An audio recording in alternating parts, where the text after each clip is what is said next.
What it do, what it do, what it do, baby boo. It's another Tuesday here. We live sweating here, live sweating and betting, trying to snap some necks. How y'all doing there out there in the internet? I know you have a beautiful day today. Hopefully you have a lot of best wishes, best bets coming on. Hopefully your day was nice and clean. I know mine was pretty smooth. I had to do a little bit of parent conference teacher meeting with my boy. He's kicking ass, so I'm very, very, very happy for that. Appreciate y'all being here. Just so you know, it's pretty much just going to be myself, a couple other guest hosts. Dave is going to come on, maybe Pimp, maybe C-Mac, maybe a couple other more people. We'll see. Ink is still out of commission. He's holding it down. You guys already know because of his grandma had just passed. He just needs a little bit more time to get his shit together. So if you guys haven't, just give him good wishes, shoot him in the DM. Don't blow him up. Ask him if he needs, anything. He's good. He just need a little bit of time to, get his shit right. So appreciate you, Sniz, holding it down for you. Let me go ahead and get into this presentation. But first off, I want to give a quick little shout out, little quick drink for y'all. I appreciate y'all being here, bro.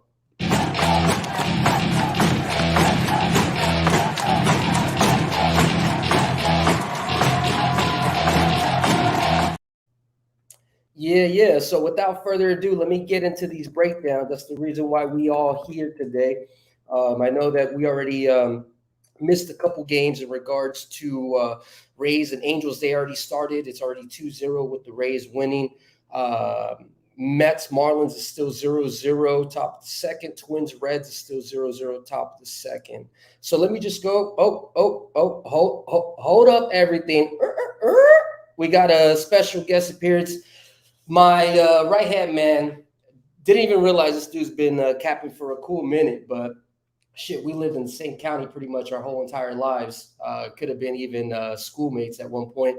Drank the bar in our hometown here a couple months ago, but without further ado, let me bring my boy. Picks from Dave. Hey, Dave, what's cracking, brother? Hello. What's up? How you doing? Oh, living the dream. How's your day going? I was just kind of telling people what's going on. I was going to get into these breakdowns.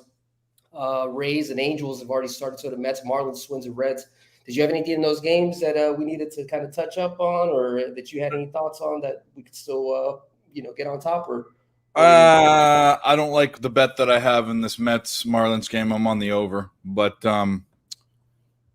that's all I have. And right, actually, if you do like it, I'm not. I don't know if I would have taken it. Looking at a couple different things, I already posted it and bet it. So it's a lean that I bet. It's a real pick.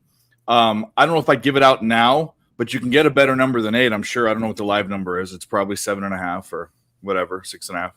So if you like it, take it. If not, there are other things I like better. Okay, perfect. If you want, Dave, I was going to hop in and kind of start working the breakdowns, but my boy told me that the dinner from the oven is ready. So if you mind holding it down for about a minute or two to make sure he's good, and then I'll hop back in. Of course. Gotta feed the kids, that's for sure. But anyway, like I was saying, I don't know why I decided to back them. The Mets look like they were hitting and scoring runs. But seems like I'm betting on these two teams that are doing the same thing I've always done, and why I stay off is they leave runners on base. They just don't look that great. So I don't know. The game's young, but I don't have anything in these early games. You probably said this: Tampa Bay and LA. It's 2-0. That's not true. I have Washington money line, and you can still probably get that at a pretty decent price. I bet Washington yesterday. It wasn't a great deal. Mike M told me there's some sort of trend that was like 12-0 or 18-0, and I shouldn't have bet it, which maybe that's why. I just think the White Sox got hot. But I like to Washington to bounce back today. One of my favorite bets. That's top of the first 0-0. Or actually, that means it's just starting because there's no out. So get on that. The next set of games, the next game I've got something on, and he's going to break down all the games or his bets or whatever.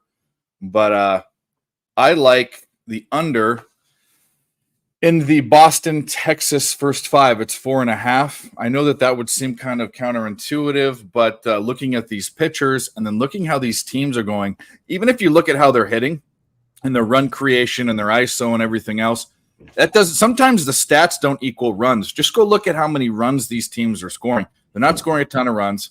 Eovaldi's a good pitcher. So if I had to isolate it down and take the bullpens out of it, which haven't been that great, they've been mediocre. I'm on the first 5 under 4.5 in that game. But let's go back to Jimmy because that game's not for an hour or two. So all right. Also, myself, I'm going to keep capping the card. There's still a couple games that I still got to break down. I had to run to the VA and had to do parent-teacher conference today. So the one bet that I had for the Rays and the Angels, that's pretty much passed. So I do apologize. I had the Tampa Rays first 5 team total over just because of the fact that where is it? Last 9 games. Oh no, that's a trend for the Angels. Here we go. Anaheim has given up 5+ runs the last 3 games, and they have 5 straight losses, and they're 1-5 against the AL East. Obviously, it was super juiced at like -200, but that was a play that I was looking at. When it came to Mets and Marlins, I know that Dave is on the over. I actually wanted to try to take the Mets +1.5. So maybe if the Marlins get up first, then maybe I will attack it. The only thing that I had is the Mets +1.5. And I actually did lean under 8, but I couldn't get there. I think that there's going to be maybe about like 7 runs, but then the over under was like, what was it? Like 8 or 8.5? 8. It was 8. Yeah. It was 8, right? So it was just too tight. I usually like to see a run. But it just wasn't close enough. Give me 1 second. I apologize. Yeah, no, you're good. You're all good. Yeah, I'm trying to look at these bullpens right now, stats for the past 2 weeks for the Mets and the Marlins. They've been not great. Marlins are 4.8 ERA the past 2 weeks, 252 batting average. They put the OBP and the slugging percentage separate, so opponents are slugging 782, which is above average, so not great. And the Mets are even worse, 5.59 ERA, 237 batting average. Actually, see, that's what's funny is teams aren't hitting as much, but they're scoring more runs. Maybe that means that they're scoring, off of extra base hits, but 740 ISO, which is, 740 OPS, which is above average or below average, and then 237 batting. Either way, I'm hoping the bullpens give up some runs because it looks like these pitchers came to shove. It's kind of disappointing. Let's see how they've done so far. Didn't come prepared to host, but you know what? We make do. Yeah, Lucchese's hasn't been a hit. And then Braxton Garrett's given up 3 hits. Mets had people on second and third with runners on second and third with 1 out, and they didn't freaking score, which is totally the Mets. But shout out to the chat. Tone Miggins, OG Wham, Bob the Candyman Warren says, "Let's win, bro." Hell yeah. Justin McKelvey, Stacks POD, Meneses over 1.5 bases. Yeah, he threw that shit in real early. I missed it. My bad. Go ahead. He's a dude, man. He's in every chat. I love that guy. Justin been riding with us since I very, very first appeared on screen with when I was doing some pub work with Tone Miggins and stuff. That was like when Tone was barely first popping up. Justin was in there too, man. So he's been day one in my book. So I didn't realize this, but Justin and I go back past Who-Bangin and PSR and all that. I used to do a show with Terry Edelman. And, with Terry, Scary Terry? Yeah. No, I'm just kidding. Yeah. And we're back in good graces. We kind of fell out of it, but I did this hockey breakdown, not knowing anything about hockey. It was just basically talking about March of the Penguins. I don't know if you've ever seen it. It's just me fucking around, right? Yeah. So I was fucking around saying how you should take the Penguins against the Red Wings because the Penguins have no natural predator. All this just saying stupid shit, right? And I didn't realize when I looked at the clip, because I clipped that. This was over a year ago or about a year ago. Justin McKelvey was the one that said, "This boy's crazy." and he didn't even know me then. I wasn't even doing shows and stuff. So we go way back, and I didn't even know it. Hey, real quick, since this game just tipped off, and I did have some notes here, this Blue Jays Yankees game, just so you know, the most interesting fact that stood out for me was that Yusei Kikuchi, the coach for the Blue Jays, when he's going off of 1 day's rest this season, is actually 5-0 money line. So I know the Yankees bats are pretty red hot. I think when I looked at their splits, they're hitting sixth. But Toronto is 13-7 with the day off. Something that I noticed is that Schmidt has been giving 2+ runs at home the last 5 games. So 5 games in a row, he's given at least 2+ runs. So if this is still 0-0 going into the 5th or something like that, or 4th, I mean, it would make sense to take a Toronto, or even if the Yankees go up 1-0, it would make sense to take the other side for the Blue Jays, right? Because he gives up at least 2 runs. Twins are up 1-0. But yeah, that's pretty much the stats that I had. Kikuchi is an adjusted rating of 4 ERA, while Schmidt is an adjusted rating of 4.5. And then the bullpen for Toronto is a little bit worse than the Yankees. So just depending on what you believe in, if you like the information, the stats, I would look at Toronto first 5.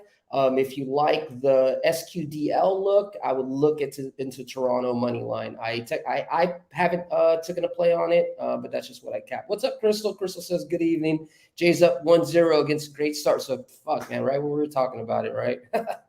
Damn it. All right. And then the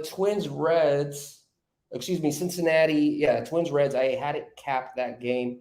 Let me do a quick breakdown of everything else that I had, just in case. The reason I didn't do anything for the Cincinnati Minnesota game is because they were pitching a guy named Cruz. He only pitched one game, so just not information. And Kenta Medea, we already know he's like number 7 in the organization. He's not really a pitcher that we can trust.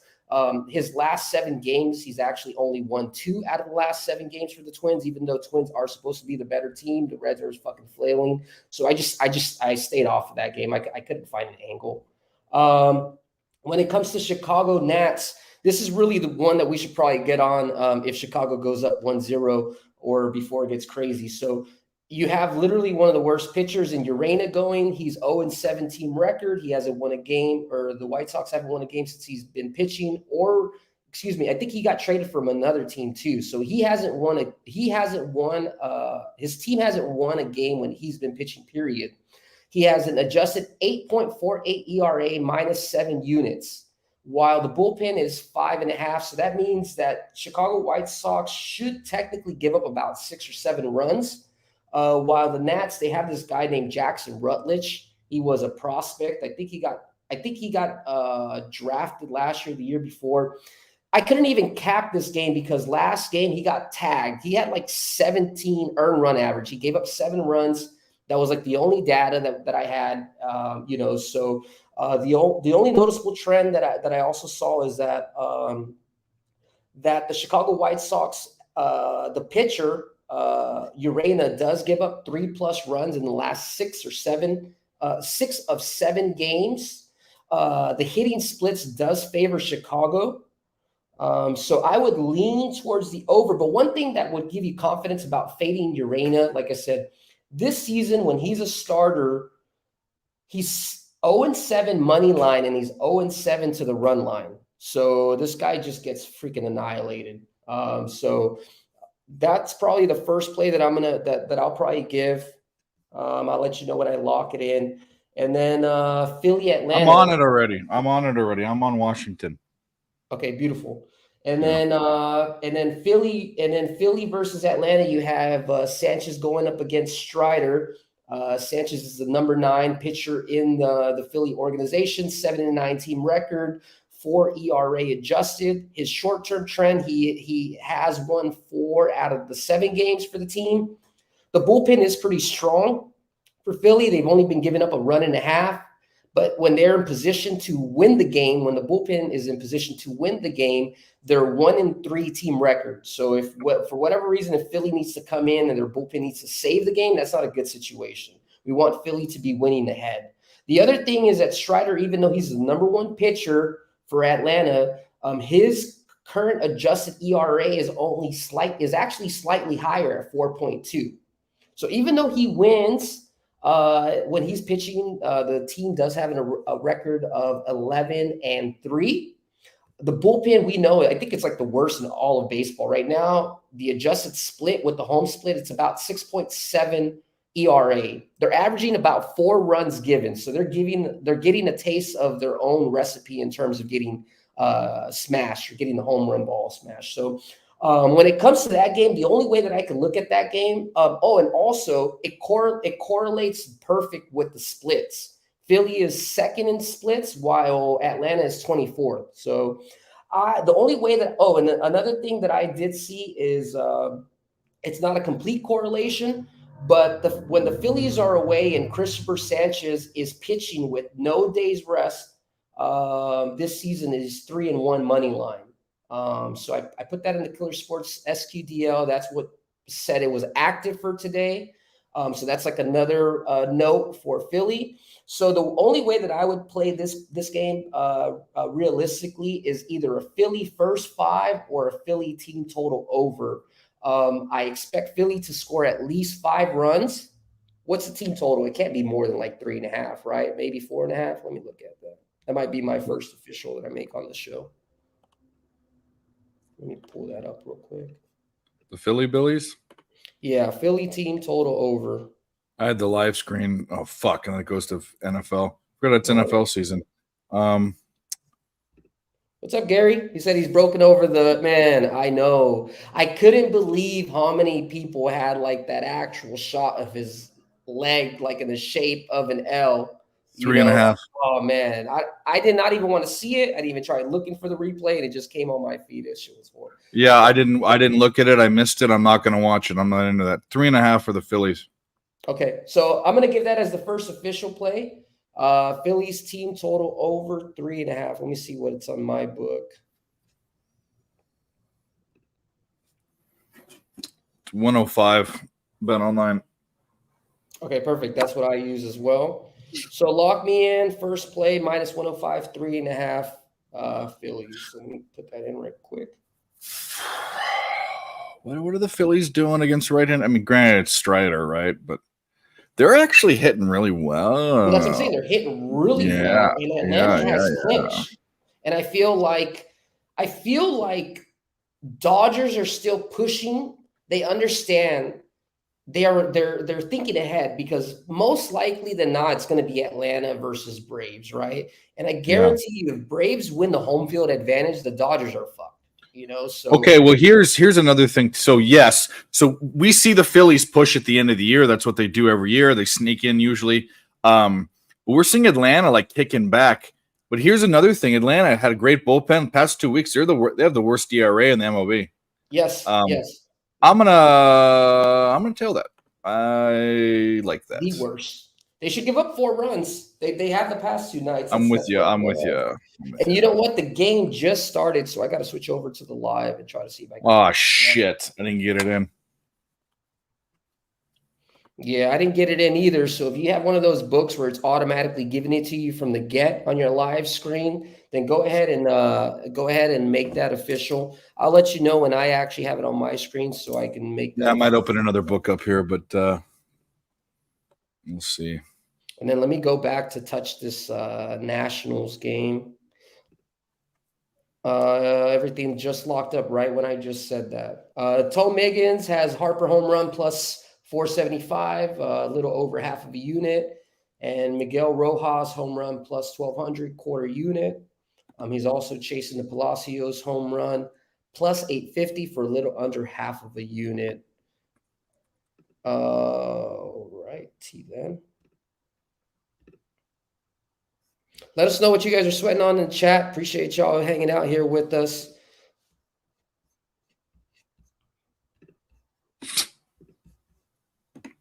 Let's see. All right, let's see what games do we have coming up next. Maybe we could start working these games before they start off. Well, there's a rain delay in Chicago for the Cubs Pirates game. Okay, we know. The next set of games will be until 6-4, so 4:40 to 5:10. Cleveland Guardians, Kansas City Royals, Brewers, Cardinals, Red Sox, Rangers, and Orioles, Houston. I have one plan there, but I'll let you go.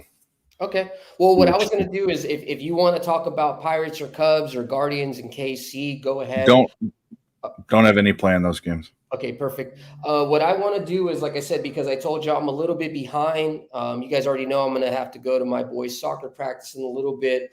I'm just going to quiet down. I'm going to focus on trying to attack these 5 o'clock games. We have 1, 2, 3, 4, 5, 6 games from the Red Sox, Rangers to the Tigers, Dodgers. And then I'll have a quick breakdown of those games here before tip off. So, bro, I got to interrupt you. It's 2.5 juice to -145. I'll take that juice for the whole game, getting 3 runs. It's up. Oh, yep. It is up. Yes. Okay. 2.5 at 145. I mean, if you don't mind laying that juice, that's worth it. You already know. Yeah, that's totally worth it. Yeah, I'm actually pressing a little bit, two live units. So I put a full unit. I put a full regular unit. I mean, I like that a lot. The 3.5 I like, 2.5 I love. So, dude, 2.5. That's crazy, disrespectful. I know. Nationals and White Sox still 0-0. I'm gonna also go ahead and tap the Nationals, since we talked about it, and I wasn't. Of course, they had a runner on third and 1 out, and they just can't, dude. They're bad. I bet them, but they're bad. Who, the Nationals? Yeah, these teams are both. I know. No, this is like shit. This is picking like a shit sandwich, right? Yeah. but Urena is like literally he's horrible. Yeah, if they had a king of the, you know what? So, and then tied it up, Blue Jays, Yankees 1-1. So that might give us the opportunities to go on the Blue Jays again. I'm gonna also hit that. That's at a +106. So yeah, dude, Abrams tripled. So the National last inning, they tripled first batter, and then went 1-2-3. They couldn't get him home. Oh boy, Abraham Toro. Oh, Abrams. Oh, Abrams. Got you. Yeah. I'm like, dude, that guy's still in the league. I used to have an autograph from that guy. He was not drafted, but he used to play for the Astros. It was like right when I first got into baseball cards, and I got his auto. I was like, oh man, this is cool. No, this is the dude that was on the Padres that came over for Soto. I think they came over for Soto. Pretty Mets sure. Up 1-0. That's good, I guess. He came along with Mackenzie Gore, Luke Voigt, Robert Hassel, James Wood, and yeah. For Juan Soto and Josh Bell. Tell you what, I don't know. I think the Nationals might have got the better of that deal. Now Mackenzie Gore's a dude, and CJ Abrams pretty good. How's he doing this year? Because CJ Abrams is really good. I think Mackenzie Gore, he just needed to get it. There was just so many good players in that San Diego lineup. I think he just needs some time and some seasoning, I guess you can say. He was just a prospect, and then they kept getting all these dudes to kind of win now for the Padres, and he never really got a shot, I feel like. Yeah. Let's see what this Jamoke has done. Pop over. Hey, just so you guys know, it's about like 24, 25 days going into the NHL season. There's already been there's some rookie tournaments coming on. Just kind of want to just put that out there. We are myself possibly will have a couple guest hosts, and long story short, we're going to probably put a hockey show in like a couple of weeks. So kind of stay tuned with that. Hopefully we'll be able to kind of, have a hockey show here, bring guests like, Dami, Dave knows some hockey, Dylon. He's our Canadian expert, I guess you can say. What's up, Dylon? I even know you snuck in through the back door, huh? How you doing tonight? He's having some audio troubles. Damn Canada, they have the conversion errors between the metric, and it's just all fucked up. So, yeah, you're completely muted. Yeah, you're muted and booted. Crystal said, "I'm mad at myself for not taking Gleyber Torres over bases. He just hit a double He always plays the Jays well. Good to know, Crystal. Good to know. I didn't know that. I'm glad that Glaber's coming back. That dude was supposed to be a monster, and he just almost freaking fell off. Yeah, so like what I was saying, let me we're gonna go ahead and just put a little bit of tunes here. I'm gonna cap the card a little bit more. If you guys want to just talk a little bit in regards to what you guys are sweating on, give me about I would say about 5-10 minutes. And then we can have some more things. Kind of loud. Yeah, my bad.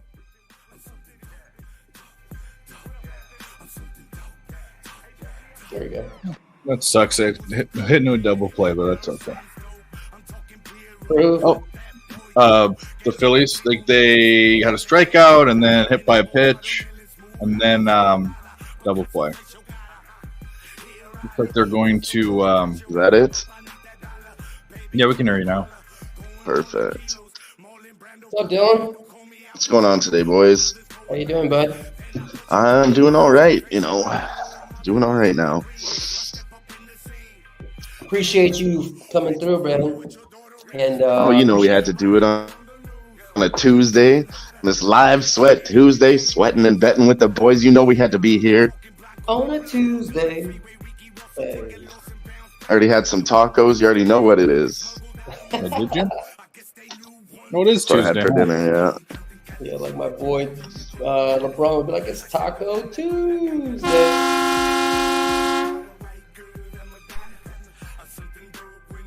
Tonight. I could go for some tacos later.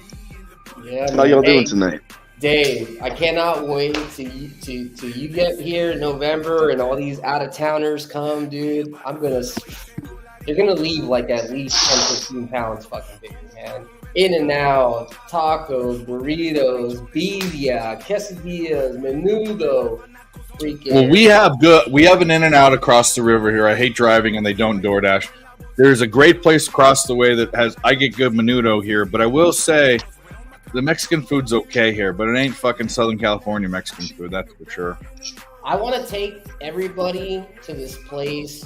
It's called El Camino Real. It's in Fullerton, and it actually was a place where Kobe used to send Vanessa Bryant to go get, because it was his favorite spot. Vanessa's from Anaheim, California, and she used to fucking go up to Fullerton, El Camino Real off of Euclid, and pick up, I forgot what it was, because I used to be kind of family friends with the owners there. They used to go to the Boys and Girls Club. But yeah, they got a picture in the wall of Kobe and Vanessa and like the cook and everything, like just chilling. So if you're ever in Orange County, make sure you go hit up El Camino Real. Rest is one of Kobe's spots and one of my spots, man. They make some really good taquitos.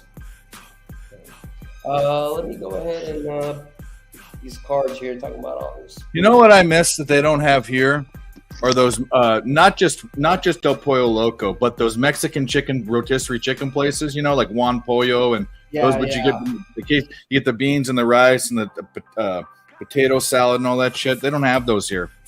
That's hard to find. Yeah. Out of Cali, I feel like the only time I ever see those out of Cali is like they have them in Vegas. Yeah, there. Maybe in Vegas. That's it. Yeah. If I don't see that, then it's like a Dominican version in New York. And San Antonio had one that I ordered to my room when I was hungover. It was really good, but you don't get it. You don't get it here. That's for fuck sure. But yeah, there's no good Greek food here, Mediterranean, none of that shit. I love some good Greek or Mediterranean. What are you guys doing to me? Damn it! Stop it! Stop the food talk. I just got off work. I haven't had dinner yet. I had some tacos on my way home. That was it. Hey, who you telling? I made dinner already for the kids, but I can smell it. I can't have it. That's what I'm saying. Maybe that's why we're talking about it. So, shit. Hey, man, appreciate y'all being up in this mode.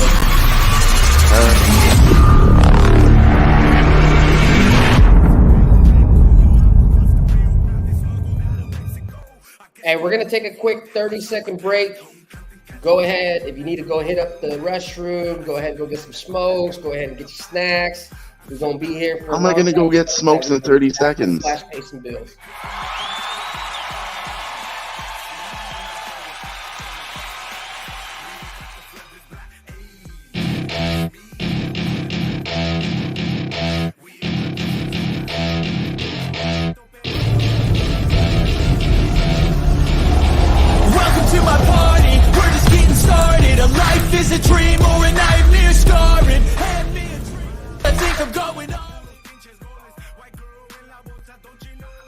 Yeah, buddy. All right, well, I'm going to put myself in mute real quick. I'm going to start trying to work some of these games. David, but I'm sure that you've already capped some stuff from last night. Yeah. So if you want to just touch up anything later on, and Dylan, if you want to touch up on anything or UFC for tonight, let the people know. I'm currently working on it. I don't have it just yet. Putting my final thoughts together now. Yeah, I've got 3 more bets that I have locked in already. That is, I talked about it. We can talk about it again. The Red Sox Rangers under first 5 has to do with both teams. Even though I didn't even really look or remember what their hitting stats were, because if it doesn't equate to runs, it doesn't matter. Go look at this team's last 5 games. They just aren't scoring. They're not putting together games very often where they're scoring 5 runs in the first half of the game, first 5 innings. And Nathan Eovaldi is a good pitcher. So what are we going to rely on the Texas Rangers to hit Houck? And that be, they could score 5 by themselves. But anyways, pretty easy cap for me, the under in that game. The next game I got action in is San Francisco, Arizona. I took Arizona on the run line. And I believe Gallen's the pitcher, but it's not so much that. It's more of and Gallen had a really good game, full complete game. 2 games ago, I was on him, and then I had a horrible game last game. So it has less to do with that and more to do with the streak that I'm going to pull up here, and I want to make sure I get it right so I don't misspeak. But the San Francisco Giants, the last 10 times, they failed to cover the run line on the road the last 10 games. They've been on the road. Wow. Yeah, that's horrible. They've also had 7 in a row. They've lost as underdogs following a win. So just a bunch of some trends that are like an LJ trend and a Mike M trend. It's enough for me with Gallen pitching to take some plus money on a run line. Not a huge run line guy, but I'm gonna try to get that one. And then the last game, Dodgers are at home. I'm on the Yerfie. Didn't hit last night. I don't care. They're switching around their pitches. I think they're going with a primary. Pepiot's going to pitch, and they're starting. I don't know. It doesn't even matter. But that prop doesn't matter who pitches. And to me, it kind of doesn't matter who even they're playing. It's just a thing. Until it's not a thing, it's like betting primetime unders for football, NFL. It's a thing. It's a streak, a trend, and I'm sticking with it. Why Bert? There's so much work that we do diving into games that we need to dive into. Why not take the easy bets and not think about it? If you like. That's right. You're right. Like LJ goes. Every time the Houston Astros face a left-hander, I'm betting the team total over. It's just what he does. He's not looking to see what that pitcher's done or how they've been doing. Until that trend doesn't hit, he said 3 times, but make it easy for yourself in some games. And then some games, I look at a Brewers game, automatically, not betting it, not even interested. Brewers, yeah. Man. Freaking Brewers, man. This is like how Mexicans would say, the other word, like, forget the Brewers, Yeah. Yeah, man. I get it. Brewers are, man, if I'm playing the Brewers, it's usually like an under. That's it. If I can't find an under, I'm not playing over. I'm not playing run line. Yeah, forget the Brewers, man. I just feel like they're so overvalued, and but the problem is when I think they're overvalued and I take the other side, they end up pulling it out. It's just a strange fucking deal. I don't mess with the Brewers or the Screwers, as Moose so poignantly named them. What happened? End of the first. Okay. Come on, Phillies. You know how it is, Dave. This game probably the way it looks like it probably won't even break open until like the 4th, 5th inning, man. Because Strider's pitching too. Yeah. He's willing. He is. He's always willing and Dylan the first time around. The second time around, he starts kind of slowing up, and then you just need 1 or 2, and then fucking get him out. Even if he does, I've seen it. Even when he pitches all the way, if he has a really good game and he pitches all the way to the 7th, 8th inning, and then, if the bullpen's good, they can hold it. But if they're not, I mean, we got 2.5 is a good number. So I like it. I'm pretty confident. Yeah, that's silly low. I mean, for how they've been hitting. Right. And how the bullpen's going. Granted, Strider could go 7 innings, and then, but he'll give up. I mean, let's even dive into it even more, because I just took it based off of any MLB team 2.5 runs for the whole game at 145. I'll take it. Right. Strider. The only way in my belief, the only way we couldn't not hit that bet is if he pitches like a complete game or something to that nature. So last game he shoved again. He did shove against the Phillies, 7 innings, 4 hits, 1 run. But the 2 games before that versus the Cardinals and the Dodgers, he gave up 6 and 4. So, But that's good. I would rather have Strider come off of a peak performance than come off of a dud coming in. You know what I mean? You'd rather him kind of regressing down than maybe hitting the bottom and he's, trending up. So that's the way I look at it. Is if he literally had the best game. I mean, I see his stats. He averages 13 strikeouts per 9 or whatever, So the cap is not based off of Strider. We're going into this game thinking that it's going to be a 1-1 or a 0-0 or some sort of tie game going into the 5th. Realistically, maybe we could have probably been a little bit more patient and maybe just wait until maybe the 4th inning, 5th inning, and then get maybe even smaller number, 1.5. If you really, really want to be sharp with your action, now that we're talking about it, but 2.5 is definitely nothing to be scared of, knowing that the bullpen can give up 4 runs themselves. So we don't even really need anything from Strider, in my opinion. We just need him out the game. So appreciate, hit that like, hit that retweet. Make sure you guys have a little drink and say a little quick salute. Nick, we miss you, bro. We holding it down. Dave, appreciate you being here, man. For real, you one of the real ones. You already know. And I'm not just saying that because we're on stream. You already know how I feel about you, bud. Dylan, make sure you guys follow Dylan. He got the UFC shit. He's been watching our shit since day one, since we started the live sweat, and he's been soaking everything like a sponge until how to be able to just incorporate how we cap into how he caps UFC. So make sure you guys watch that shit. And at the end of the day, we don't do this show for likes. We don't do this shit for donos or whatever. We just do it so we can try to take care of each other's pockets. Love it. Yeah, so especially with that fucked up Twitter algorithm, man. Like, damn, I'm so mad that I lost my old name during the change, dude. Because it's like, man, it's like the info doesn't get there far enough. Like they're basically forcing me to buy that Twitter verification thing. So I may have to do it. I'm not gonna lie, I may have to do it just so we can pump up some more views and all that shit like that. Yeah. Not that it's not going to be a great or profitable show. It's just that's the way the fucking Twitter machine is working. It's like if you're not part of the algorithm, the verified check mark, they're doing a job. They're doing a great job of fucking not having your information be up top.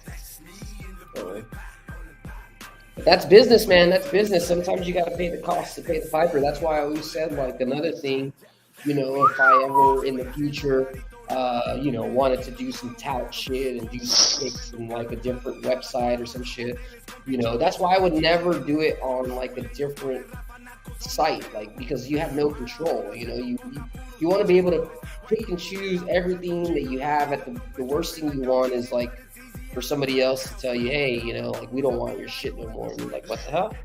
That product is good, as Pablo Escobar would say. Product is good. Yeah, man. Speaking of that, I saw an article recently said his girlfriend or wife just got out of jail, and she's still saying, I had no idea. She's a down-ass bitch. Sergio wants to know if anybody's on the WNBA. Sergio, I'll be honest with you, man. I was having a great first half of WNBA, and the last picks that I've been giving WNBA are dog shit. So if I give you anything, you might as well just fade it. But honestly, I'm not going to waste my time looking at WNBA right now. It's into the playoffs. Like, that boat sailed for me, brother. Sean Fisher said nothing like a good gyro or gyro, depending on how you say it. Justin said he tailed Sharpie on Bradley's over 6.5 strikeouts, and he has 4. And Dale said that Dave is looking pretty fine, my good old friend. Collared shirt. He's been working I out. see we're preppy today. We have a collar on. I sent Dave and I sent Dave an Amazon anonymous gift of like a lap band. Y'all ever heard of that shit? He was like, no, not me. oh man, I couldn't believe those ladies in the '60s thought that was gonna make them lose weight. Just shake the fat off. They have a new one now. The 2020 version is the shake weight.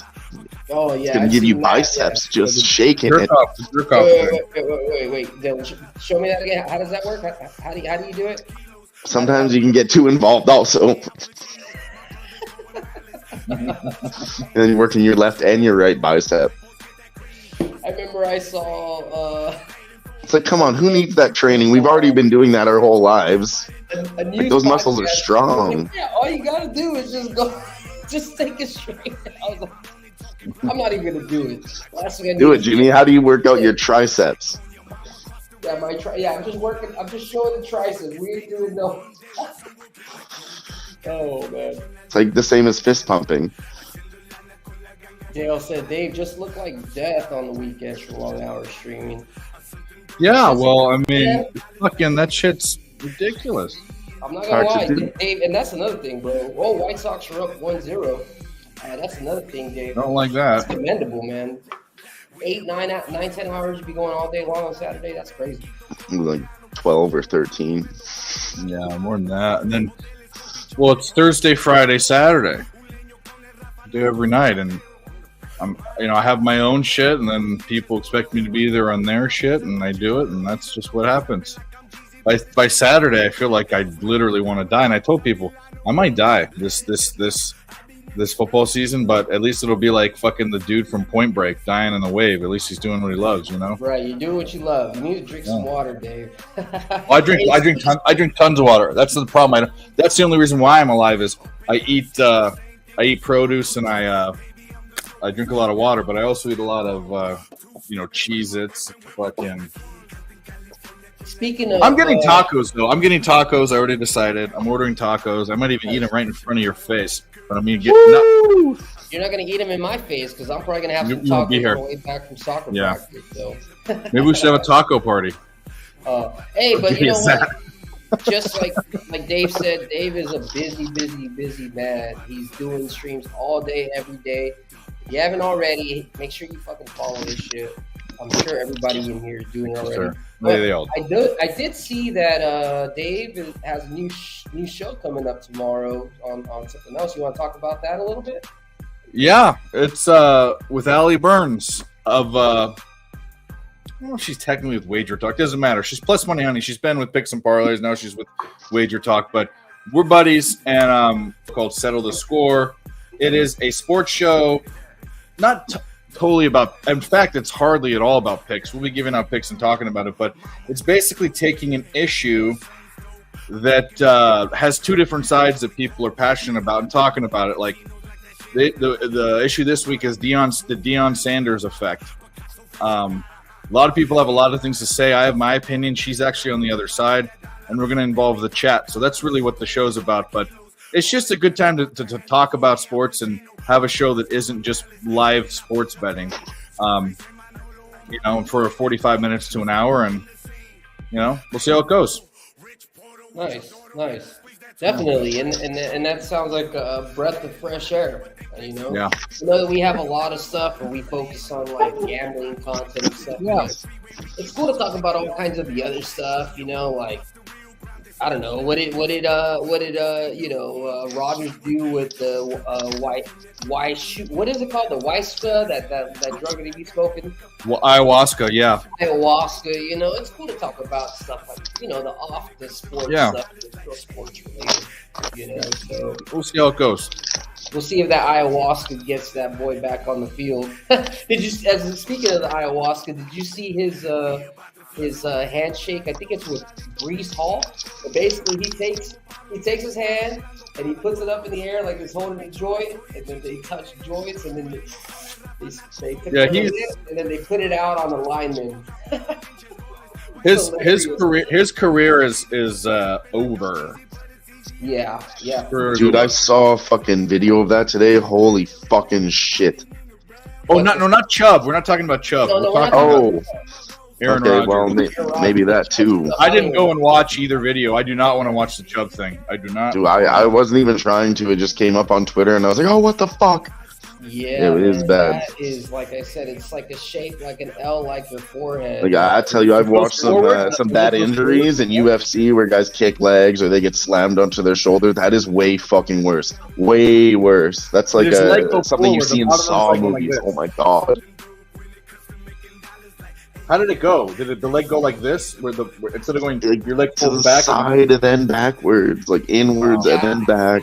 I can't even explain. Basically, his thigh was going one way, and then the bottom part of the leg was going a different way, like a fucking Tetris piece. You know, like that's just it was. No thanks. I'm not watching it again.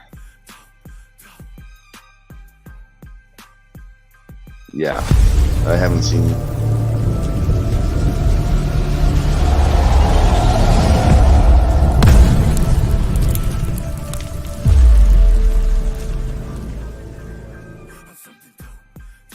Yeah, man. Trust me, if you haven't seen it, you watch fighting it all the time. You see some dude when he does like a kick and then like he doesn't realize that his leg snapped and he tries to step back and he just whoop. Even just last week, Buddy did this judo throw. He had the over. He grabs him. He throws him. They both slam onto the ground and then boom, his shoulder dislocates. And I was like, oh, that's terrible. But it didn't shake me as much as that one. Fuck.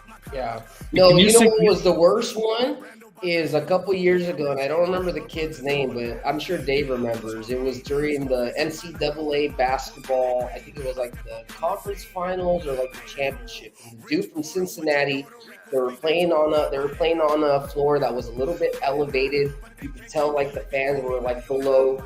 And this dude did nothing weird. All he did is he went up and he took a jump shot. And then he landed, and his bottom part of his leg, it was like one of those complex fractures where his leg came through, and you saw the freaking bone, and he just went down, and he was just like, oh. I remember that. That happened to Paul George on the Pacers. It also happened to Alex Smith, who now his leg looks like hamburger. But is it okay if you send Nicholas Pickles Earl? Of course. Nicholas Pickles? Yeah, of course. The better. He's our guy. The more committed. Well, I'm not going to say that. Tim's busy doing he's got another job and. Nice. Hey man, but I appreciate y'all being here. Let me go ahead and finish working this Boston Texas game real quick. When it comes to let me actually break the whole card. All right. Yeah, I think I got some Dana White's Contender Series looks whenever we have a moment there, Jimmy. Please do. Go ahead. I'm gonna put you it now solo and mute everybody else so we can work. Okay, we'll do it live. Let's do it live. So, Dana White's Contender Series, 5 fights tonight. They go off in 10 minutes. First fight of the night is a pretty even matchup. Igor da Silva versus Jonata da Silva. I think they're both very even in pretty much all departments. You can take the underdog if you want, but I don't know. It's minus 200 for Igor, plus 165 for Jonata. I'm going to take the over 1.5 rounds at minus 150. And Kalen Kraszewski versus Dylan Montello, plus 200 on Dylan. Same minus 200 on Kalen Kraszewski. Same thing. I'm taking the under 2.5 rounds. I think this Dylan kid has a chance in round 1. If he doesn't, he's going to get submitted or KO'd. They have the KO pretty favored in that fight. So Yeah, I think it's going to be Kaylin, but I am going to take the under 2.5 rounds at minus 135 because this is Dana White's Contender Series.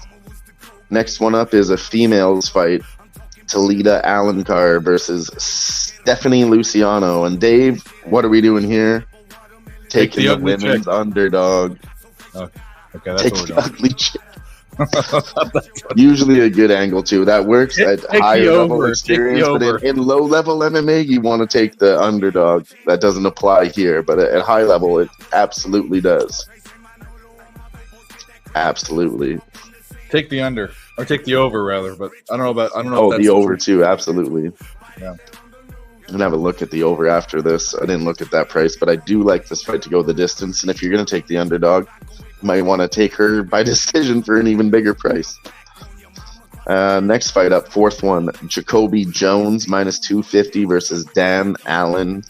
I think it's Jacoby KO or decision. They have those both lined at plus 175. And as people go for it in Dana White's Contender Series, I think we got to take the KO at plus 175. So Jacoby Jones plus 175. That's the bet there. Last fight, Shamil Gaziev, the biggest favorite on the card in the main event, minus 550 versus Greg Velasco. Greg Velasco's pretty much just being brought in here to get knocked out. They want to promote this guy. His name ends in EV. You got to take him by submission or decision, right? He's Dagestani. No, he's a striker. And I'm picking him in round one, minus 165. So he's from Dagestan, but he doesn't represent Dagestan. So somehow he's a striker, I guess. So there it is.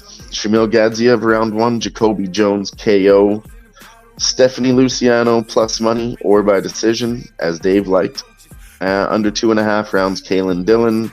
And then Igor Da Silva and Jonah Da Silva over 1.5 rounds, minus 150. Give me your favorite bet. I'm going to parlay it with the over in that Beaver fight. Favorite one. If you're looking to parlay, I don't think is minus 250 too much for a parlay for you. Not with minus 155. It'll be. Well, let's see what it's going to end up being. Maybe the under 2.5 rounds at minus 135. They really don't give you too much on these fights. You know, they're low level fights. For which fight? The Kalen Krajewski, Dylan Montello. I think that guy just comes out swinging and finishes him, or he gasses and gets finished. The under and the over would pay. Would it at least pay 2-1? It almost pays 2-1. Fuck that! Yeah. Don't need to watch that. You're right. So Dylan Montello, Kanan Crunchy is still not under. Sure how to pronounce that. Krajewski. Yeah, under and then 2.5. The over round. and the Stephanie Luciano, Talita Alencar. Okay, not a bad look either.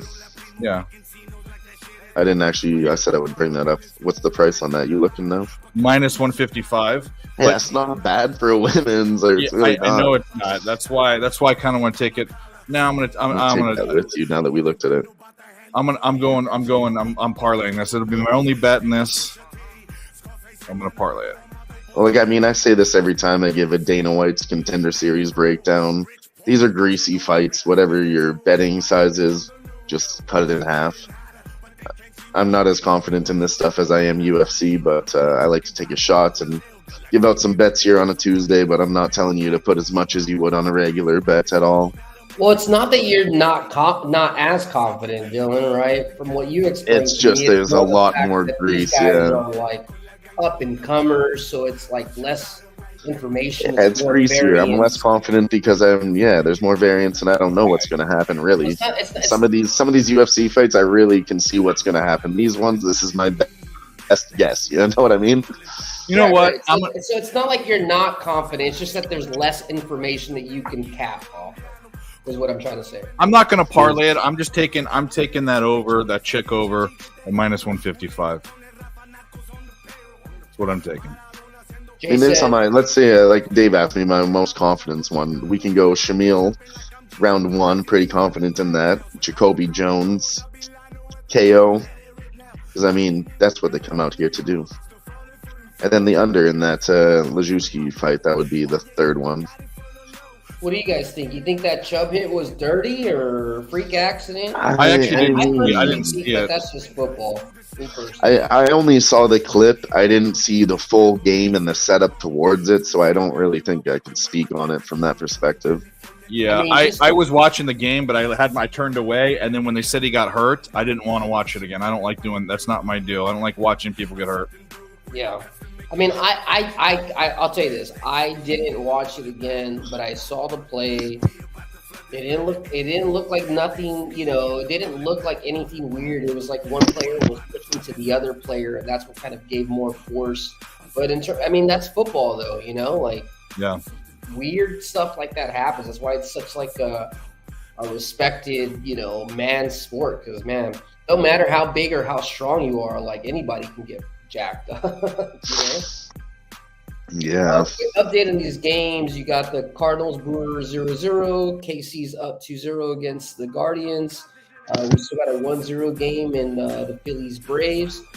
We got a 1-0 game in the White Sox Nationals. 1-1 in the Blue Jays Yankees. 2-0 in the Twins Reds. 1-2 Marlins in that game, which is good for Dave and his over. And Rays and Angels. Rays are up by 1, bottom of the. Let us know if you guys are still sweating on, any ideas that you guys are having or any thoughts here. It doesn't need to be necessarily baseball. I know that there's some minor league. Mystics and Liberty are still playing. That's a halftime break. Liberty is currently up by 11. You know, we got some tennis. If you guys, you know, like to mess with that, volleyball and table tennis. So if you guys have any other sports you guys are into, that you guys have looks or insight, please don't be afraid to share that action. And you know, and any of you guys are in the chat, you guys want to be able to come on and kind of spit some knowledge, you guys are more than welcome to be able to come on here and use this platform to kind of just show what you guys got, man. So I appreciate y'all being here. And Dylan gave out, or I also gave out, with Dylan's help, now that I'm a professional UFC handicapper and tournament dude, champion. I love when we have this shit together. I really do. Sometimes we come up with some gems, dude. Well, this is the thing. This is just on a basic knowledge, like. What we did is we took it's fair. It's super fair. Yeah, we took Sweaty Betty and Josie Grossi over 2.5 for -155. Where are these names coming from? I can't even correlate which fight that is. I assume it's the females, but how the fuck did you get to those letters? It's a WMMA fight. None of those letters are in their names. How did we get to those nicknames? Sweaty Betty and Josie Grossi. I don't know. Sweaty Betty. I don't know, bro. Jesus. I love it. Let's make it the new name. It sounds appropriate though, right? It sounds about accurate. I mean, yeah, that's really what you can say about this fight. It's pretty, honestly, it should be that easy to see if crazy shit happens. Do we want to talk about? Do we want to talk about how fucking Grasso, what's her name, got robbed? 10-8 my ass. I don't know about the fucking. I guess it's a robbery from the one judge for sure, but that's the point. Yeah. Who in the world thought that was a 10-8 round? There's no. I mean, Mike Bell. His name is Mike Bell. That's who thought it was a 10-8 round. Yes. Yeah. Let's out that motherfucker. Also, he just refuses to be interviewed, refuses to be asked any questions, and he's just going to be quiet about it and come back to the next event. And you know what they're calling him? Because he favored Mexico. They're calling him Mike Taco Bell. Well, I don't think it. I mean, like, I think it has less to do with that part of it and more to do with Mexicans don't even like Taco Bell like that. So I know that's why, because he's a piece of trash. That's why we're calling him Taco Bell. But the thing is I think the narrative is there, like, because they couldn't give the match to Grasso, but then her keeping the belt helps another fight happen, helps more money come in. I mean, it makes you think. I'm not saying it's rigged. It just makes you think. No, this is what I think about the whole rig thing. I don't think the UFC is rigged, but I think that there's guys out there like Mike Bell. Okay, I'm not saying Dana White or anybody puts money in his pocket pre-hand, but he might want to make it look like he gives the things that he knows the UFC wants, so he might lean towards that just instinctively by himself without getting paid under the table or anything like that. He just wants to do what he thinks would be best for his job to get him the promotions, because that's what the company wants in his own mind. You know, with no bets, no money under the table, nothing like that. But yeah, I can at see the it. end of the day, this is a corporation, man. Any good corporation does what? They forecast, they plan, they figure out what their liabilities and their inflow of income is coming in, not only for this year, but for years ahead of That's why time. they have matchmakers. Sometimes they put contenders up against each other, and sometimes they put people in favorable spots to get what they want. Exactly. So you can call it's rigged or whatever. Like we like to call it. I'm sure Dave says it a bunch of times. It's just knowing the script, right? There is a such thing as a script. I'm not saying that it's like, something you can go find on some website and it's saying this and that. But listen, these are all businesses. There needs to be some sort of thought process when they're putting these fighters together, or these NFL matchups, or these baseball matchups, or basketball matchups. It's more about how do we get our end product? What really amasses the most viewers? Does it matter for this person to win right away? Would it matter more if this person loses, and then we can go ahead and set up with this person, yada, yada, yada, yada. So I feel like as soon as you get to that next level of capping, where you kind of don't look as much as the X's and O's and just kind of try to figure out like a storyline or a reasoning, why is the line this high, or why is this person fighting? Always ask yourself why. Why? It doesn't make sense for us to just look at the numbers and be robots. And believe them, yeah. So that's why you have to know why. At the end of the day, fighting is not rigged, but it is rigged, right? UFC wants to see certain fighters go a certain direction. That's why they put fighters towards other fighters. You could see it on Dana White's Contender Series here, for example. They have all these guys at minus 200. Maybe there's 4 of them at minus 200 to 250. Maybe 3 out of 4 of them will win. The other guy will get another chance because that's what they want. And then in the main event, they have a fucking minus 600 favorite. Right. Dylan, Jay wants to know if you watched Dana White's interview with Piers Morgan, because I know I didn't. He said it's worth I did not watch that yet. I will definitely give that a view if Jay says it's good. Just Jay knows what he's talking about. Don't mind my dumbness with UFC. Who's Piers Morgan? Oh, Piers Morgan is not related to UFC. He's just an English interview guy. He was a judge on America's Got Talent. He's on BBC. Correct me if I'm wrong. He's like one of the. You'd know his face and his piss poor attitude. Yeah. Okay. But he's not. He's just a newscaster. He's like Larry King. He's like Larry King. Ask the fucking interviewer. The UK Larry King. Kind of is that. He is, yeah.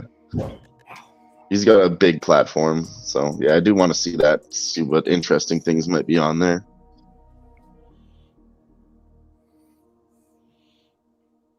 Man, Texas bullpen still shitting bricks, man. Let me look at what the Texas bullpen. Yeah, so what I have so far is that Tanner Houck is an adjusted rating of 4.4 ERA. He's lost 6 out of the last 8 games that he's pitched. Evaldi is 3.5 ERA adjusted, so he's technically a lower ERA than Houck. But then Texas bullpen is like a whole run and a half worse than Boston. So, kind of confusing. I'm going to move on to the next game. I'm not going to look for an angle on Boston because at this point, it's so late in the season. I'm trying to find something that correlates for everything. 5:05. It's the clock. We should have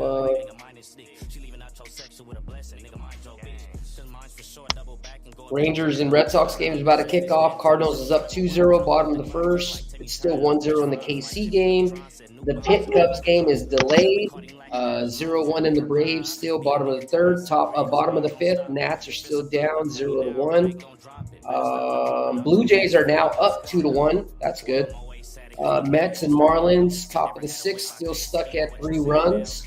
And middle of the fifth for the Rays, Angels 2-1, Reds and Twins. Reds are up 2-0. The stupid Mets Marlins game. They had so many chances. It's disgusting.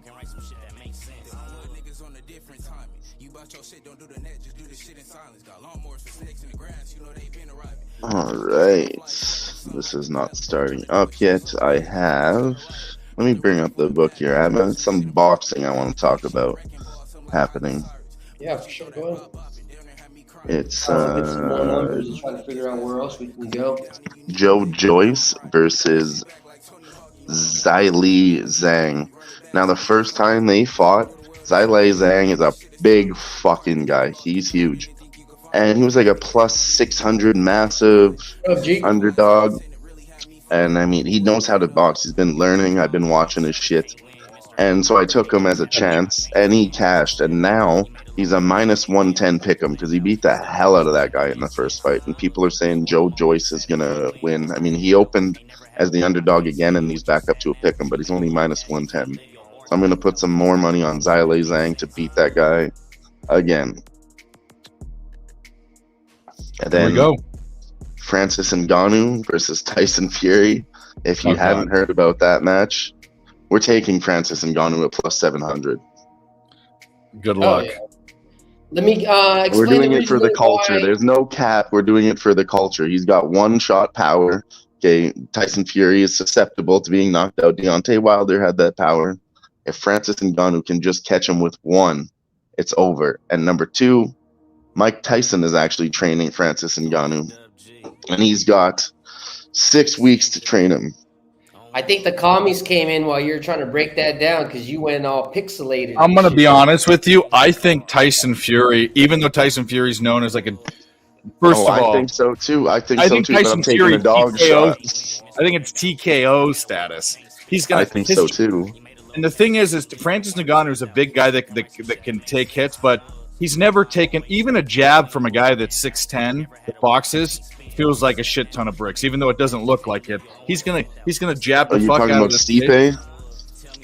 Well, I'm talking about it. No. I'm talking about Tyson Fury.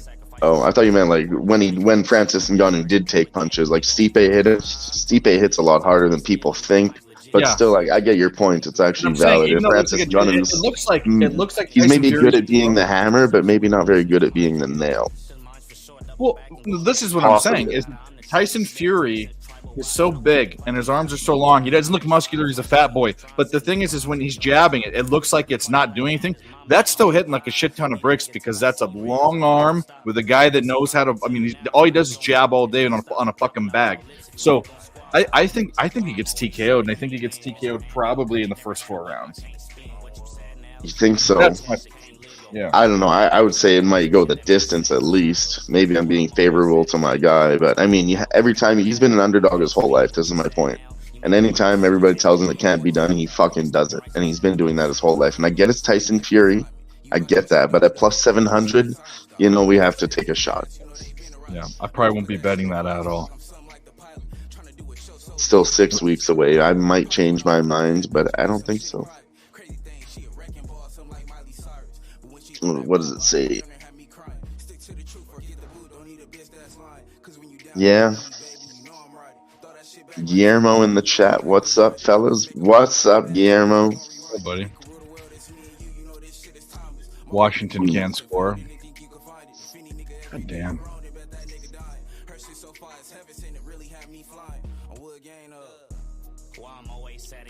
Let's see.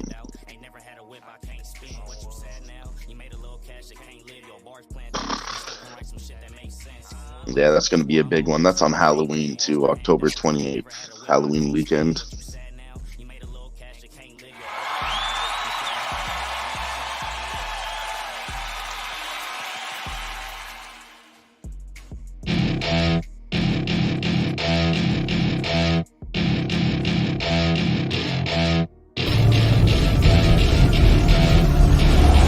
Welcome to my party. We're just getting started. A life is a dream or a nightmare scarring. Hand me a dream. I think I'm going all in.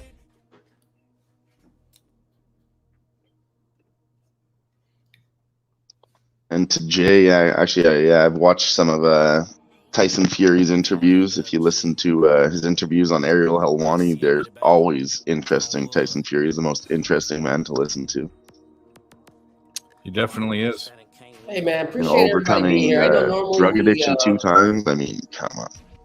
Normally we wait to cash that, you know, and I'm not a girl, so I want to put some booty in y'all's face for being in here, man. Appreciate it.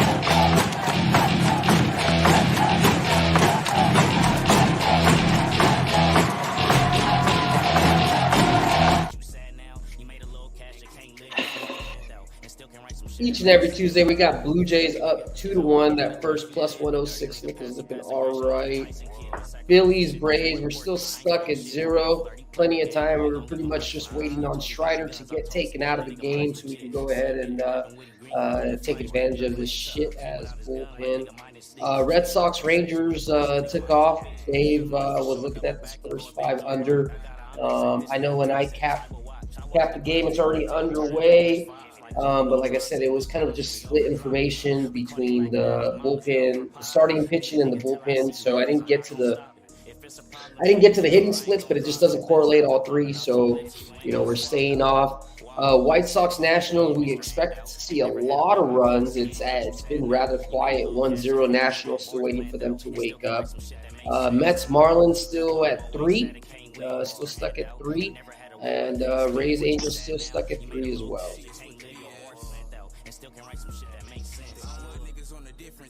Man, last night was crazy. I don't know if you guys saw the miraculous Orioles comeback on the Astros to clinch, man, but we could have gotten like a plus 1,700 or some crazy dumb shit in the Wow, I did not know. I never bet in the 9th inning for these baseball games, but man, It depends on how close it is. If it's tied up, I'll take the underdog, depending on the matchup. But I will bet something like maybe if it's in the 7th inning, I may bet like a team total over. what was the score when they were plus 1,700? They must have been down 2 runs. They were down by 2 runs. It was like 7-5 in the top of the 5th, dude. Well, did they smack 3 or did it go to overtime? They put 2 runners on base and then they hit a home run. Jeez. Yeah, so Yeah. it was a beaut, dude. It was a beauty. Yeah. It was a thing of beauty, man. I was just like, I mean, I was happy because I hit the plus 1.5. You know, I didn't think that they were gonna win it all, but I was just like, holy shit, I could have had a plus 17 in my pocket. Yeah, I mean, and that's hard to bet on. You're literally betting on, you know, fucking, what do they call that? It's not a grand slam, but 2 guys on base and a home run. Well, yeah, and then I saw the 3-run. stat that they put up. And 3-run. They just called it a 3-run. I thought that there was something cooler. 3-run home run. Yeah, no. I can't remember what the stat was, but it was like Baltimore, I think when they were losing headed into the 9th or something, they were like 1-49 or some shit. And then the interesting stat, though, was that they're actually 2-0. So there's been the last 2 games that they were down going into the 9th, they came back. So even though they're like 1-49 for the season, at this second, they're, you know, and we know like a shitload of cappers are on Baltimore, right? But at this second, like it's like actually the numbers, you know, actually correlate. You know, if at any time that they're fucking down, dude, it's like almost like last night with Dave and everybody else in the chat on Jimmy's show on Monday. It was like, oh, fuck it, they down, all right, let's hit that button. Steelers coming back. Let's hit that button. Steelers coming back. 20-0 spot. Steelers coming back, and what happened? You know, they came back. It's just, you know, like that's what I said. I don't understand when they find a 10-0 spot or like a 7-1 spot, and they're like, oh yeah, today's the day that this trends. No, man. Today's the day. Invest their money in the stock market. They wake up one day and just say, oh man, Apple today is gonna drop. Today's the day. No, you let the market do the action. You're not smart. That's literally just hoping for luck. Right. And then you're just kind of more like touting that you want to be saying, oh yeah, I was right. Oh, they won 10 games, but I was the guy who said it right. Like, do you care more about being that guy, or do you care more about putting money in your pocket? Because 9 out of 10 times, if this guy's in the 10-game winning streak, now at the same time, if you haven't been riding it, it's not necessarily the best sense to ride it at the end when it's already juiced up, but it's also not like a fade spot, you know? Right. What's up, Joe? Joe from the Walnut Room. What's cracking, Joe? Shout out to my boy Joe. Me and Joe were chopping it up. That's a little local bar here up in Tustin. I go to make sure we come through, so we can make sure we make some money. What's cracking, Joe? We on that Toronto plus 106. You gonna go to Walnut tonight, or what's cracking, bro? Jay said, which Silva are we on again? Ha ha ha. That's hard. I think I took the under in that fight. Sorry, over 1.5 minus 150. I think both of the De Silvas are very even. And Jay's putting out his first pick that I've seen him. I'm gonna write this shit down. Jay likes adding Bayern Munich in a parlay. I'm gonna put that here. Definitely, if you guys got some caps, we want to make sure we have that information. That way we can, celebrate you guys as champions as well when you guys hit this shit. Joel said he hit many games today in UEFA. What'd you hit, Joel? Joel said we were chopping it up. He said he knows a lot about the soccer. So I told Joe, if you want to hop in later, man, we definitely need soccer insight. So far, it looks like Igor De Silva is taking over. Jonata Silva is getting outstruck and taken down. Quick recap on all the scores. Everything is pretty much the same. Nothing's changed. Just so you guys Miami just scored. Okay, Miami. But he is putting up a fight, so the over 1.5 is looking pretty good. He's not getting dominated. They're kind of competing right now. Over 1.5 looking great. Ordered tacos too. Carnitas tacos. He's like, I just scored up some tacos. Oh, you sent it to me, Joe? Did it already happen or what? Oh yeah, I got it right here. Okay. Mexican street tacos. You don't know what that is? It's the meat and onions, cebolla and cilantro. Cebolla's onion. That's it. Onion, cilantro, meat, and then you put hot sauce on it. So let me just say a quick parlay real quick for my boy Joel. Shoot it.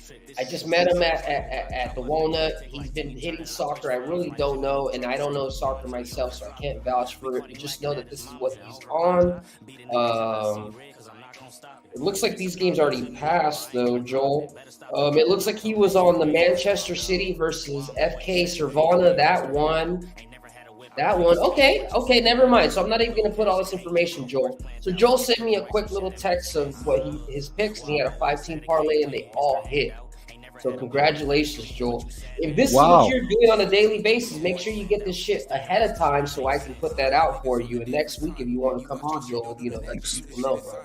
Hell yeah, we love that. So, quick update here. Silva got up. He was dominating him in round 1, but he got up, and now he's up on the striking numbers. So, over 1.5 is looking good. Not that I want to watch it, but where do you watch it at? I mean, I pay for everything that I watch, and I'm UFC Fight Pass, I guess is what I should say. Yeah. But if I didn't pay for it, which I do, but if I didn't, you would go to sportsurge.net. Oreo's already up 2-0. Man, they're going to continue. They don't even care about clinching. What the fuck? That's good. Fuck the I need the Astros to keep losing for my futures, but I know that Nick, wherever he's at, if he's still coming through, I know he's on the Astros future, so I know he doesn't like seeing that. Red Sox Rangers, we're still at 0-0, bottom of the first. Brewers Cardinals 2-0 Cardinals. Phillies Braves 3-0, which is okay because we're only chasing the team total. Gardens and Royals 2-0. White Sox Nationals, it's now 1-1 finally. Nationals, let's see if they freaking wake up. They're supposed to be ripping the crap out of them. Like I said, we did have a Urena. When Urena is pitching, period, he doesn't need to still be in. The White Sox are 0-7 money line, 0-7 run line. Or excuse me, any team, because Urena got traded, I believe, from the Pirates. So any team that Urena has pitched for this year, they're 0-7 money line, 0-7 run line. Yankees 2-1, Twins 2-0, Mets Marlins is 3-1, and Rays Angels 2-1. If you have anything you guys are sweating on, let us know. Other than that, man, I appreciate y'all being here. Each and every Tuesday, you guys can catch us. Here we got about 25 minutes left until NHL comes up. So soon enough, we're going to be fucking going full steam with NHL, NBA, NCAA, NFL. I mean, we're going to be last week I was I remember when I told you guys that I wanted to do a multi-sport round robin parlay? Last week, I ended up taking 8 teams. 6 out of the 8 teams hit.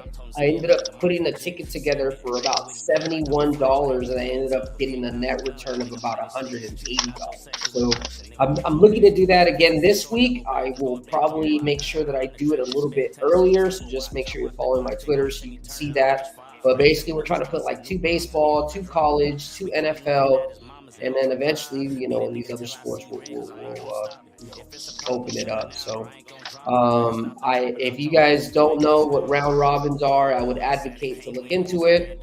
It's kind of like that sweet spot between parlays and picking straight up. It's a good way. Oh shit! 3 or 4 teams that are like minus 100. What's up, Dylan?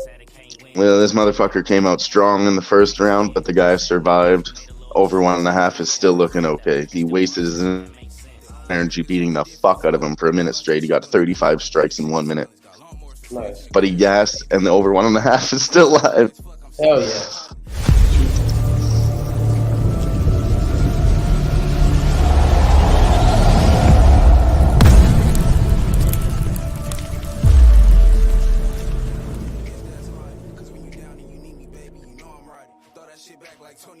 Let's go, baby. He defended and got back up. 45 seconds, and we're straight. Crystal Craig says 2-run home run for the Jays. Don't have a plan. Damn, let's go. Go Jays. Congrats. 4-1 for the Jays. White Sox up 2-1. Come on, Nationals. We need y'all to beat them. What? Yeah, I know. Oh. Phillies Braves 3-0. Everything else is pretty much the same. Yeah, what do you think about this Brewers Cardinals game? You think the Cardinals hold on to the lead?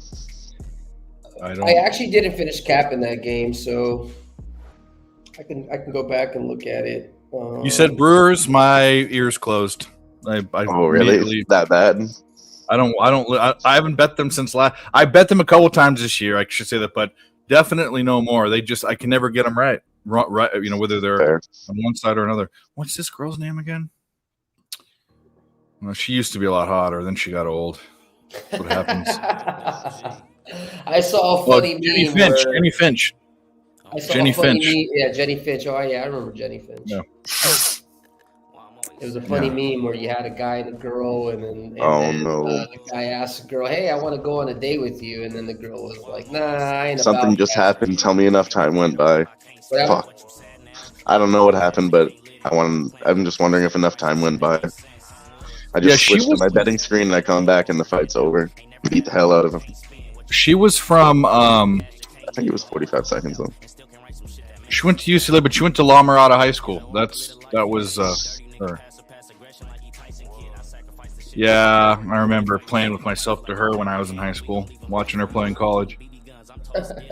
Jenny Finch. Yeah. He was a beast.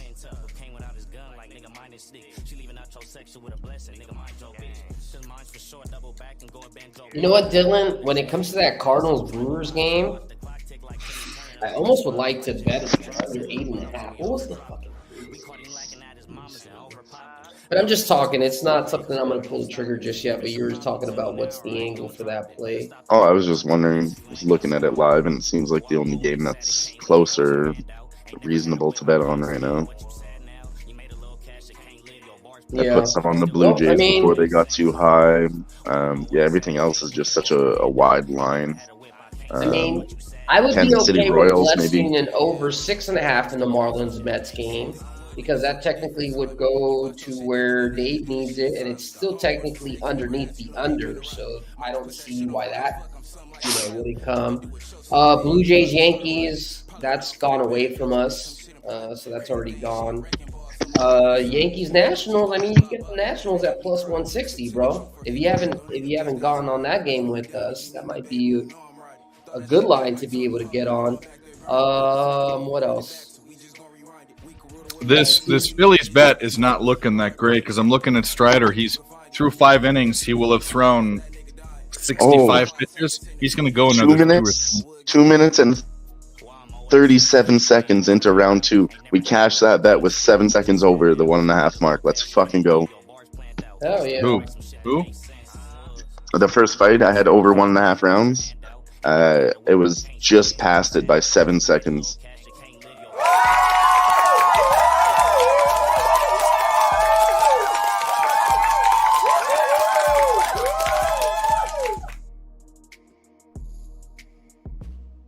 Nice. Said- You're right, Sorry, baby. sorry. You got Jay in the chat is strikeouts. saying he missed it too. Was the time under? It said 2:43. Oh, no. It might have been how much time was left, not how much time has passed. We might have lost that bet by 7 seconds. I think the only thing, Dave, is we have to think that Braves management is smart enough to take Strider out after the 5th or 6th. There's no point in wearing him out. He already has 8 Ks. Well, he's pitched 5 innings and he's averaged 12 pitches in hand. I don't know. We'll see. There's still plenty of time left. That fucking Marlins, those fucking. It's so bad. They've left so many people on base. It's not even funny. How many people have they left on base? 9 combined between the two. Jesus Christ. This game should be. Jay in the chat saying he missed it too. We did miss it by 7 seconds. That was how much time was left, not how much time had passed. My fault. Oh. 7 seconds. So you did end it, damn it. Yeah, it said 2 minutes and 37, but yeah, that's how much time was left, not how much had passed. So. Oh, okay. Man, I celebrated too early. I thought, shit, I don't It's all good. celebrate It's all good. until I see the money coming in. I'll tell you that. Well, I just read it wrong on the screen. That's my fault. I've dishonored the chat. Yeah, it's all good.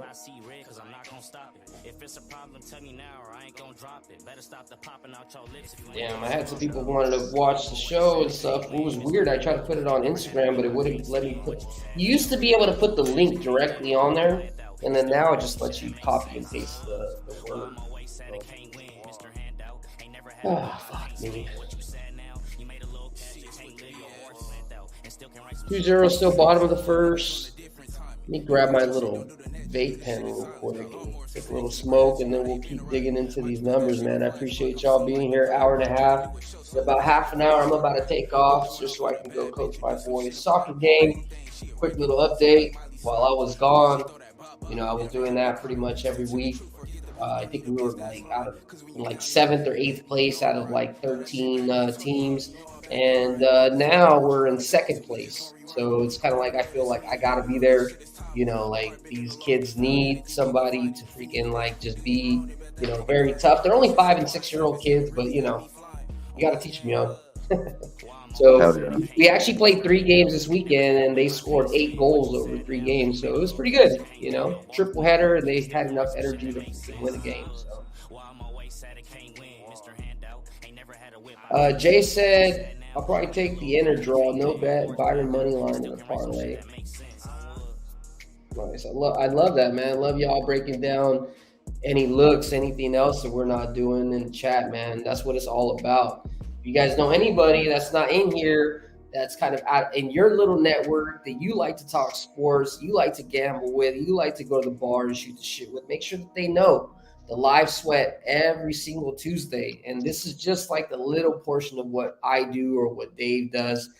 Make sure you're following the Twitter. Make sure you're following everything so you can get the most up-to-date alerts. And then for some of us that have been watching this since way back, the capping with the cost thing is still up and alive and running. And it's going to be introduced in a totally different way come NHL. Just stay tuned. So, but, we're still working on giving back to our veteran folk and, everybody else. So. Hell yeah. At least Tone Megan's here cashed it, so let's go. Shout out to you, Tom. He cashed the Igor bet on Dana White's Contender Series inside the distance. Okay. Hell yeah. Hell yeah, Tone. I gotta play one for Tone now. I gotta play one for Tone.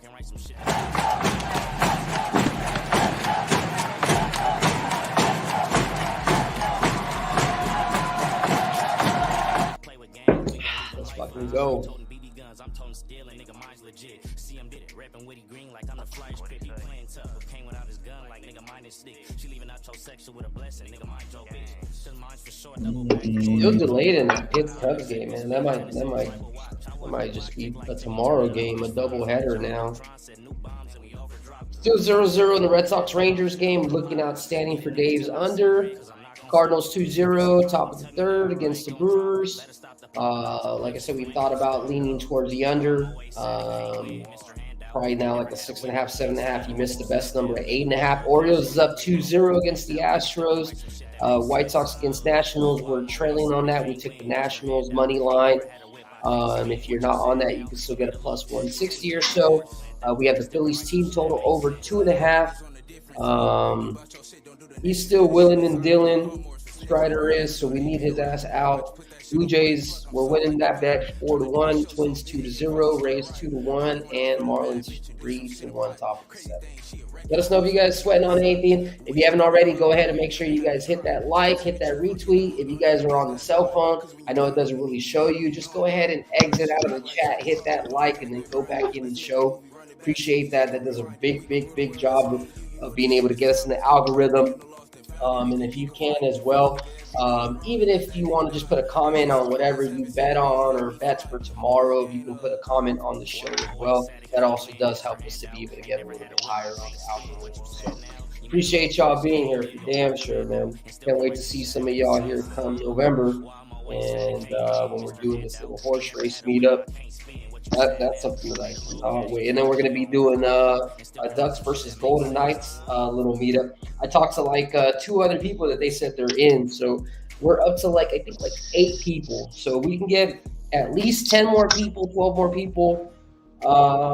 We should be able to have enough money to get a box. So, if you guys are interested, November 3rd, Ducks versus Golden Knights. If you guys want to come through, let us know. Shoot me a DM. A couple of us from Pub and a couple of us from Who-Bangin going to be there. So let me know. Shit. I was thinking about taking the Astros live, and Tucker just hit a 2-run home run with 2 outs. I was waiting to the end of the inning, and now tied it up. So I don't know. There you go, Dave. You don't have a bet on that game, right? You just want obviously.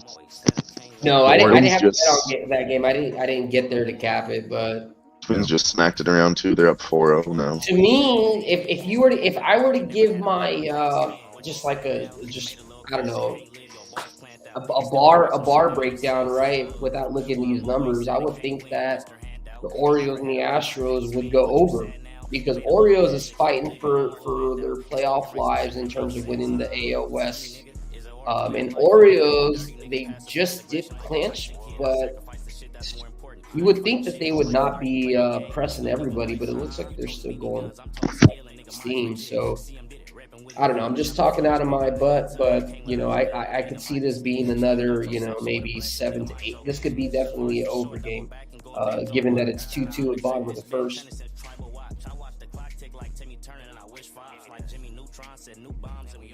Justin said 1-0 Rangers. Jay said, who are we on this one, Dylan? We can't remember.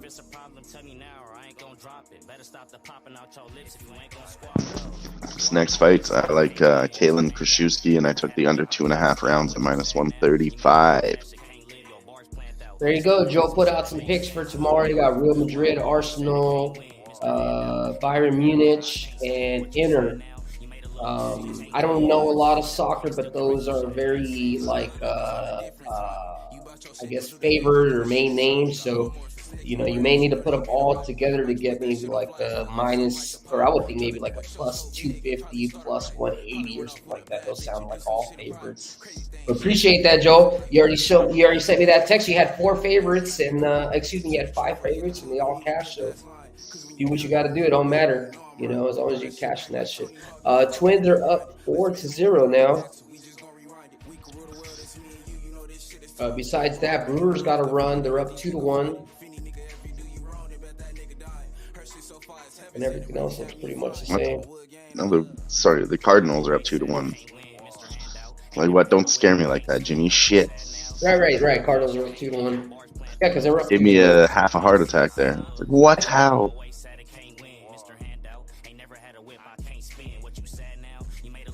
What'd you think of NFL this weekend, Dave?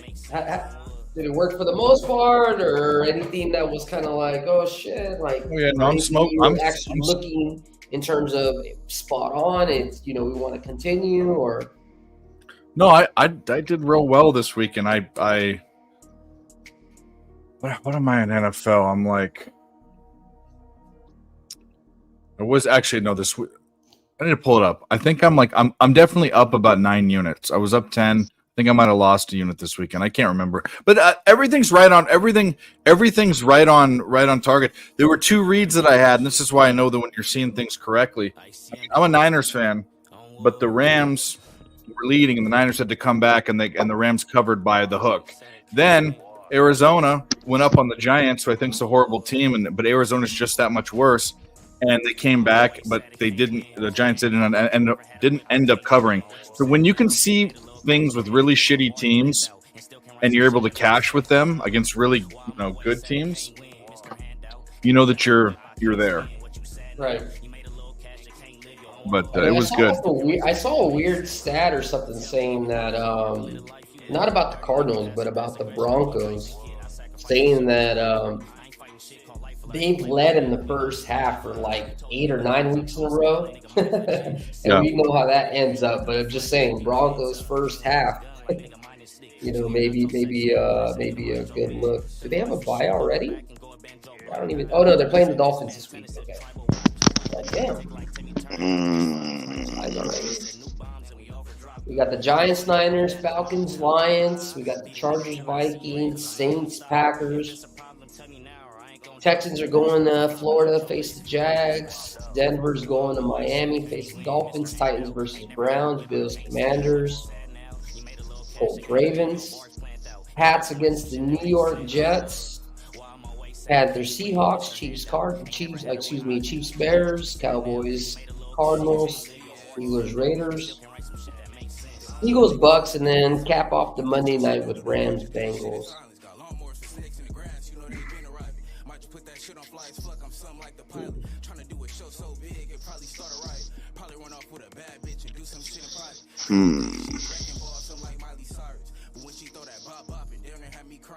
I haven't capped any of the card. I'm just looking at this shit firsthand. But Falcons, Lions over, maybe.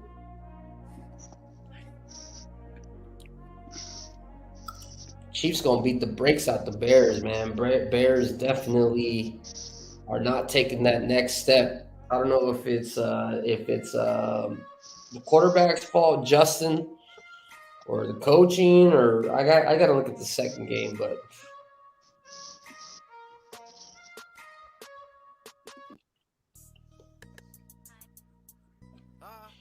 Texans Jaguars game, that's going to be a pretty good game, I think. Yeah, I haven't really looked ahead. I'm actually still capping these games at the end for tonight. Yeah. No, me neither, bro. So I don't expect for you guys to have any insight or anything, but it is Tuesday. Baseball is winding down. Still want to talk a little bit of football. But I have not capped any of these games just yet.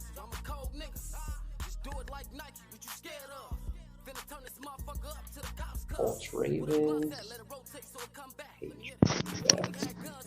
So far, second fight, they're fucking going for it. Under 2.5 rounds is looking good. Either guy could win right now. Kind of mad I didn't take the dog, but he's just swinging wild. I think this guy will piece him apart late.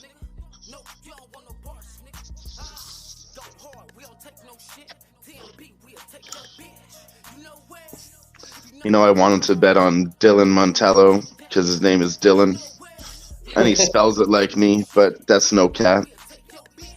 Hey, sometimes you got to go away from your cap and. Wow, it's just what I want to do, but he's putting up a good account of himself. He's taking a fucking beating. Oh, he got caught with a nice right, and another left hook takedown. Might have jumped into a ghillie. Cleveland Browns off of a loss against a divisional rival in the last 3 seasons. They're 5-0 straight up. Just talking looking at some of these notes. Like I said, just like Dave said, he hasn't really capped all the way. I haven't capped all the way, but I do want to be able to look at some stuff while you guys are here. Appreciate you guys being here. I'm going to try to find a little bit of tidbits, see what type of stuff. And then you guys already know we do the live sweat come Thursday. Thursday is really when we get a full breakdown of, when it comes to the Who-Bangin. Oh, And when it comes to looking at NFL picks, you know, it's tight. Well, go ahead. It's tight. He's choking him. It's done. He's out. Under 1.5 rounds. Cash is under 2.5 rounds. All right. So that one cash, right? I'm fucking with you. That one, the money. I'm watching it. There's no way that the time is getting me on this one. He's out cold. We cashed it. Okay, just making sure. Let's go ahead and.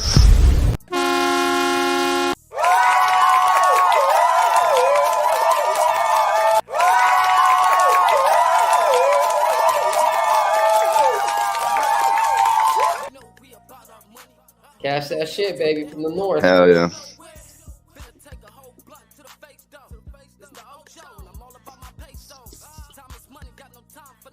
I really don't think it's that bad for, two contenders that I think are going to fucking go for it under 2.5 rounds at minus 135. I really don't think it was that bad at all. Like, I kind of doubted Dylan Montello here a little bit. He swung with him, but man, as soon as he started winning in the striking, but he took him down and submitted him. So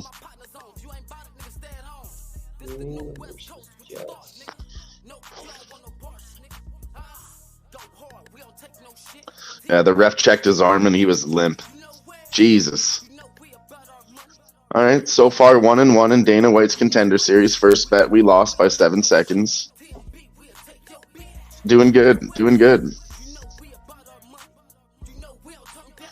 New England, after 2 or more consecutive losses this past 3 seasons, they are 5-0 money line. So they've never lost 3 straight in the past 3 seasons. They're facing the Jets.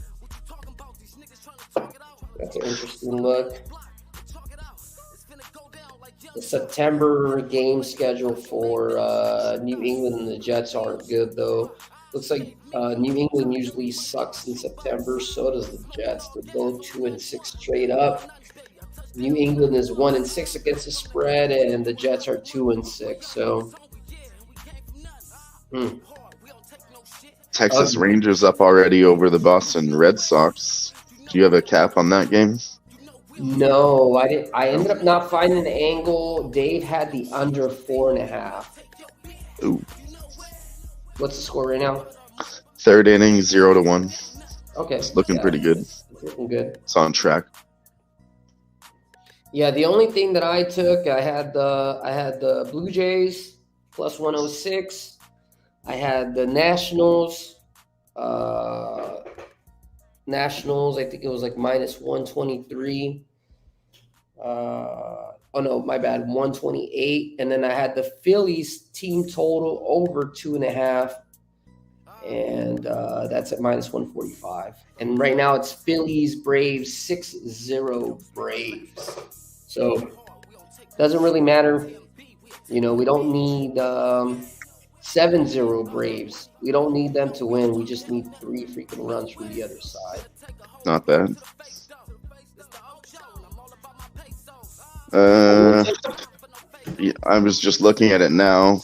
I'm putting in a live bet, but game hasn't started yet, and I'm riding with Dave on the Yerfie in the Dodgers game. Has to be done.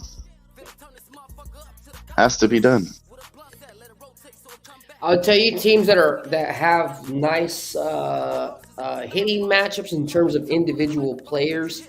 Cincinnati, Seattle, and St. Louis had the best matchups in terms of the hitters versus pitcher matchup, starting pitcher. And then the worst matchups today was San Francisco and Boston. So it does make sense that Rangers are up 1-0, but I didn't want to disseminate that information to everybody because it's just a different way of capping that I'm just trying to see if it makes sense so I can try to introduce it and correlate it for next year. So Yeah, fair. definitely telling that your feed, Justin said. Yeah, I mean, it's something Dave always does, and we're riding it until it starts to lose. It might be on the bit of the tail end right now, but I think we can make a comeback. We'll ask Dave when he gets back how many losses we're gonna look at before we end this trend. But right now, it's alive, so we're on it. Hey, I'm gonna go take a quick Wiz Khalifa. If y'all need to go get a quick drink or get a smoke or do whatever you got to do, we're gonna put on some commercials and then Dylan's gonna hold it down for a quick minute.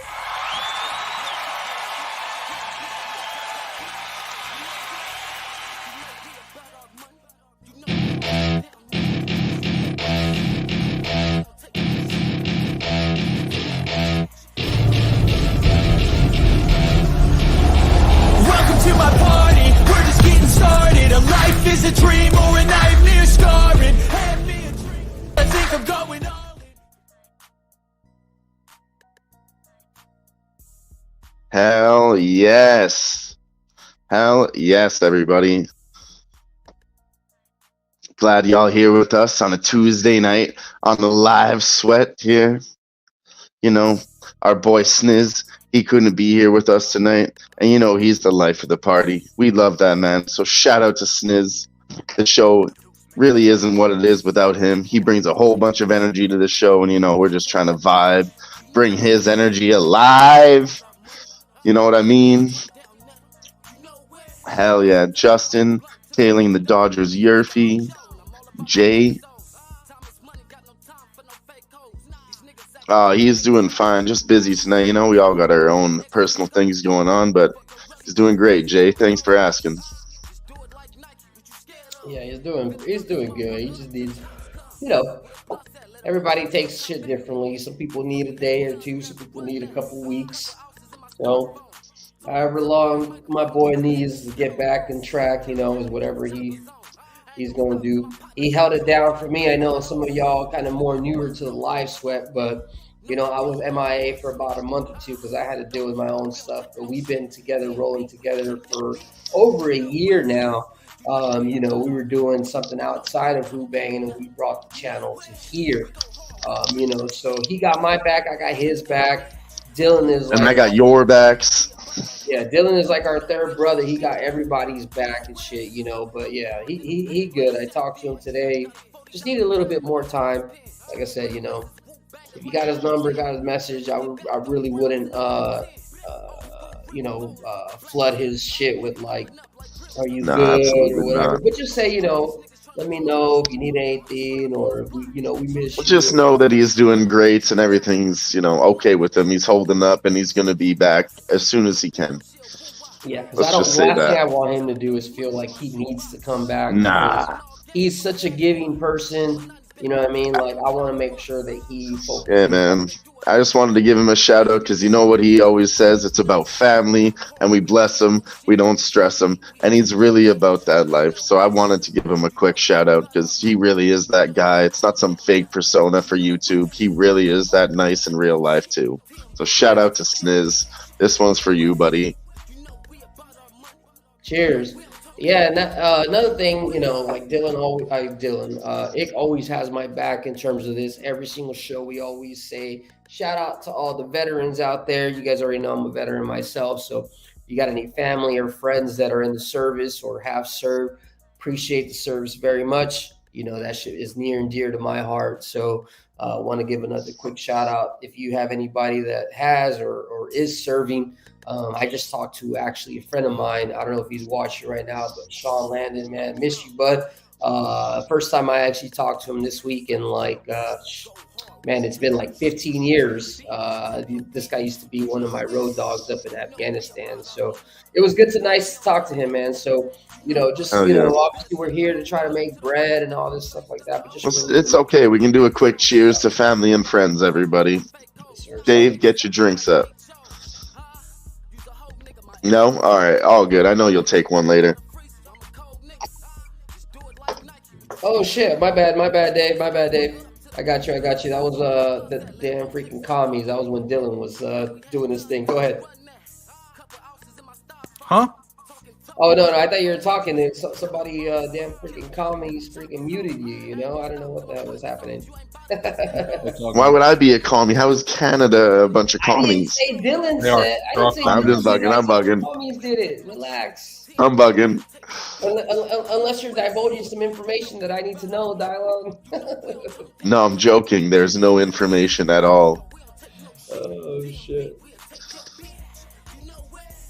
Rays and Angels tied it up. Oh man, see, I'm so glad I did not play. Who the fuck would have seen the Angels with Sandoval, the worst pitcher in the Angels organization, being close? Man, I'm so glad I didn't play that.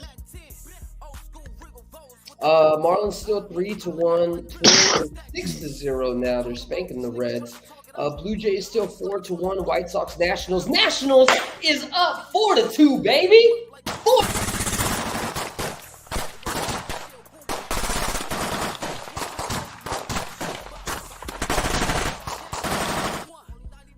Let's go, baby. Nationals up 4-2. Money line, run line in play, as well as we're still sweating this Philly spot. So that's pretty much all I've given out. A Blue Jay spot, National spot, and Philly spot. 2 of them are in the money right now. We're just waiting for this damn Phillies game to get right. Just so you all know, I'm going to be heading out here in about 7 to 8 minutes. You guys are going to be in good hands with my boy Dave. Some other people should be popping on. Dylan's going to be here. He's going to let you know all the moves for contenders, any breakdowns for this weekend in general. And then I should be back at about 8 o'clock to hit the nightcap for the Dodgers game.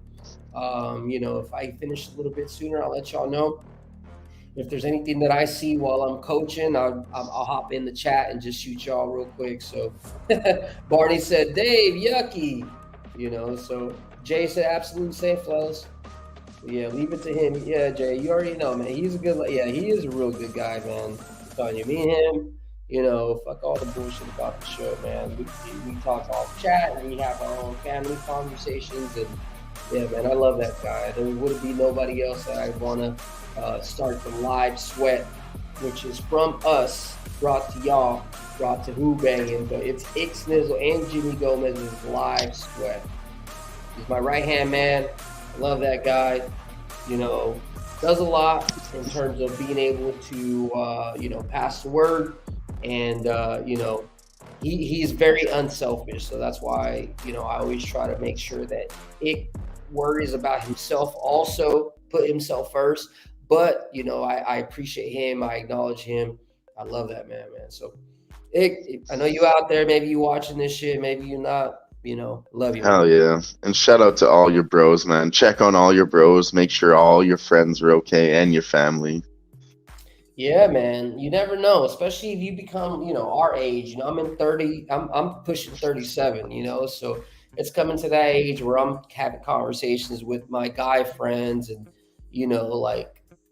be real with them. You never know if they need to have somebody to talk to. I talked to my boy about some real shit today, and he was like, you know what? I'm so glad that I was able to talk to you, and this is working out for a reason, because if I talk to any other guy, they would be afraid to kind of talk about their feelings and shit like that. But because I know that Sean and I, we both were in war together, he's like my brother, he put his life down for me and I did for him. So I have no problem telling him my weakest things and my strongest things, so it's important to make sure that, that's the worst thing us as men is we try to put a lot of shit down and we don't try to share that shit, man. If you ever need an ear to talk to, that PTSD, anxiety, suicide awareness, all that shit also rests a lot on my shoulder as well. If you ever need somebody to talk to or just shoot the shit, having a bad day, you want to, just whatever, talk anything non-sports, you know what I mean? Anything, man. I'll tell you, I've dealt with a lot of depression and suicides with my friends. And, if you're feeling that way, hit me up in my DMs too.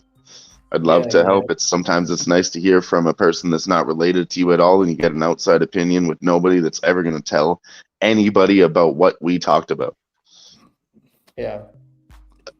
And for me, talk to these guys because I don't want to hear it. Get some help at somewhere else. Okay, there you go. Yeah. I'm just kidding. Dave a message and Dave will fucking send you my way. I would never do that. You guys, I'll talk about it to anyone about anything. But what I'm going to do before you leave, I've got 4 minutes. I'll do this in 3. 2.5. I need Okay. to get a drink, but I'll be. I'll literally be Okay. back. I just Hoovered 3 street tacos, and I'll saving the other cover it. ones We got later. the third fight starting Better in not Dana put White's them on Contender screen, Series now. motherfucker. Oh my god, my mouth is gonna start salivating. Yeah, dude, these are awesome. These ones. This is a legit taco place. Their burritos suck, but the tacos are good. Okay. All right, bro. Yeah, All right, so Dave's I gonna know eat a a bunch of spot like tacos that. on screen when he gets Their back. quesadillas are so Sure, I'll good. show you. We got. Yeah, let's have a presentation. I love that. Oh man, thank God I gotta get out of here. So I'm gonna. Oh man. Wait, let me ask you one question: green Shit, or I fell red? my computer. I alternate. Okay. Mm. Barney Best wants to know decision. if street tacos is slang for hookers. Only on Wednesdays, Barney. Only on Wednesdays. No, it's for dick. I'll be right back. Oh shit. Barney's Hey, probably man, out there everything's looking fucking real- tickle fighting somebody for tacos right now. Jay said I cooked the seafood and spicy chorizo linguine this evening. I'm telling you, lads, take away food and this Ish. is prepare yourself, Aight. rustle up yourself. Okay. Yes, my man. Hell yeah. Jay. Nice. Right, Barney, you're right. Guys could be hookers too, right? We Oh, need to sorry, figure out Barney. how to That's have a my stick bad. with them as well. You know How what I'm saying? We dare got you turn the tables like that? I'm saying I ain't judging. Barney, This I'm is sure why I you- love Barney and why I hate Barney. Fuck it, Just Barney. If you kidding, want to it's hop all in love. too, man, let us know. We'll shoot you a message. I'm about to hop out of here in a little second. I'm gonna wait until Dave comes back up, and then I'll be able to try to cap some more games for you later tonight. But just to give you a quick quick recap. Rays and Angels 2-2, bottom of the 8th. Marlins and Mets, it's still 3-1. I should have pressed that under like I wanted to, but that's neither here nor neither there. Twins and Reds 6-0. Twins are still showing that full force pushing while the Reds continue to fall like a rock. Blue Jays 4-1. That was the spot that we were on. Nationals is up 4-2. We did say that oh boy is 0-7 money line and 0-7 run line Urena this season, period. He's like your number. If you we should have at least 1 or 2 more opportunities to be able to Oh, what happened? well, just a little up kick. Girl got kicked in the face, but she took it. Oh, okay. So far, Alan Carr is really not representing her price tag. She's got knocked down. She's defending the takedown, kicking her in the face, pushing her away on the feet. She's a longer, taller girl. She's younger, but I mean, could be an advantage. Wow. Another Boston kick, just took another a kick to the face. 3-1 lead, and the Brewers just took a 4-2 lead. See, that's why I'm glad we talked about that, but we didn't do shit, right? Yeah. Oh my God. That would have been because honestly, I was thinking about making a parlay. That's why I asked. I wanted to take some juice parlays. I was doing the Toronto Blue Jays before they hit that big home run, and then I asked you about that team, and I was like, I guess it's not there. And I'm glad I didn't do it. Barney was wondering about tacos because he got to take care of his taco first, and then maybe he'll be in here. So Dylan, if you can later after Barney finishes eating all that taco, make sure you get all up in there. Just get up in there, and then you can come in and join us, Barney. Barney, do you have any looks on Dana White's Contender Series, Barney? I know you like this shit. Hey, but real quick, I'm gonna pass on the baton to you guys. If there's anything that happens, you guys already know, just message me. Everybody in the chat, hopefully you guys rolled with whatever we on. We are currently in the money with 2 out of 3 bets, and I will see you here in a little bit. Hell yeah. Coach Jimmy, go, go, go. Love that guy putting in work for the people, for the community on both sides, his own community and the YouTube community. What a stand-up gentleman. Love to see The it. best guys I know. I've met him in person. Actually, the first get out of here, lady. The first Twitter gambling person that I ever met in real life. This was before San Antonio. I was at a place. Actually, what's funny is you never get snowed out in Southern California, but there was a pass that you have to go over to get to the desert, and it was snowed out. In fact, the snow was so low in elevation, meaning in in Southern California, it only snows where elevation matters. It doesn't matter other places where it snows. For some reason in California, it does. It's just colder at higher elevations, I guess. I don't know. Fair. But it was really, really low. It was beneath the mountains, which it never gets to. So I was stuck there. I had another night that I was staying at a hotel because I was working at the job that I left recently.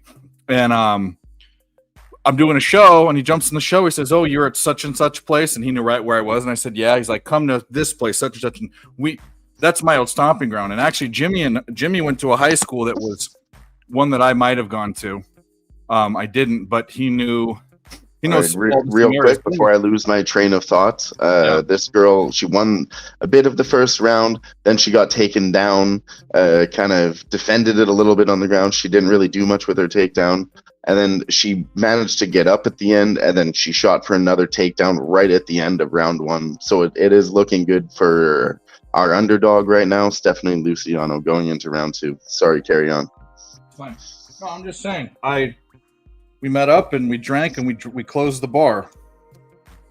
This is us after a stream though. You've seen how I drink on the stream. Then we went out to the bar, so that next day was not the best. You know what? Jimmy G and I did it. Lady, get the F out of here. You're bothering me. She's trying to eat the ice chunks I dropped by my feet. The attractive girl is fighting well, Jay says. He agrees, though. She's in trouble here, though. Barney says, bet online. Alan Carr by sub is plus 115. ITD was plus 140. They fucked up. Alan Carr looks like she's getting tired, though. She's the older fighter. Luciano's the bigger, taller fighter, the younger fighter. You know, I like the age advantage. But, you know, I don't think it applies when it's, you know, a 31-year-old to a 23-year-old. They're both young. Cash it. Fucking cash it. Jimmy just left. I should text him. We had the Phillies team total over 2.5, juiced to all fucking hell. And Spencer Strider was pitching a game, and it looks like Harper. First thing Bryce Harper's ever done good in his entire life to win me a bet, because I hate that douchebag. 3-run home run. Cash it. 6 All right. Let's go. Hit it.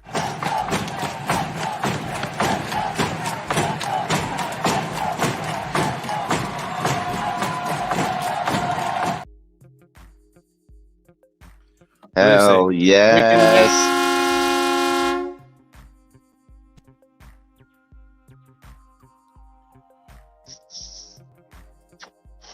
Hell yes. Fuck yeah. The ghost of Jimmy Cashes. Coach Jimmy Cashes. Let's fucking go.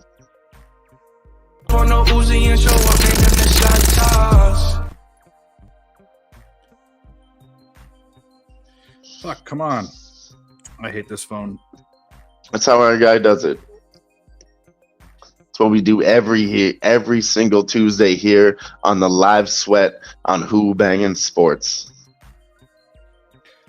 Yeah, it's bad that that Evaldi decided to give up 3 runs.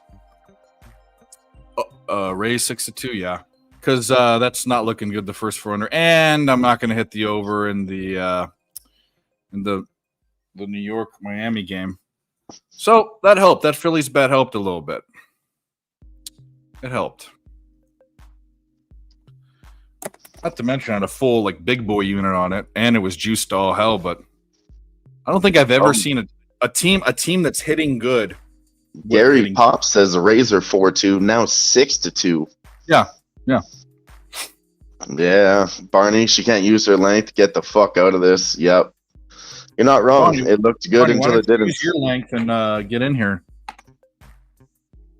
How about you show us your length? He says, this is what he says. P.S. I say that. God, we love you, Barnes. Yeah, good guy. I'm not. She is defending right now. This girl, sure, she is threatening, but she's throwing strikes, but they're not landing, and this girl's defending. But I mean, this is not the UFC. They're giving out Dana White's contracts. They're not talking about wins, you know. So I don't feel like this is going to get her a contract or a W here. This is what we call Beaver minor leagues. Beaver minor leagues. The Beaver That's fighter. not wrong. What did you say, Dave? Your cap over 1.5, favorite by decision. No, I kept it. It was 2.5. I think I got. Yeah. Yeah, 1.5 wasn't available on the book that I had, but even if it was 1.5, it would have been for contender series. They decide if it's 1.5 or 2.5, and they only give you one. You don't get both. But you had -155, you said, and I'm like, that's pretty beautiful for low level, Beaver League fights. Yeah. Well, let's go. Beaver League, fuck, I love it. Coined it right now. Beaver League fights. That's just like the WNBA. I don't know. I shouldn't say that it'd be sexist, but I mean, it's not. Well, it is. It's totally sexist, but no, I'm just going to say the WNBA's product is bad. It's a bad product. I don't know how you make it any better. Yeah. I don't know. Jay says back up off the floor. Luciano's dominating. Barney says he hit crutch there by sub plus 400. Yeah, I like that too. The numbers were favoring the KO, but I knew he was a sub guy. But yeah, I played both sides and cashed that bet anyways. Under 2.5 rounds, -135. But I fucking love that, Barney. That's sick. There is a bet that Razor put out there that I went and she defended the takedowns. She's beating the fuck out of her at the end of round 2. She just sprawled again, went for a takedown. It's over. If she keeps it on the feet, she's gonna bust this girl up in round 3. Another takedown. Oh, it looks bad. Yep, a third takedown, and she defended, and it's back on the feet. This is bad. It's bad. It's bad. Sorry, she's the favorite is now back on top at the end of round 2 after 3 takedowns. 2 of them failed. Now she's tired. She's failing to stand up. She's tired as fuck. She's huffing and puffing, Dave. She can't stand up. I don't want to hear all this. Oh. It's good. This is good for the Beaver League. We're gonna get our over 2.5, and I'm probably gonna get my underdog. Wow. You had under 2.5? No, I'm on the underdog. Oh. Plus 165, Stephanie Luciano.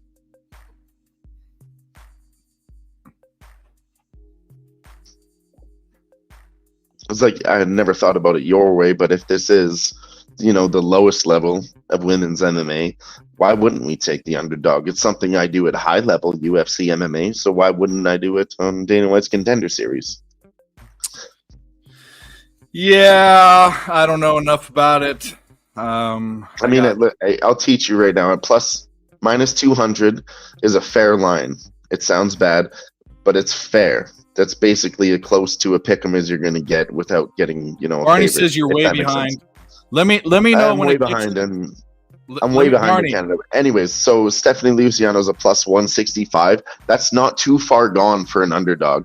Now, if you have a plus 200 or 300, you might want to think about it in the Dana White's Contender Series. But anything under plus 200, I guarantee you want to think about that girl with doing a little bit of research on her also.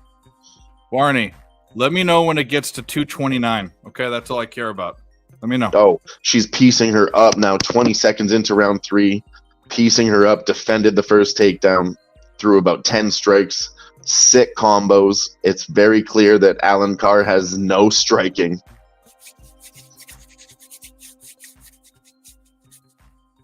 I capped this all by myself. Cash the over. There you go. It's this cap. So Barney, you cashed the over 2.6. That's a crazy bet, dude. I think you meant 2.5. I know. Don't ruin my comedy with logic. God damn it, Elizabeth. Oh, sorry. Just kidding. Jay says Alan Carr is bollocks. I love that. Aren't bollocks like balls in like England? She's even though he's fucked, basically. She's Balls City. She's fucked to all balls. Hell, she's crawling around on all fours right now, dude. She can't even get up. Oh, I haven't seen something like that since Neil Magny poot scooted versus Ian Gary. And she throws a flying knee. And now she's overhand left, another left, defends the takedown, uppercut. I mean, come on. Come on. No, the referee really should call this in a low-level fight. She has taken a beating that she doesn't deserve. Oh, she deserves it. She definitely deserves it. She's been a bad girl. God damn. All right, she broke away from the takedown. Now she's kicking her in the legs. And she's still trying hard. This is the fourth time I said it, Dave. She's trying hard to get up. She's walking on all fours. She's walking on her knees. She can't even walk. And they're letting this fight go on. But she stood up anyways. She stood up again. And she got smacked in the face. Smacked in the face. And she got dropped. And she fell over. I mean, stop the fight. Smacked in the face. Smacked in the face. I mean, now they're on top playing Scissor Championship of the World. She's got her she's got her butt in her face. She's working for a leg lock from the bottom. I don't think she can get it. Luciano has her ass in the face of Alan Carr. She spreads the thigh, says sniff my ass, goes for a back fist from the fart top. In her face. Please fart in her face. She's in the fart in the face position, and she goes for a back fist to the nose. And this girl struggles to stand up for a fifth time, shoots a lazy takedown again, gets pushed in the head, gets beat in the face. I mean, really stop the fight. Okay, there's 2 minutes left. I'm just going to stop commentating it. Referee says stand up. She can't stand up. Oh no! Don't do this, fucking Washington Nationals. Don't fucking do it. Give us some sports updates. This is sad, Dave. Tampa Bay won 6-2. Twins are up 6-0 versus Cincinnati. 8th inning. My over in the Miami Mets game is probably not going to happen. 3-1, but runners on first and third in the top of the ninth. Top of the ninth for the Washington Chicago White Sox game. They were up 4-2. Now they're up 4-3. There's one out with a guy in first. Kind of scared. Jays up 4-1 in the seventh against the Yankees. Royals are up 5-2 in the fifth against Cleveland, and they have 2 men on and no outs. The Pittsburgh-Chicago game actually went off. It finally went off. First and second, one out in the top of the first. Pittsburgh is batting. Bottom of the fourth from Milwaukee and St. Louis. Milwaukee's up 5-2. Screw Milwaukee. Oh, head kick. Head kick. Holy fuck, this girl's tough, though. I mean, the whole time you were talking, the same thing happened. Another takedown, another failed attempt. Referee stoppage, said stand up. Like, it's disgusting, Dave. It happened about 9 times. And it just happened again. She got knocked down. And she's getting strike to shit. 20 seconds left. Punch in the face. She's done. Referee stopped the fight, but they say let it continue. Elbow to the face. And the referee is standing about 8 feet back. He's not concerned at all. That's bad work from the referee. It really is. This needed to be stopped.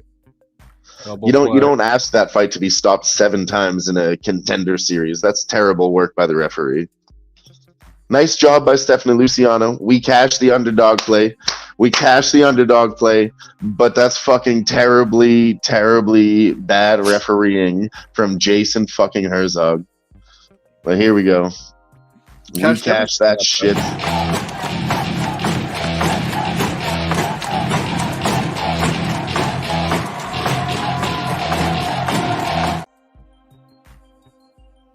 Did you hit something, Dave? What? I hit the over. Yeah, I thought we played a video for that. No. Oh no, I don't want any videos. We're fine. I like this music. It's calming. This music. For our boy Sniz.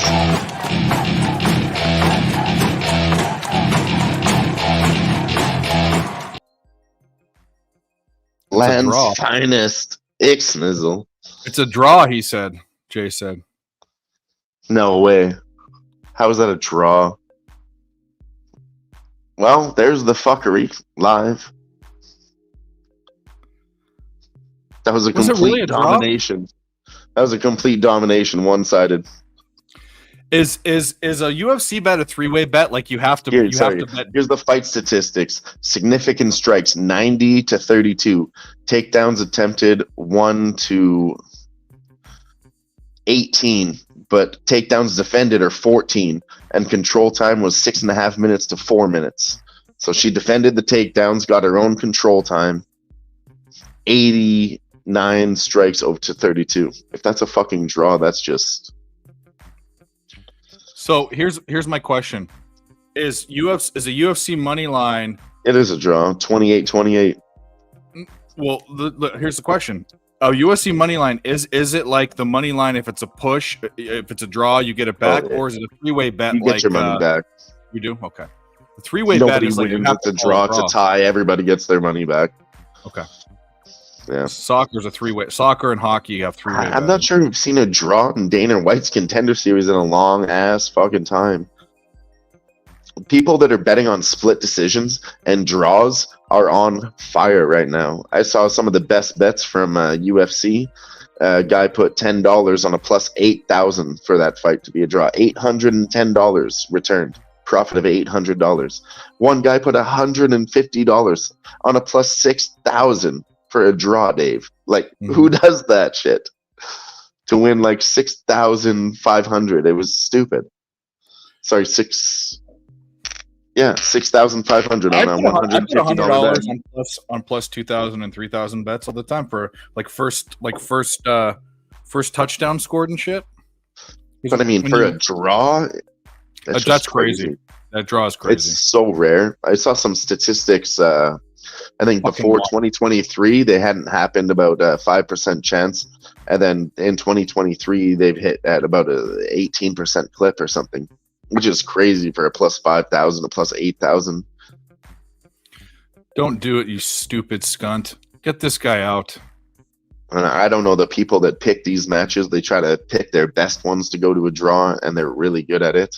But it's wild to me.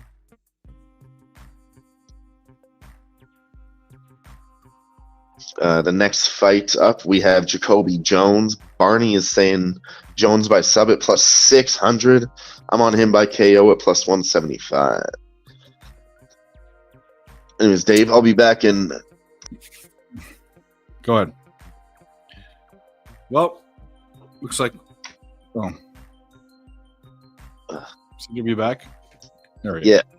So we're sweating out this. That was not a strike, but I'll take it. We're sweating out this Washington Nationals game. They were up 4-2. They came in. White Sox scored a run, and then there's first and second. There were 2 outs with 1 on, and he walked the guy. Now he's 0-2. Don't be stupid. Let's go. Let's get this. Get our first or second cash, I should say. That was a line drive, and it's out. All right, good. Cash it. Don't have button control. Don't need them.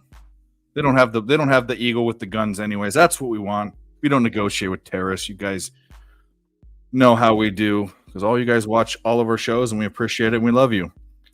And Barney, where are you? We miss you, Barney. Barney, you should be in here.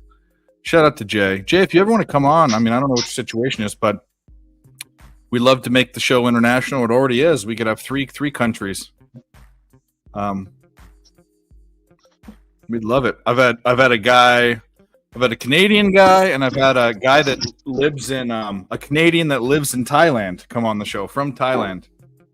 Past couple weeks on Saturday, so it'd be cool to have an Irishman.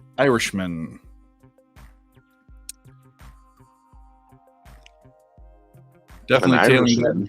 Not a boy. Didn't see that. We cashed the Washington Nationals. We cashed the Beaver Bowl. On to the next. Beaver Bowl. Yeah. So can I get something off my chest really quick? Yes. For some reason, it takes forever for these motherfuckers to pay out my Dana White's Contender Series bets. I think I have a feeling why. It's a theory, but I've seen it happen before on these lower end leagues. They're looking at it, is it pre-recorded? So they have to do a little investigation before they pay you out, because it has happened before in MMA. It was a huge scandal. They paid me. Maybe they don't trust you as much as they trust me. Maybe. I was in on the scandal. Oh, sorry, it's a push, and I got my money back. What? Yeah. Remember? God damn it! It's a draw. Now there is hope in this Miami, New York game that I can. Yeah, they're looking into the push. That's why. Fuck's sakes. Well, Give me my money back for Shev, whatever, however you say her name, Shevchenko. That's what I'm saying. It's just taking forever for me to get paid, but whatever. I had her by I didn't have her money line though. I had her by decision. That's why I didn't get paid back. What a robbery! Yeah, honestly, that's so rare on Dana White's content. And like, I was watching it the whole time. There was a one-sided ass beating. That's what I said. She landed 18 takedowns. She defended 14 and landed 90 significant strikes. That's a win. If you watched that fight and you didn't know how to score a fight, but you just watched it and you said, who got beat up? Grasso got beat up. The girl beat up the smaller girl. Yeah. Oh, sorry, you're talking about Valentina, yeah. When I saw, I was watching. If you didn't know this, Dave, I listened to an interview with Valentina Shevchenko today. She broke her hand or broke her thumb in round 1. She fought 4 rounds with a broken fucking hand and wasn't able to throw her most strongest punch, which is her left hand. Well, yeah, I don't know, man. I don't know. It's one of those things. That's MMA in a nutshell right there. It's some greasy shit. And sometimes the variance, I don't know, correct me if I'm wrong, but like, I feel like it's more frequent than in baseball. Like you were telling me about crazy shit that happens in baseball, but it's like, this happens almost every weekend in UFC. There's a split decision that's controversial, or maybe not a draw, but when the draws are, they're controversial as fuck. They shouldn't be draws. Yeah. I don't know, man. I don't watch enough to know. I hear about these things and I watch them, and you hear about them a lot, don't you? Every week. But then again, I kind of think by virtue of how the sport is watched and the fandom, like you have a bet on one side and you have a bet on another side, so you can be biased. You can kind of be biased in baseball or other sports, but the crazy things that I'm talking about are maybe not a judge making a call, but like a team coming back from an 8 runs in the bottom of the ninth, like that kind of stuff. Doesn't kind of correlate. That's similar to getting your ass kicked for 12 minutes and getting a 3rd round knockout, you know? Exactly. Or like, getting choked out after beating the fuck out of the person for 5 rounds, you know? So something Nate Diaz always does, gets his ass kicked and wins in the 5th round. Yeah, isn't that because it's his car? I mean, he's got probably the best cardio ever. Oh, dude, he absolutely does. He smokes blunts and runs triathlons. Like, what the fuck? How does that even make sense? Yeah, he's crazy. It's not scientific at all, but he's like, yeah, it works for me. You work out your lungs with the blunt, and then you work out your lungs with the triathlon. Like, what the fuck? Well, that's how he thinks. But, you know, Nate... I know it doesn't make sense, but it works for him. It's his mentality. He genuinely believes it. Yeah. They got strong mental energy. I used to not like him and his brother that much, but they grew on me, and I respect them. And I actually like them.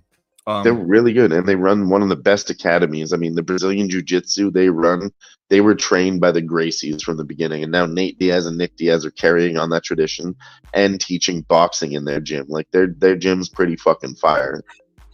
So that one was for the chat. This one is for the veterans. This one's for Dylan. This one is for Dave. And this one's for me. Oh, there's way too much booze in there. I don't know if I told you, Dave, but I'm actually on the brown water tonight, too. Nice. I'm on Appleton Estates, Jamaican rum. It's actually my favorite. I'm not a rum guy. We have this right here. I'll throw that up. There you go. For the Blue Jays. The BJs. Don't call them that. Well, I'm just kidding. Can we get some weird fuckery in this game? Because if we get an out, it goes to extra innings. I might be able to get my over. I need 3 runs, but I think we might be able to do it. Just don't score here. Let's root for that. Let's root for that. Let's go, motherfuckers.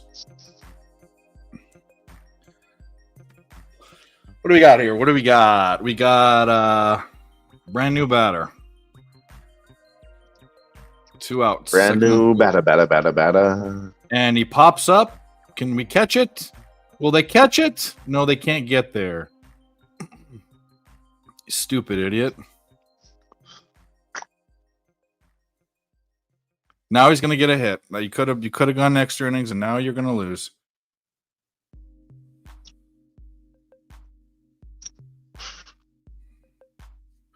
Because Alonso was sliding like an idiot, the fucking polar bear. That's what they call him. Seems like the tides have turned here. Jacoby Jones is now plus 120 money line. And Dan Allen is actually using his range and keeping him away from him. He has changed it from a plus 200 to a minus 165. Jacoby was minus 250 to start. You know what, Dylan? I was thinking about trying to find another bet in MMA, but I'm going to go out undefeated for the night. I'm just going to say I'm undefeated. Yeah, I wouldn't chase Contender Series tonight. I'm only doing it for fun. I got about like $10 on each bet. Nothing crazy. I put a little half unit in my pocket there. Yeah, it's going to make up for this loss, this Mets loss. This Mets Miami. Yep, and of course he did. Of course he did. They walked it off.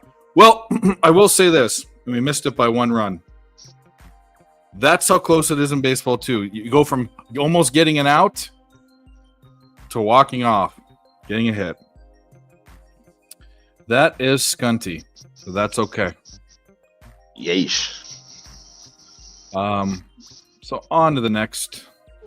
Let's look at some of these games we got coming up. We got. Let's do that. Okay. So here's a Dave special. I shouldn't even say it, but what's happening is coming up. This happens to Dave all the time, and I'm going to be sweating this out. So let's all sweat this with Dave. We know what's going to happen. We're going to lose it. But Sweat with Dave. I have a first 5 bet. It's going to the bottom of the 5th inning.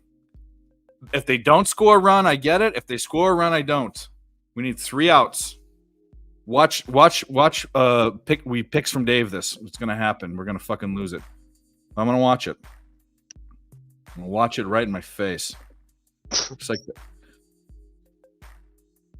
like all those gifts that I was putting in the chat. The hot dogs. No. Go to the chat. There's one. Hold on. No, it's all these gifs of people getting cereal poured in their mouth and then milk until they spit it all up. And there's this one. Just go watch it. It's fucking hilarious. But let's see the next set of games here. Stop umming. So we got Seattle, Oakland. I tried a million ways to get on this game. I don't know how to do it. I'm going to look to live bet it. This K prop for Castillo's at 7.5. Sharpie called it the titty capper play of the game. That's basically where it seems so obvious. It's a one-sided it's a one-sided bet. You should be taking the other side. I think 7.5 Ks is doable, but because he said that, I'm going to agree with him. I also Oakland's team totals 2.5 for the whole game. You'd think they'd get that, but they just aren't hitting, and they haven't scored more than 2 runs for the past, I think, 4 games. Can't do it. I am on the Arizona Diamondbacks coming up here in 10 minutes. Run line, they are on a 10-0 streak. The San Francisco Giants are 0-10 against the run line on the road the last 10 games. And against, after a win, they've lost. After a win, the last 7 times they've lost. So, anyway, trends for Arizona plus Gallons pitching. We all know him. Colorado, San Diego, I have nothing in that. And then the Dodgers, you know. But I have my Yurfie, and I probably will find if Detroit comes up, I probably will be on the Dodgers live. Should I look at that over? I mean, if you think they come up and then the other team comes back, it sounds like an over spot to me. Well, it's just they're going with a primary and fucking it's juiced to the under. No, we'll see. We'll see how it goes. We'll see how it goes. We got 1 bet in it. We'll just see. And Barney, what do you want in the Jones fight? Are you talking about John Jones versus Stipe Miocic? Oh, I'll tell you right now, my heart says Stipe, but my mind says John Jones. But we have to wait for some price tags to look at it.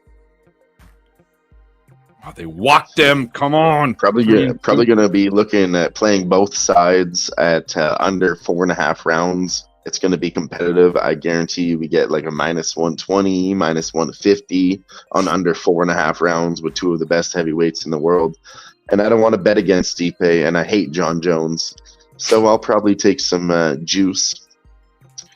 You can hate John Jones, but he is, and you know more about this than me, but he's the best fighter there ever to ever do it. I'm probably, to be honest with you, I'm probably going to sprinkle on Stipe money line for the fucking culture. Yeah, for the culture. You say that. for the underdog. Has to be. Sometimes when you do it, it works out, man. You talk about your favorites winning. You know, Robbie Lawler, when he won, I did that bet for the culture, and it paid out fucking large. You know, Sean O'Malley plus 230. We did that for the culture. Yeah, that was actually. I looked at a stat today. The last 3 pay-per-views, the blue corner has won, which is the underdog. We had Sean O'Malley, Sean Strickland. Like, you know, they put the underdog in the same color. I can't remember who the third one was. Oh, sorry, the third one was Justin Gaethje over Dustin Poirier. Do they put the underdog in the same color corner every time? Yeah, the red corner is for the main event or the champion. In the main event, yeah. Gonna walk this guy too, you fucking idiot. So yeah, the last 3 UFC pay-per-views was Justin Gaethje as an underdog. We're gonna lose this. That was the one that I forgot. The last 3 outs. It always happens. Dave's patented first 5 bets. Always lose. And he walked him. 2 walks. Maybe you should try to sell that patent. I'm not sure. Fade me? No, just sell the patent and give it to somebody else. I don't know, man. Walked them back to back. They're not even warming anyone up. God damn it. 3 outs. You go the whole time and you get down to 3 outs, and all you need is some fucking idiot not to walk people back to back. Get a double play here. Or get a strikeout. Get an out. Don't move the base. Don't get 1 out and don't move the runners over. I don't know how that would happen, but let's do it. That was my favorite bet out of all of them. It looked so good until the last 3 outs. And Seager's coming up. God damn. Okay, this bet's done. Hauk, you're a bum. That's why they had a conference. We had an official timeout. Somebody got kicked in the dick. Yeah, I was thinking this might happen. Buddy came out strong in round 1. I kind of feel like I might have a chance at Jacoby Jones. I don't like to live bet Dana White's Contender Series. I just place my bets, let it ride. As I said, I'm not too confident. I don't like to chase, but they're getting time to recover right now. Somebody got kicked in the nuts, and he's just walking around. He's going to take his full 5 minutes if he has to. I mean, this is for a UFC contract. Why wouldn't you play it smart?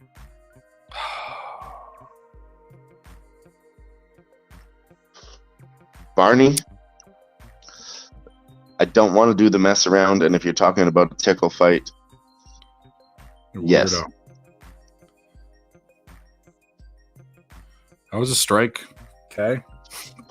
All right, they're back in action. The nut kick is over.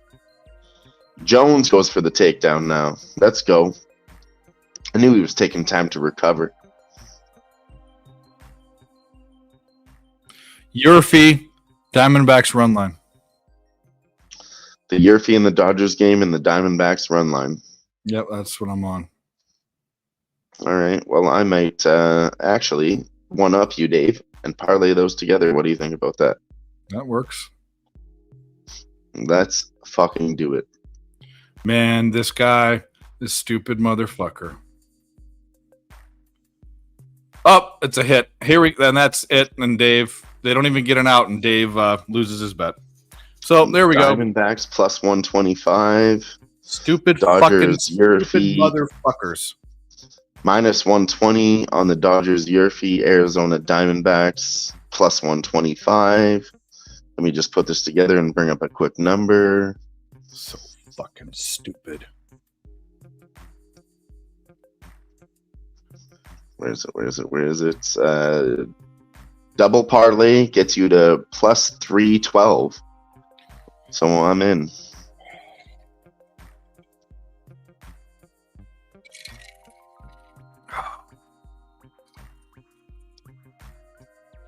That's another Dave and Dylan combo. Arizona Diamondbacks from Dave, -1.5 run line. Dodgers your feet, and I decided to parlay them together with advice from Dave. So let's go. Yeah, I don't condone parlaying anything, but if you're going to do it, those are two good ones. I can't fucking believe that. Taking a small shot at it, why not?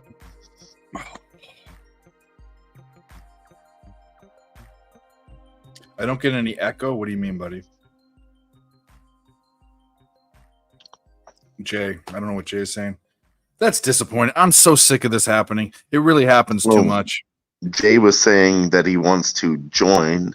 If you jump on StreamYard with us, Jay, you can go to the settings and turn on echo cancellation if you really want to join us. I'll send you a link, buddy. Am I echoing to people in the chat? I don't think I'm echoing. No. Jay's talking about himself. He said he wants to join, but he doesn't have headphones near to him, so it's probably going to get horrific echo off of him. Oh, well, we could try it out. Yeah, if you want to. Do you follow him on Twitter? I don't know. If you follow either of us, send us a message and we'll send you the link. I don't know if we do or not. Do we? Do we, Jay?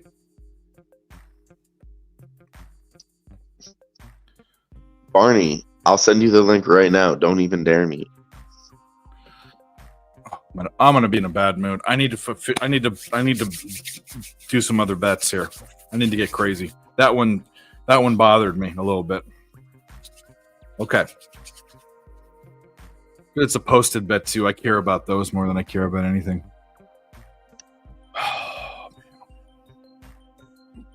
We can still go positive on posted bets. We need to hit both those bets. 3 and 2. But we are an absolute fire. So I mean, we can take a couple days.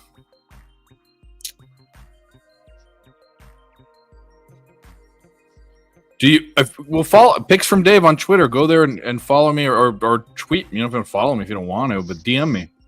You know, we should be following each other. He said he just recently signed on to Twitter or whatever the fuck it's called now. Yeah, I'm never gonna call it X. I don't give a fuck. No. Well, I said that about Twitter. The brand logo is just changed from a bird to an X. It's still called Twitter. I need a haircut. Barney, follow Barney on Twitter. Yeah, try to find him. We had the hardest time trying to find him, but we found him. Yep, Barney, come on, let's talk about the Backstreet Boys.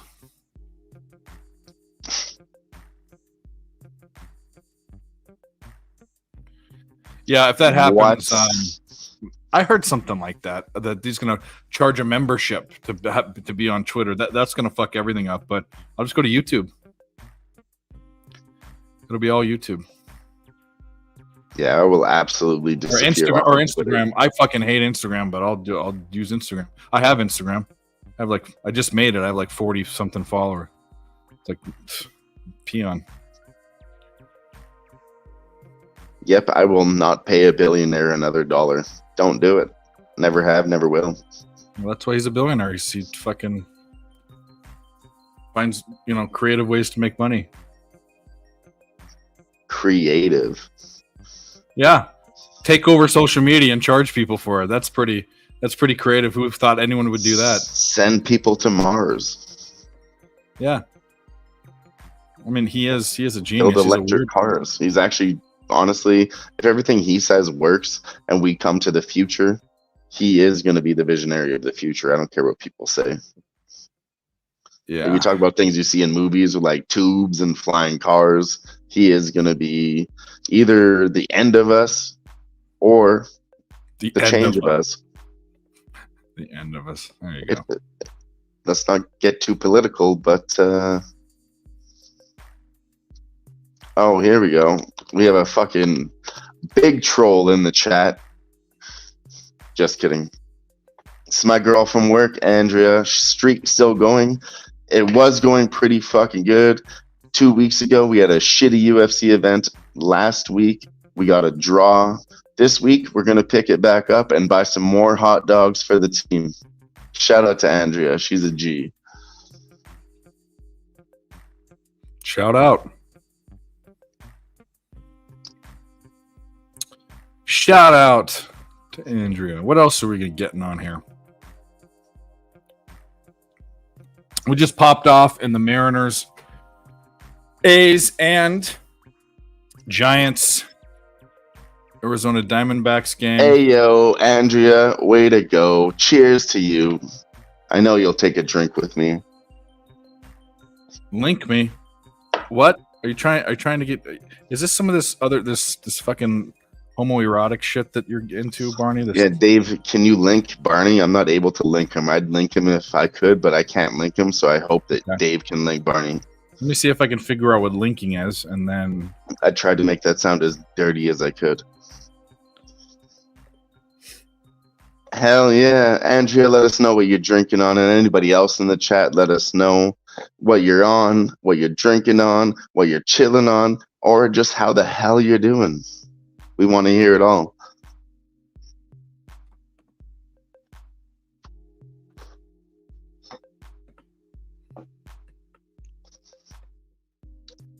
Barney.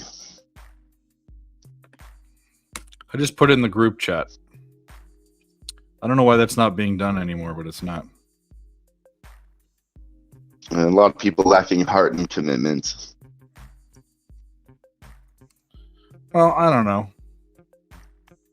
No, it's probably my everyone bad. has their own life and stuff. I have a simple life, and it's actually not simple. It's actually I make it complicated with all the shit that I do, but I like doing it. And you put your head down and you work, and then hopefully good things happen. I like doing it too. I really enjoy being with everybody here on the fucking live sweat, on Dave shows, on Fridays, on the super mega unnecessary, which is super mega unnecessary on Saturday, but it's a whole lot of fun. Yeah. All of these streams that Dave's puts together, the unmuted mic, which is not going, but I wish it would. Me too. Anything Dave touches is just gold. He's got like a Midas dick when he touches I don't know about that. things, it turns into gold. I don't know about that. Also, he has farts for sale. It's called Farts from Dave on OnlyFans, if you guys want to hit that up. Not yet. Maybe coming soon. Sorry, we have a new member right now, and I'm going to sing a song for him. Remember. I love you, you love me, we're a happy family with a Who-Bangin sports and a fuck you Barney. Add him to the stage, how's it going, homie? I Okay. don't know. You just told me to fuck myself. Yeah, I know, but I there's also some happy stuff in there. That ruined my night. God, Nah. Sorry, I was just trying to throw together a freestyle, and that's just how it went down. I mean, at least I get to see Dave's face, I guess. Do you think that masturbating is fucking yourself? No, No. Yeah. That's fucking your hand. that would be something, putting it somewhere else. Well, you know how girls say like, I don't want to get into this, but I was gonna say, is this getting off a little bit too off the rails here? It goes into something else it might be. I'll be sexist about, and I don't want to. If you're gonna go I there, think it might be. if you're going to go there the way the girls do it, you have to put that same thing in your butt. Okay, but when girls say that, their girls say like, I I'm knew, gonna fuck. I knew as soon as Barney showed up, this shit would go off the fucking I rails. mean, You've heard a girl say, off, do you jerk off with something in your butt, Dave? No. Then- No. This is what I mean. And guys want to do that. I don't give a fuck. I think that's weird, but whatever. No, yeah. But Weird thing. when girls say like, oh, I'm gonna go home and fuck his brains out. Fuck, you've heard girls say that because girls aren't doing the fucking, but apparently they think that like if they were riding on top, you know what I mean? Like There are some girls that do the work. well, pegging. That's somewhere else. I was going to go with that. You mean like it, anyways? But that's what I mean. Let's get off this. Okay. Yeah, I told you it got off the rails. Yeah, get off me, Dave. Well, Barney? I'm on top. So Barney, how's your Dan White's Contender Series action? We just lost Jacoby Jones to Dan Allen plus 200 by decision. Shout out to anybody that had Dan Allen by decision. I actually didn't mind that kid, but I mean, That's why I just did the Jones sub for plus 600 for fun. I did the Jones KO at plus 175 for fun. Yeah. And if it was anybody, Dan Allen for the KO, you know. But Actually, that's how these things go. If we're going to bring it back for 1 second, main event. These fights have been all over the place, whatever. I really feel in the main event, we have Shamil, round 1, KO. Shamil? I'm taking him round 1 at minus 165 Shamil. because Who the fuck is Shamil? Shamil Gaziev, okay? He's got an EV at the end of his name. I swear to God, if you bet OV or EV at the end of their names, you're going to be profitable in the long term. He's a Dagestani guy, but he moved away from Dagestan to work on his striking. So I'm taking him by KO at minus 175, and I'm taking him round 1 minus 165. Dude, I'm bet online that his KO is minus 300. Well, fucking shoot it, Barney. Fuck that. I'm going Velasco by sub plus 1600. I love that. Because if he's gonna win, that's how he's doing it. And If it's his path to victory, why not? I love those types of shots. I might, Barney, as you know, I went 1-0. I am undefeated in the UFC tonight, and that's how it's going to be. That's it. No, it wasn't UFC. It was Dana White's Contender Series, and it was Beaver League.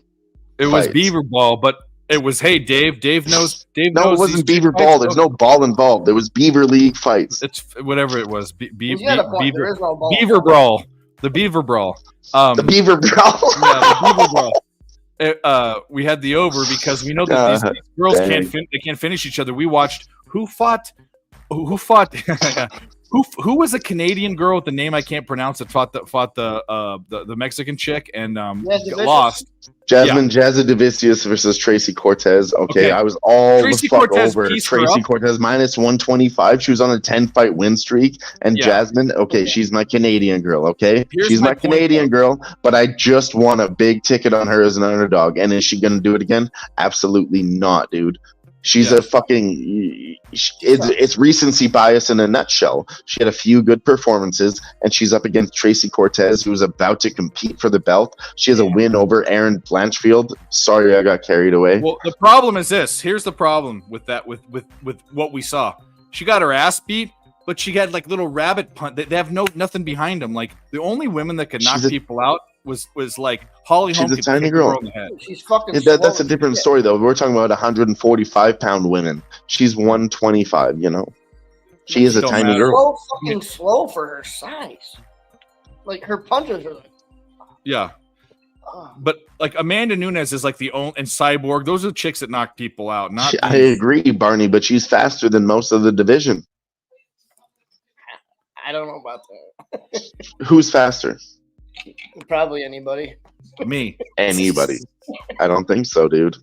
Who's that? Maybe Manon Pierrot, if she wants to fight her. I think Manon Pierrot smashes Tracy Cortez, okay? I think she smashes her. All right. But Erin Blanchfield has lower striking, and I think this is what's happening next for the UFC is Erin Blanchfield up for a contendership belt. That's what I think. All right, we're taking another live bet. This sucks. I had the run line in the Diamondbacks game. Giants scored 2 in the first. I'm going with the Diamondbacks money line at plus 135 down 2 runs. I got a live bet on the Astros plus 200. Oh, that's nice. We're gonna go to win 200. I think that's what we're gonna do. So I want to know when this Velasco or whatever the fuck his name is comes out. What the fuck does he like? His look is so fucking unique. Is it really that bad? Dude, like he's got a long ass fucking hair. I don't even know how to explain it. With a tree tattooed down his chest and his shoulder. He looks like the whitest wannabe Viking ever. Nothing wrong with Vikings. I am a Nordic person. The Minnesota Vikings, they can fuck off. That's okay. Yeah, you know, I feel it, Barney. That wannabe Viking. Yeah, I feel it. Is that a thing? Yeah, like Brock Lesnar. Yeah. He's got no relation to the blood at all, but he wants to wear, his Actually, hairs and braids and the fucking. I think that He's was from just South him- Dakota or North Dakota. There's a he bunch was of. just trying to be a cowboy, and then It's probably in his blood. I mean, look at his size. Look, did you Yeah. see him in fucking high school?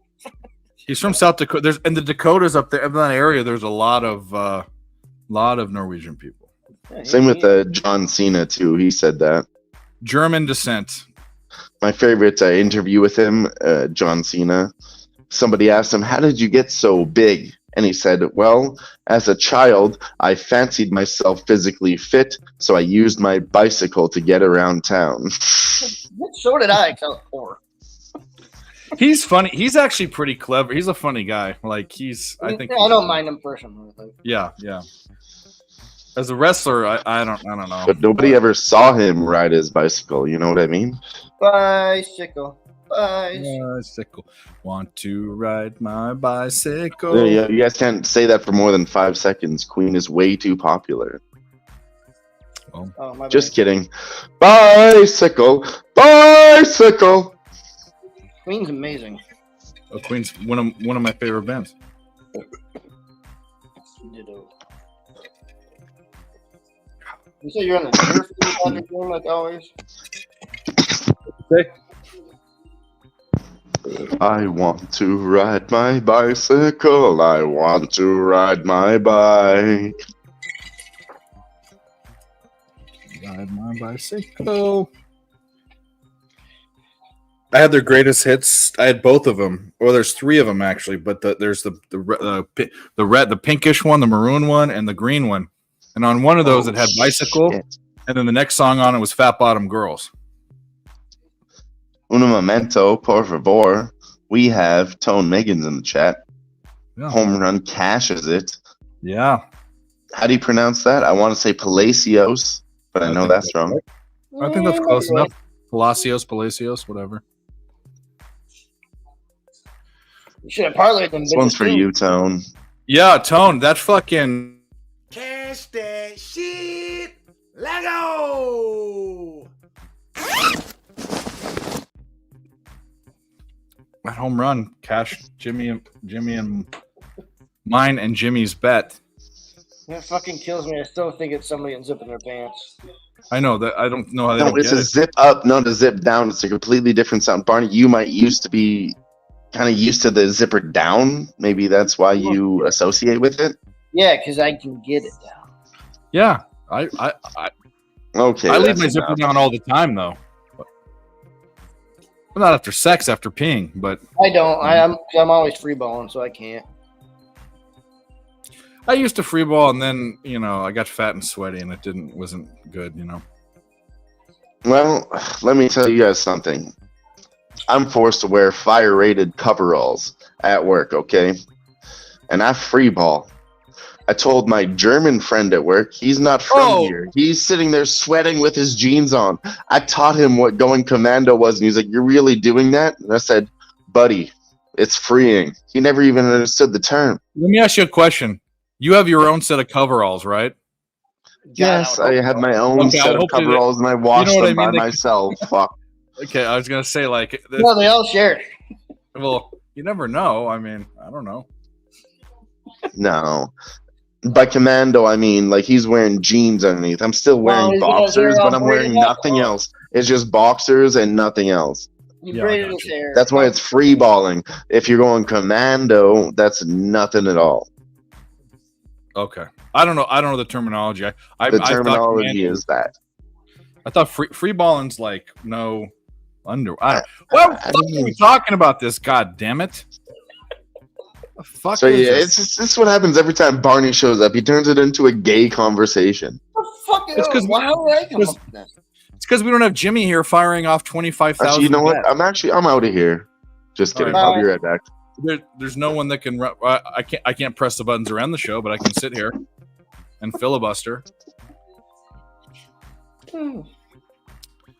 But anyways, the Giants scored 2 runs in the first inning, but the Diamondbacks have runners at first and third with no outs. There are 2 strikes. I'm gonna do it again. Fuck this. Fuck it. What are you doing again? Hitting the Astros again. I can't even see the game, but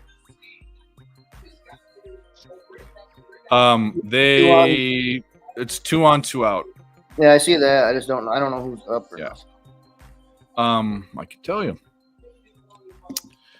can tell you. Mateo struck out. Who's coming up? McCann's coming up. Nope, not McCann. Sorry. McCann's on first. It's ESPN sucks. I have ESPN up. I'm trying to figure out it's Gunner. Yeah. I'm trying to see who's coming up for Houston. All right. Houston. Next up, we have the sloppiest, shittiest heavyweight fight. Both these guys are fat as fuck. Pena. It's Pena and then the top of the order. It's Pena and then Altuve. Fuck it. Fuck it, he says. We'll do it live. I'm serious. Whoever wins here in Dana White's Contender Series, we need to be fading them going forward. Chubby guys don't get to the fucking top. This is some sad ass heavyweight fights. Let's be How did honest. they go from 2 on with no outs, even though they scored 1 to 2 outs? What the fuck, bro? Oh boy. Yeah. This fight might already be over. Tone Megan's in the chat says he needs Rojas home run plus 1200. Jay says they're jelly babies. Upstairs? Yeah. Barney, if you were ahead of me, if you don't mind, let us know what's going on in the fight, if there's anything significant. I don't know. They're kind of mud wrestling here for a minute. Yeah, the scrapping like some sloppy fat heavyweights. Well, I'm talking about it over 1.5 rounds. Some sloppy heavyweights. Got his back on the ground. Mm-hmm. And I think he's trying to kiss him on the forehead. I don't know. Yep. I think he's trying to get the round 1 finish.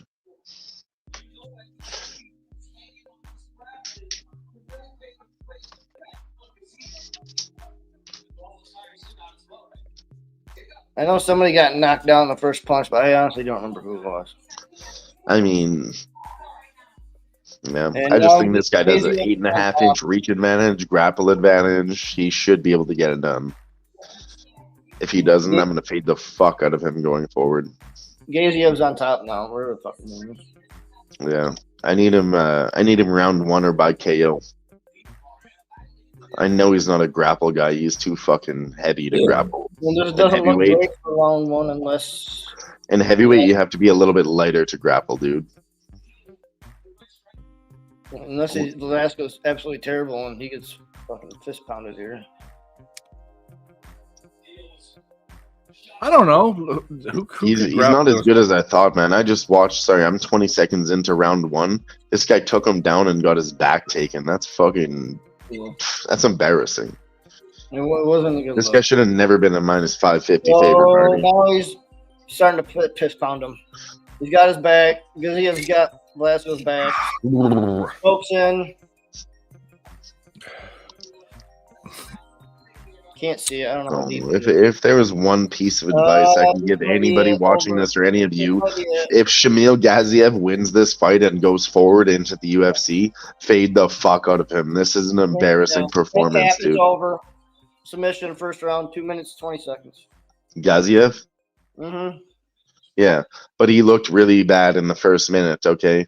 That was embarrassing. This guy has nothing. I swear to God. Now this is going to be, oh, look how good he is. He has a round 1 performance. He did not look good to get that round 1 performance finish. Even though it looks good on paper, he did not look good. We cashed our bet, Dave, but I'm saying going forward, remember this name, Shamil Gaziev. He was looking bad before he looked good.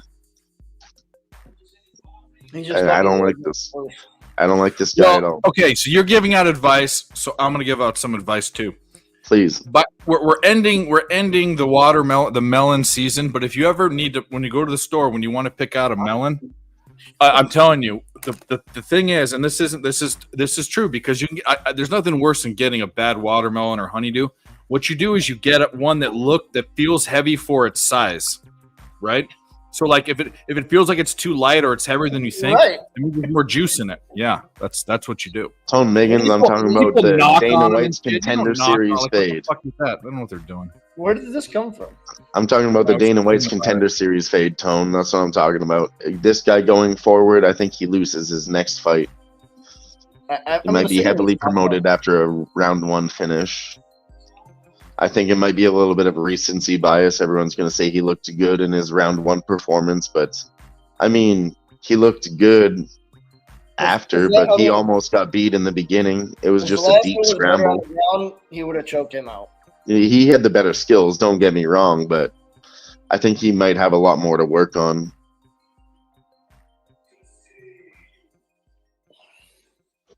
We might give him a contract back. Oh, they're going to give him a contract. I'm still a little pissed off about that fucking bottom of the 5th fucking motherfuckers. I'll be honest with you, Tone. I might have jumped the gun a little bit when I saw my boy losing in the first round. Might have talked too much shit early. He did drop him with a right hook and then got on top of him, but then he reversed him in some submission positions, and I started talking shit. Hey, Tone. Maybe a little bit too soon, but he did put on a good performance. Hey, Tone, what do you want with our Dodgers, bro? Are you? What's the lieutenant levels play of the day for the Is it the Dodgers? I'm on that Yurfie, but how do we get on the Dodgers? Bet them live. Let me know if you're still there. Training with Habib's people. Now, is he training in Dagestan or is he training at American Top Team? That's what I'd like to know. I would assume American Top Team. I mean, I like him going forward if he can, kind of improve his game a little bit. You going over 5.5? He looks gassed right now at heavyweight. Let's be real, dude. You're going with the team total over 5.5 or 4.5? He's breathing heavy after a round 1 finish. Sorry, Dave. Go ahead. 5.5 plus 105. I don't know if you like. This was what scares me. But taking 5.5, the total game is juiced to the under at 8.5. So if you think that they're going to go over, you should also be betting that the run line. But that's juice. That's way juice minus 125. Yeah, this game's kind of unbettable except for the Euro. Yeah. Nothing makes sense. I mean, shit. I would love the Dodgers team total over, but if it's Dodgers team total over, you take the full game over probably too, or the run line, or the extended run line. Tone, correct me if I'm wrong, but I like to believe that you spelt that wrong on purpose, and you're calling the Dagestanis Satans. I think that's the joke you're making there. And if it wasn't, we just stumbled onto something fucking hilarious. Because they are fucking from hell, and they do bring everybody. No, seriously. No. Whoa. Let me get to a point, because that sounds really bad. They are from hell, in the point that they bring everybody into hell with their wrestling. They drag everybody into the deep depths of hell and finish them. Nice save. Not them. First of all, if you've ever watched Khabib, he says, not where I was going with that. Sorry to cut you off, Dave. Again, that's not where I was going with that. And they're super religious too. Got a whole audience for Who-Bangin.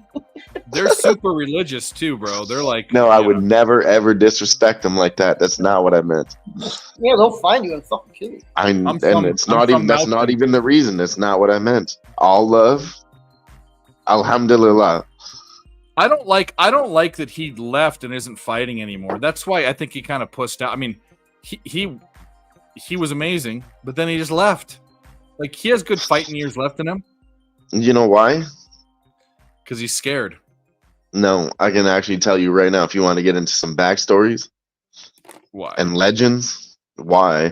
Is because his father died, and he swore on his mother's word that when his father died, he would quit fighting to take care of his mother. And the reason he would do that is because of his father's plan, which was Islam Makhachev will come in and take the belt anyways. So it doesn't matter if you lose the belt because your brother's going to take it, and we'll have a 4-year reign of UFC championship. First is Habib, next is Islam. That was father's plan. Okay, so what weight class is that? 155 pounds lightweight. And who's the champion right now? Islam Makhachev. And who's the number 1 challenger? Apparently, it's Colby Look it up. Covington. I thought No, I'm just isn't kidding. Volkanovski in that division? Volk moved up.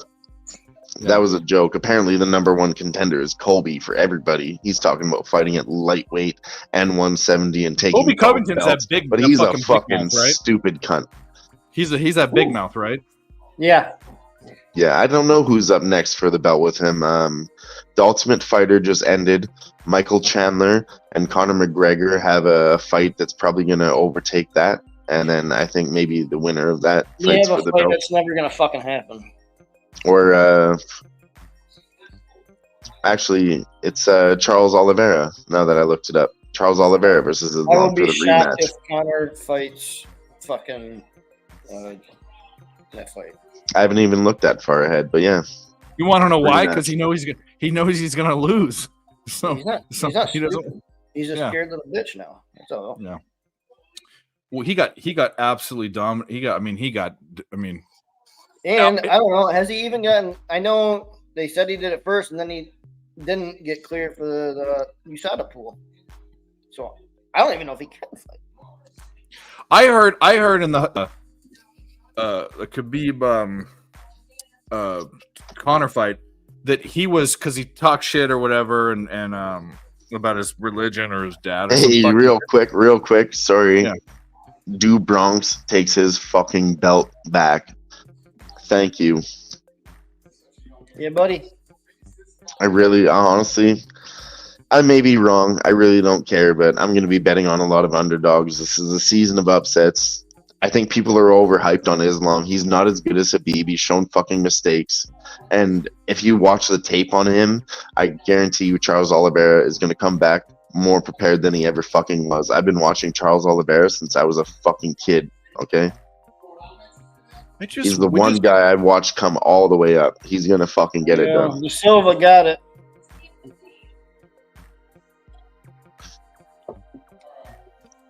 I think he comes back better in that fight. He's not going to go out swinging like he did in every fight. Because you have to remember, he did that in every fucking fight in his championship run and went for it. So now he might understand how to fight this guy and take his time a little bit. Because I know he's better in the grappling. If he can get his jiu-jitsu game going, Islam's not as good as people think. And Charles Oliveira is better than people think. And Charles Oliveira's striking is way better than Islam's.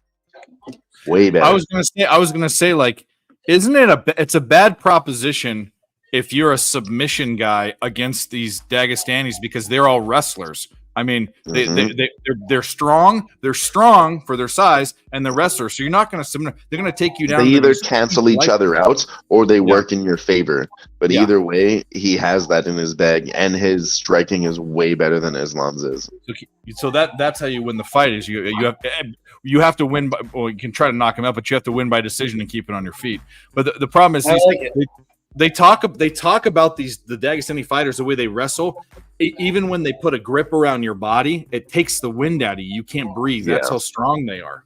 I mean, well, let me just say it like this: there's something in the water in Dagestan. I don't know. I'm not saying it's steroids. They come from mountain, just like he said. I come from mountain.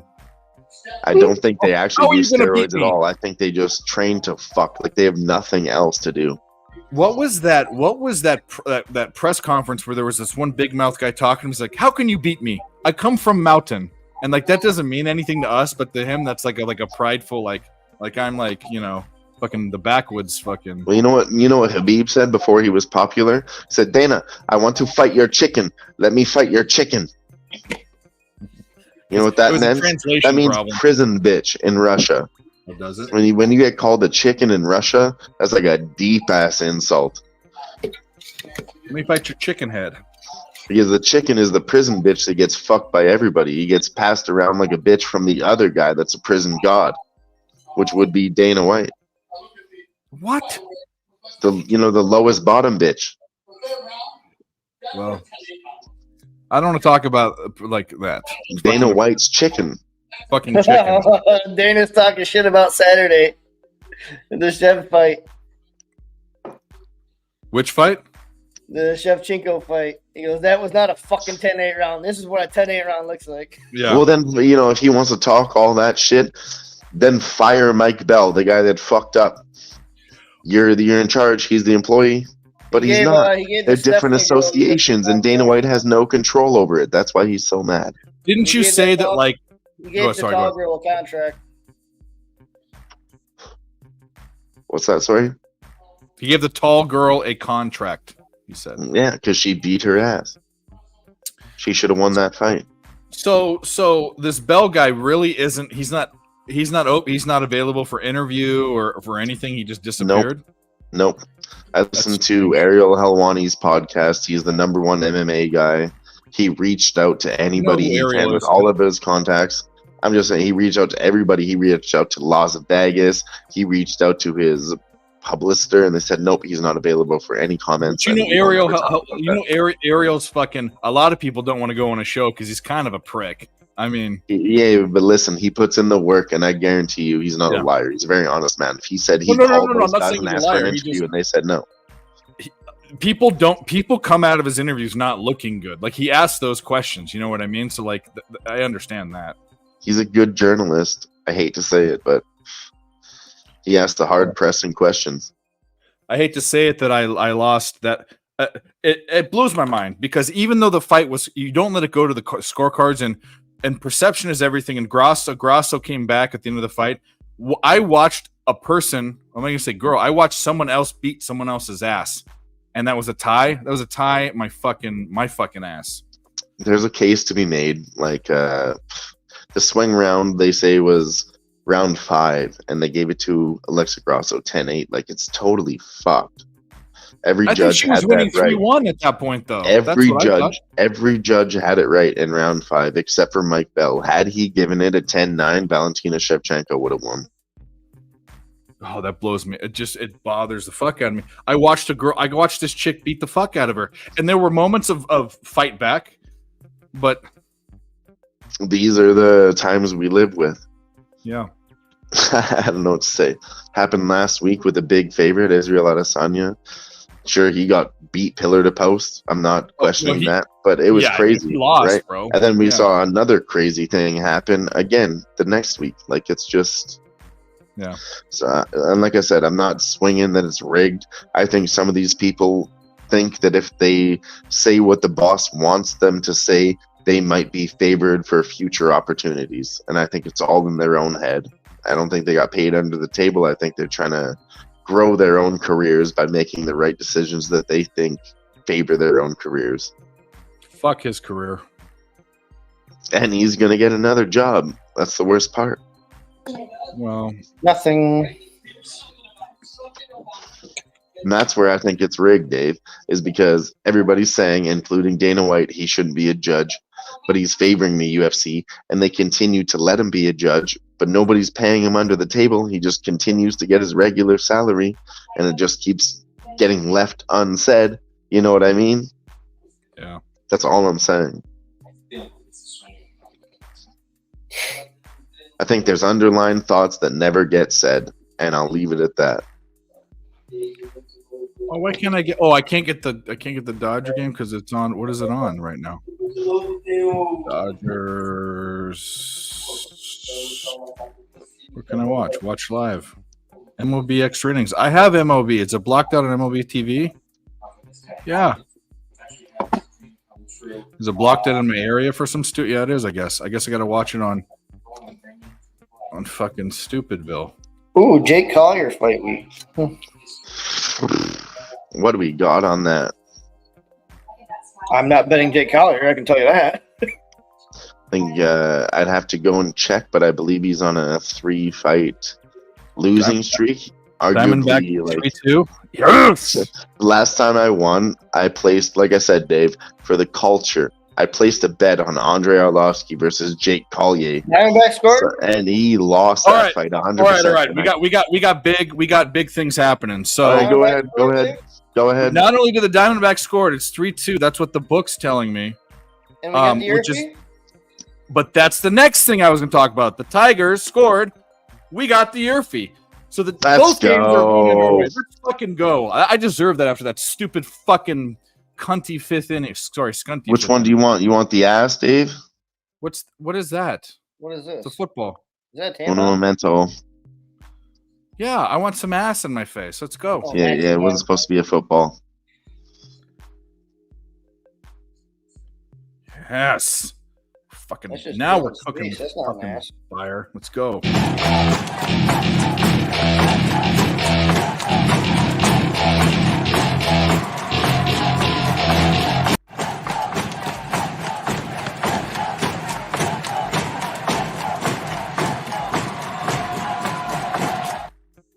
And the Porcos fucking and home Astros runs, scored. Dave. Get some of that. Oh, I'm too busy going through. Yeah, fuck. Let's fucking go. Let's do it. Got them live money line and plus 2.5. Come on. Yeah. Well, here's a funny thing. Tigers were up 1-0. The Dodgers money line is minus 200. Well, And they they're fucking down. comedian. And they're down. Let's go, Dave. I'm gonna hit it again because I actually doubled down on that bet.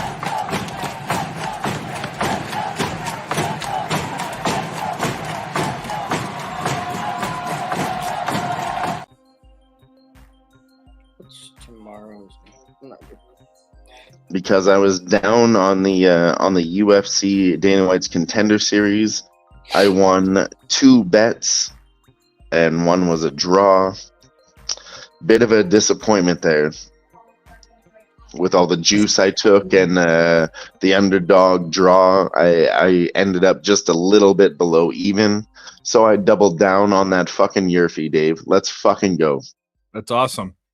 And the cool part about this is and it's a long way to go. And the Giants scored 2 runs right in the first inning. But we have that pre-flop run line. I got it at plus 130 something, plus 139. I picked up the Diamondbacks money line at plus 130. So the Diamondbacks win and they don't cover the run line. I still am up $30. Hell yeah. No, $60. Well, 30 cents. Let's go by the shop talk here. Shop talk, you know? It's Love gangster talk. It's gangster talk. Oh, If you ever watched Howard Stern, who was that guy that goes, right? It's gangster talk, right? Elliot Offen. Elegant Elliot Offen. Remember that guy he dressed like a chick and ran around New York, and then he ended up being a tough guy, and they found out like he got arrested or something. Anyways, look up Elliot Offen. Right. Love it. I just threw this comment back up because I love it. Dude, Bronx does take his belt back. Let's fucking get those vibes out there, son. I can't get the narrative out of my head though. When we talk about, like, I think to myself, like, now I'm thinking to myself, what should happen? What does UFC want to happen? Because we just watched something like. What do they want? What do they want, Dave? What do they want? Do they want so Charles Oliveira this is to why win the that second match fight to went have a away. trilogy?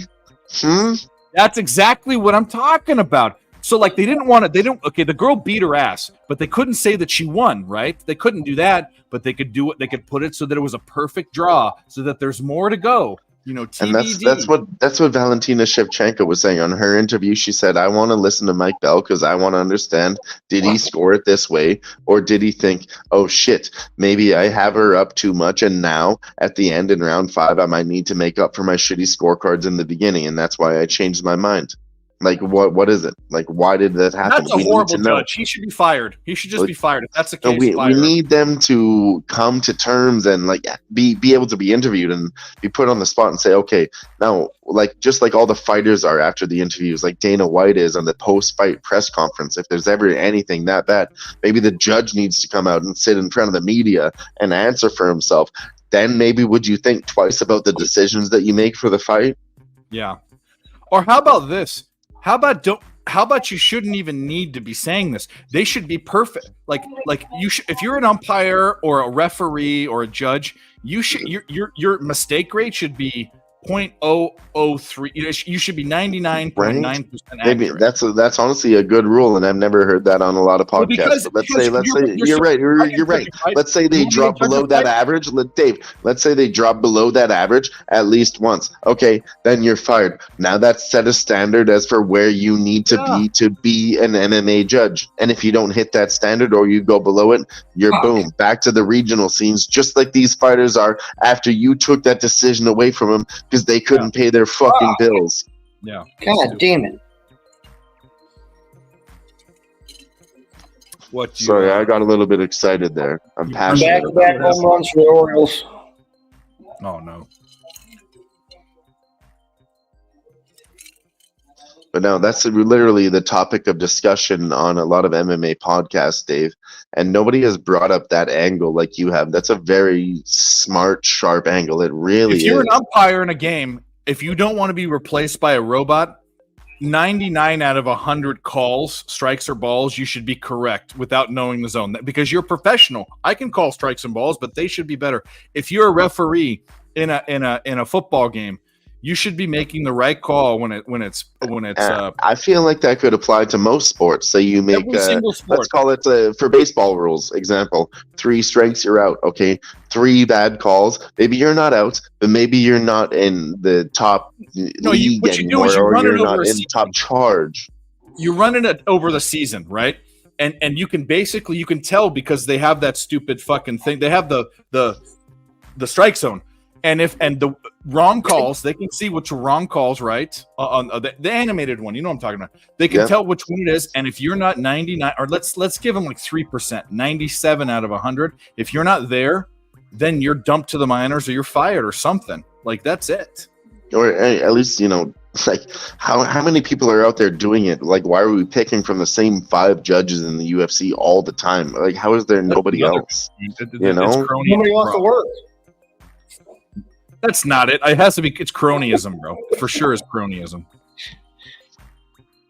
I believe Is it. that thing where the Carrots disease that you got a crooked dick? We No, only that's have one Crohn's chromosome. disease. Where you shit all the time. That's No, different. It's Peroni's. You haven't seen that commercial where they the bet carrot? No. I think you're off topic, Barnes. Peroni's disease or some shit. I don't know. I think it's called Barney's Penile disease. dysfunction? Where you go crazy and you have no idea what the It's hard fuck to you're make talking it about. 2 inches crooked, dude. No, Barney disease is when you go into a state where you start frothing at the mouth and trying to tickle men. Yeah, all over one gift that Dave sent. But I'll tell you what, the God, I milk love one, you, the milk yeah. one, that fucking milk one's fucking hilarious. That dude throwing up that cereal gets me, man. Yeah. Well, the dude one, not even the chick one. the chick one, the one with the chick is that milk comes out of her mouth and it perfectly displaces all over her face. It's not fucking bad. hilarious. Yeah. You talking about the cereal bukkake? Yeah, that's exactly what it was. That's my favorite GIF of all time. I'm pretty sure I'm the one that sent that in the chat. In fact, I know I am because it's my favorite GIF of all time. I don't like it anymore. Whatever, man. I'm actually going to throw it up right now. Just kidding. I wish I could. Ugh. Oh, fuck me. Barney, don't make offers you can't refute. Yeah, I know. What the fuck? Fucking come find me. He said, come find me. Tickle me. Yeah, I didn't Sorry, see we're getting carried away. Barney, why do you always get us hopped up in the gayness? I know all these 13 people in the chat love to watch us because we're fucking hilarious. that. All 3 people you said? 13. Oh, I thought you had 3. I'm 13. 13's pretty good. No, I 13. love every single one of you in the chat. Okay, shout out to all of you for sticking around and listening to Barney talk about gay stuff. You guys are the real ones. You should have jumped on the Dodgers live after the top of the first. Well, they were minus 200, bro.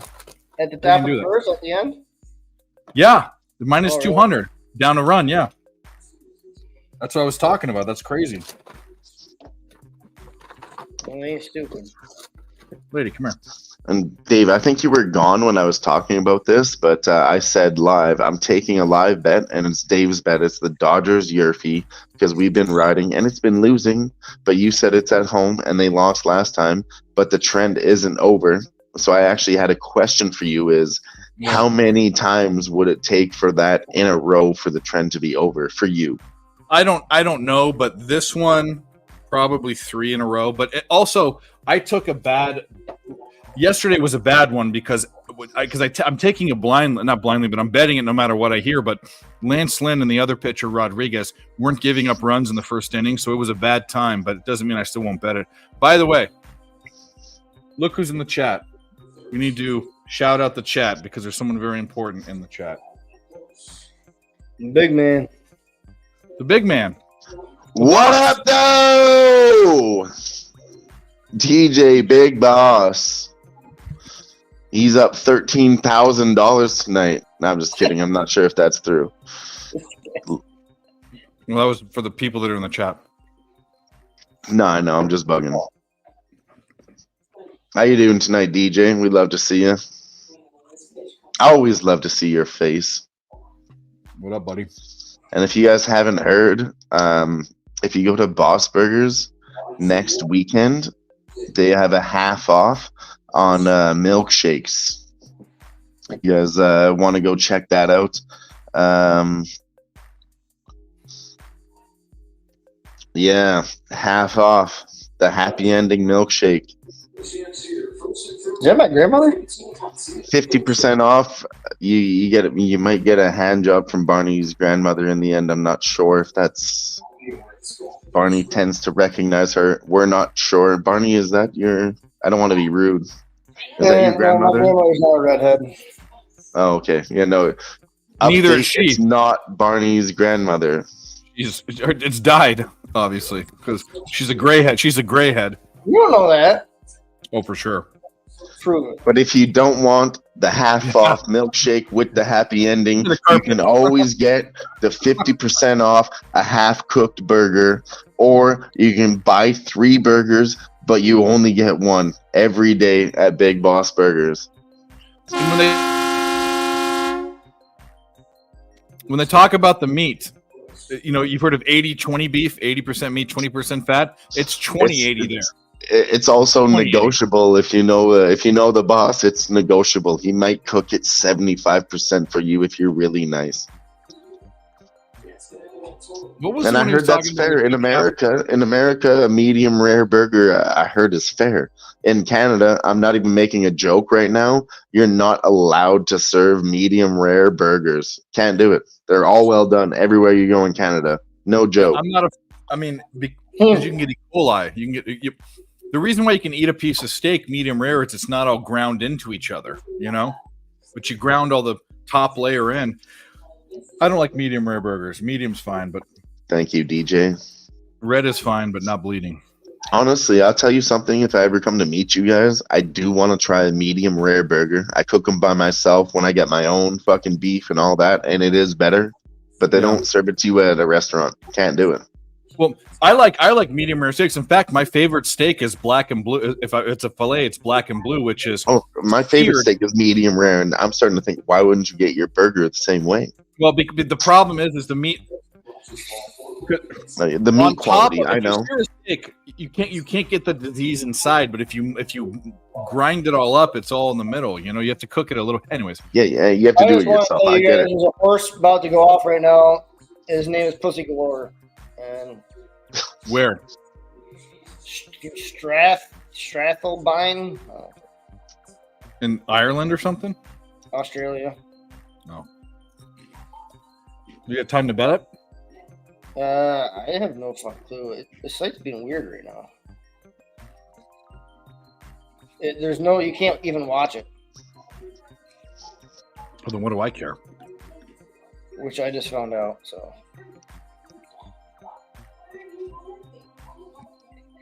There must be something going on in Australia because all the races are fucking delayed. Oh, let's go, Dave.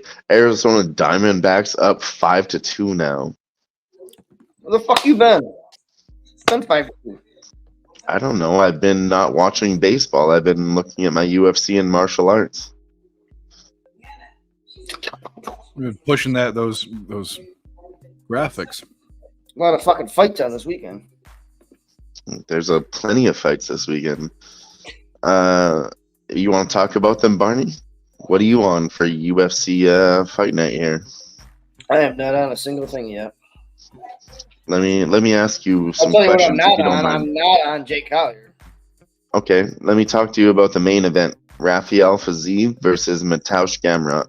Okay, hold on. Oops. I mean, you can start, I guess. I mean, I'm on Rafael Fiziev. I took him early at minus 150. He's now up to minus 165. He's shown incredible takedown defense. He's got Muay Thai up the wazoo. He just went the distance with Justin Gaethje. I did not take him against Justin Gaethje. I took Justin Gaethje live at plus 280. But he was showing that he was whooping his ass. But I said Justin Gaethje's going to come back around halfway through round 2 and beat his ass in round 3, as Gaethje always does, because Rafael Fiziev is not there yet. Anyways, he learned a lot of experience in that fight, and I believe that Mateusz Gamrot is mostly a grappler, and he's not very well versed in his striking yet. So if Rafael Fiziev can defend the takedowns and keep this striking, he absolutely wins. So I'm taking him as an underdog at minus 150. Now minus 165. I'll be looking at Rafael Fiziev KO and round 3, 4, 5. Round 3, 4, 5, Dave. Big money, Dave. I'm dancing over here. I'm dancing over here Plus because money, Dave. you know what's Yeah, so I would good is say- when Go ahead, things Barney, go sorry. your way after things going so bad, after that stupid bottom of the 5th bullshit. Hell yes. I love to hear it. Fucking fire. I love it. So what are you thinking about the main event, Barney? I mean, it's hard to disagree. I would say Fiziev by finish or Gamrot decision. I don't think Gamrot has enough to decision him. Once it goes late, I think he has the cardio. But Rafael Fiziev showed that he does have the cardio to go with Rafael Dos Anjos for 5 rounds and finish him in the 5th fucking round. I'm trying to And is fucking- Mateusz Gamrot at the level of RDA where he can grind on them for 5 rounds and not get finished in the 5th Yes. round? Love to grind on him. Maybe. Yes. Maybe. And he's fucking 7 years younger. 7 years younger. I don't think that Gamrot- matters when they're both young. Like No, Rafael I'm saying Fiziev is not Gamrot old. versus Dos Anjos.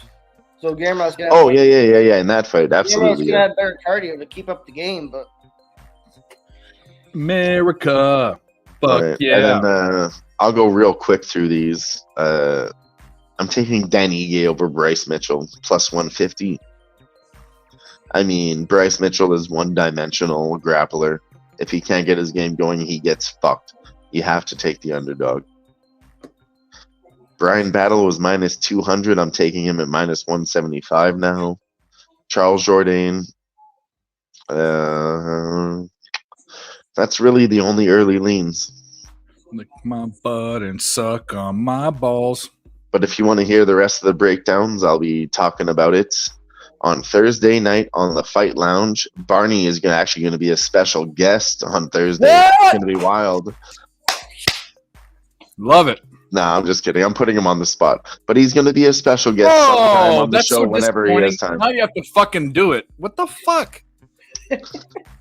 I'll be honest with the chat. Okay, I'm from Canada. We're honest. Oh, I put Barney on the spot, and I want him to come on the show. Oh, Anyways, okay. it's the Fight Lounge Thursday nights here on Who-Bangin Sports. 7 gonna p.m. need- Mountain Time, 9 p.m. Eastern. I'm gonna need some. Are you working through the weekend, Barney? no, I'm off the weekend. Okay. So here's the problem. I just realized this. I've been focusing on the show tomorrow and other shit. Nick is either his family or is traveling or something. So Friday I can probably figure it out, but Saturday is a problem because he can't even come till late. I think I can start the show. Sharpie might. I'm gonna ask Sharpie, but anytime you guys can be on the show on Saturday would really help me because I'll Hey, Nick. try. Well, I'm not. I'm just asking if you can. It's. I'm not- going to a concert Friday night, so I don't know what kind Oh of shape. no! I understand. I understand. I'll tell you right now, my boy Grits, my partner on the Fight Lounge, he's busy on Saturday. He's with his kids, so I can be with you in the morning, Dave. Cool. All right, I appreciate it. I don't starting. Sure, I can start it by myself, but No, I'm with Nick you in is the such a morning. big Just part let of me the know. show. Nick never. He will only not be there if he absolutely can't. So there's something with his family. Something's happening. So he gets a. Hey, I'm there, Dave. I'm free, and I got your back. I got Nick's back. I got everybody's back who can't be there. We'll always be there for each other. This is what we do on every channel. Picks from Dave. Follow him. Barney's about to start a channel because he's really smart at betting. All of us here. No, I'm just joking. But seriously, Barney's very fucking sharp. Whenever My he channel checks be in, canceled we for absolutely Tuesday. respect it. Barney, no, I'm serious right now. I know I make a lot of jokes, but I'm serious. Your opinions are very fucking sharp, and we're so happy that you're here with us because you really do add a new dimension, and some of your looks are very good. They really I know are. Barney's a busy guy. Yeah, dimension. Yeah, you do. You put in a lot of work, man. Well, no, I'm saying like Barney is a really busy guy, and we spend a lot more time capping and stuff. I'm just assuming than he does, because we have the time to do it. But his insights, even on things that aren't sports that he thinks he's not good at, are naturally sport. He has a sixth sense sports better thing. I've talked about this. know. He has. So many people don't have it. Dylan, you have it for sports you've never. I know. That's what I was about to say. I relate to Barney in that way. I have no idea what I'm talking about, and I follow my gut, and I tend to win. I don't know. That's why I can jump into hockey and have when you talk about bets, you say you have stats and shit. When I break down my bets, I say I'm taking it live at this number because I like it.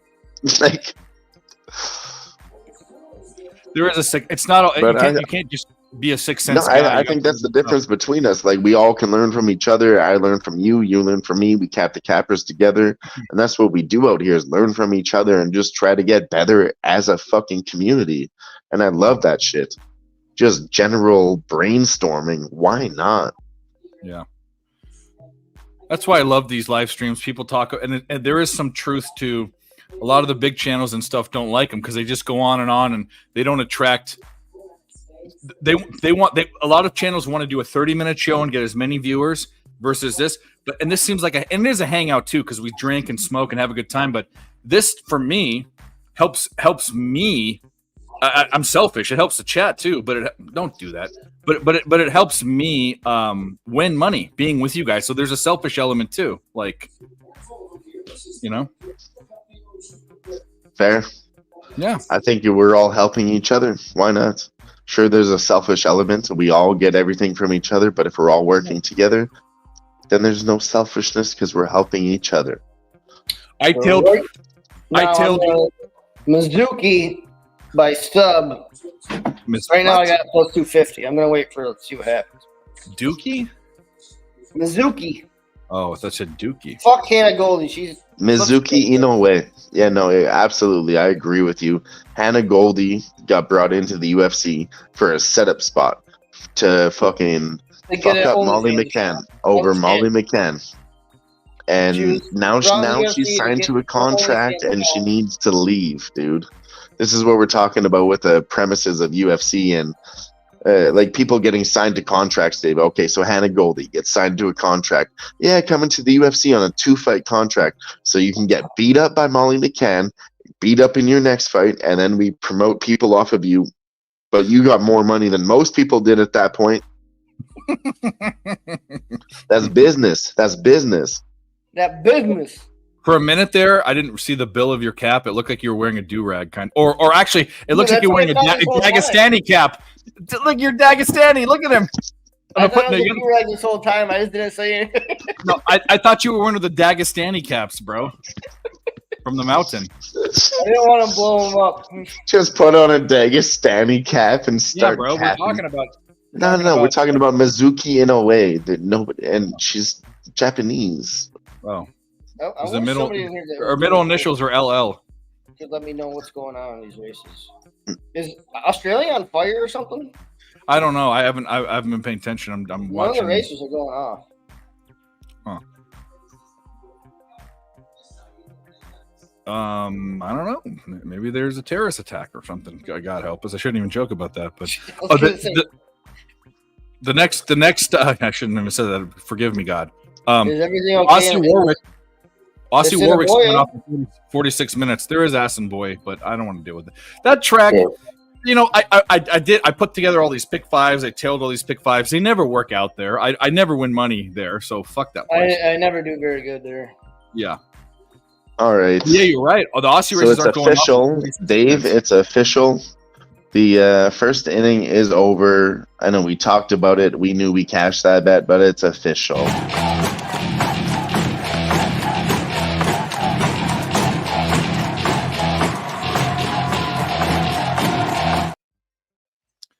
Well, it's the bottom of the second inning, but that is true.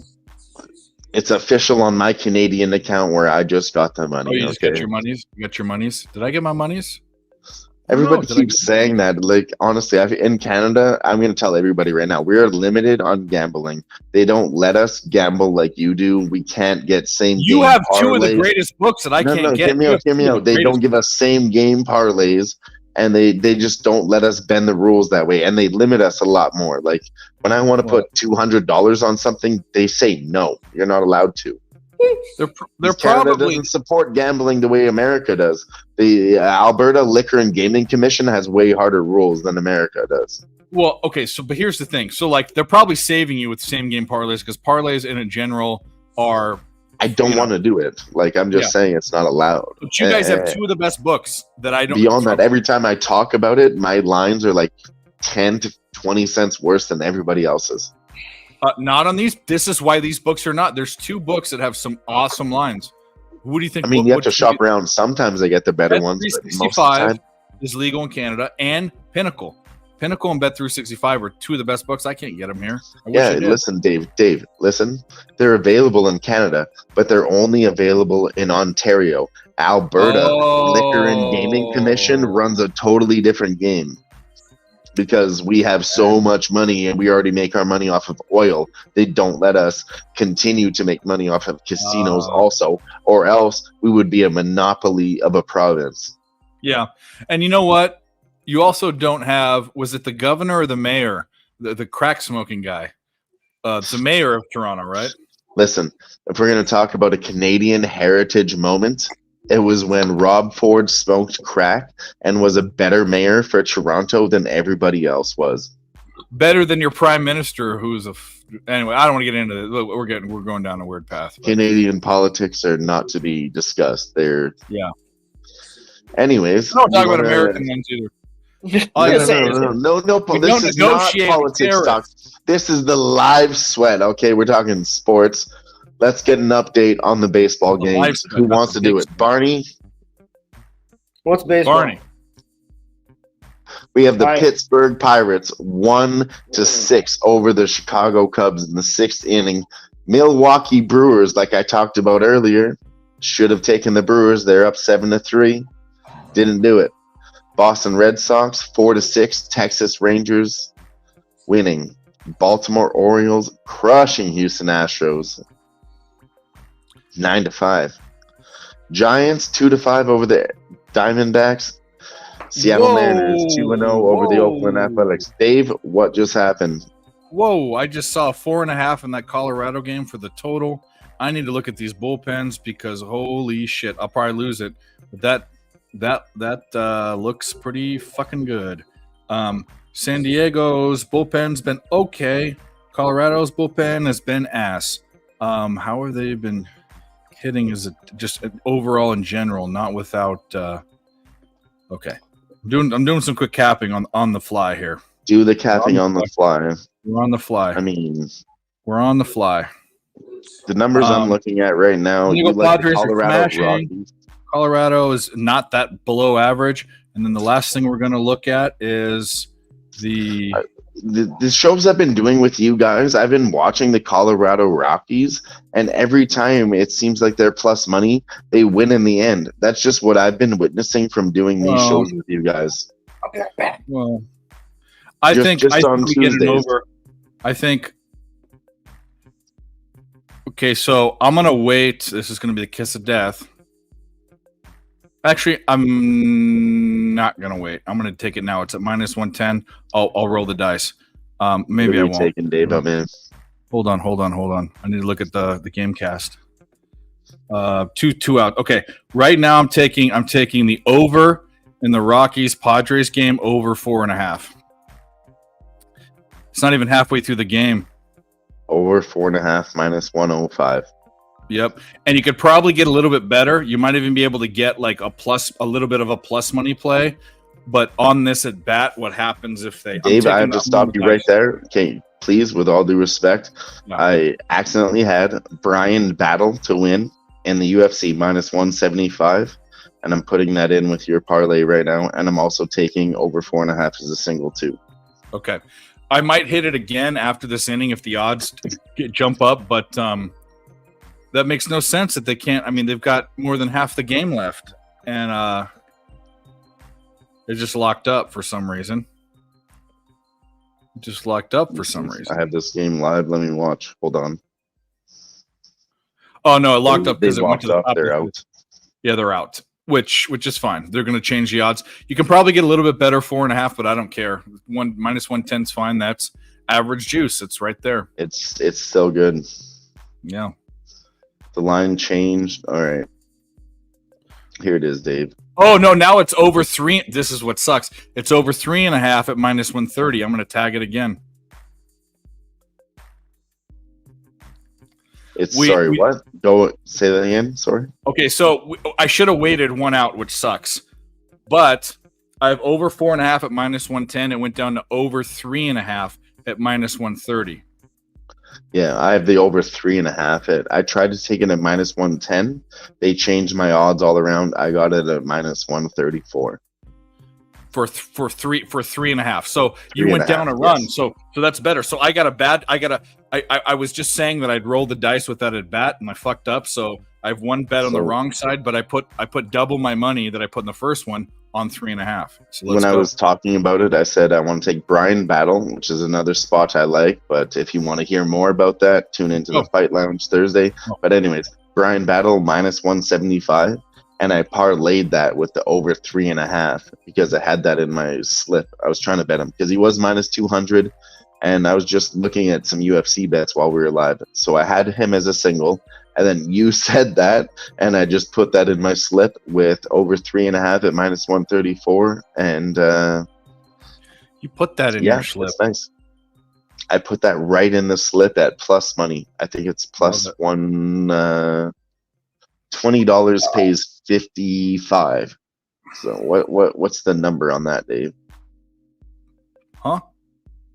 $20 pays $55. That's what, plus 135?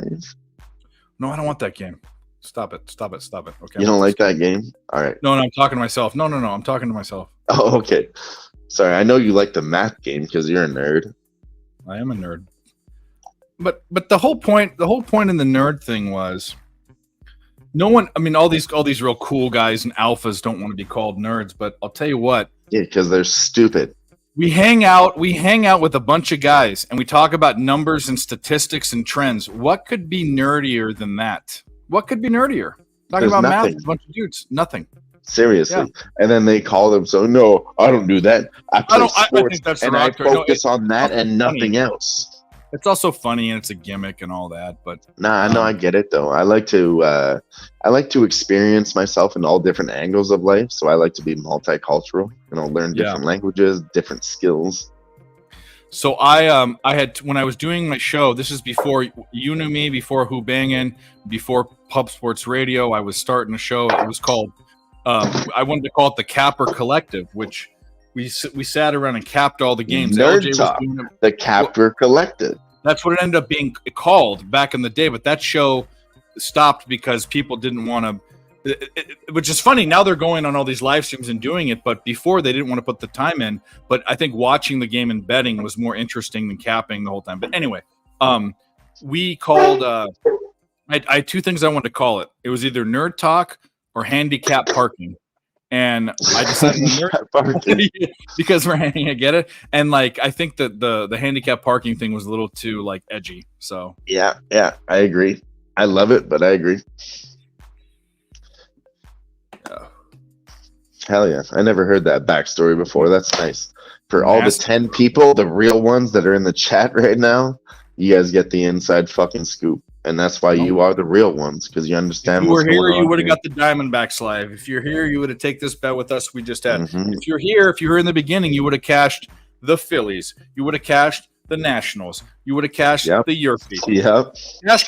Cash. So, you 10 people are fucking the men and The women. real ones. The fucking real ones. Yep. Cheers. Hell yeah. I'll take a drink to that too, Dave. That's all alcohol. I put more vodka in there. Excuse me. We're gonna fucking do this. Watching the Colorado San Diego game, watching Blake Snow shove. Watching him shove. It's amazing how bad the guy was always for. He had one good year. He won the Cy Young, which Cy Young is the best pitcher in baseball in their respective league. And then Barney, every year he was your afraid. mic. You just burped live on the air. You have to apologize dude. to the people for that. Talks like a frog. He's a Budweiser frog, bro. This guy. You wasn't even here. I know. I love you, Barney. Yeah, Budweiser's down east. Hey, Barney, Look. I'm serious. Let me talk to you for 1 minute. Let me talk to you. Cheers. Yeah. Yeah. Let's drink again. Let me talk to you. Yeah. Dylan Med. Yeah. Yeah.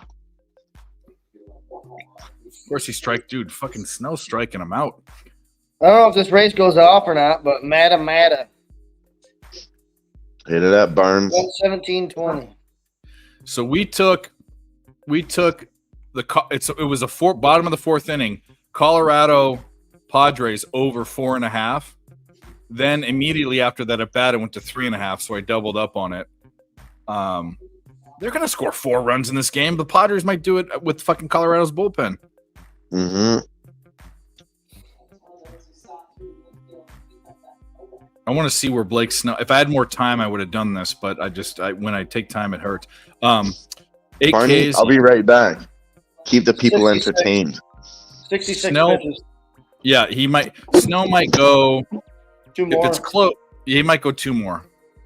But then that's saying that it's such a small number. The Padres can get that by themselves in 2 innings. I mean, that's Well, I mean, anybody could with 2 yeah. home runs. It's a wrap. And the Padres are actually hitting really well, and the Rockies are only hitting slightly below average. So Is it me that I scared everybody? Where the fuck is everybody?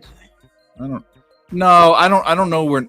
I don't know where Nick was. Ix having a deal. I don't really know. People in the fucking chat. There's only 10 people.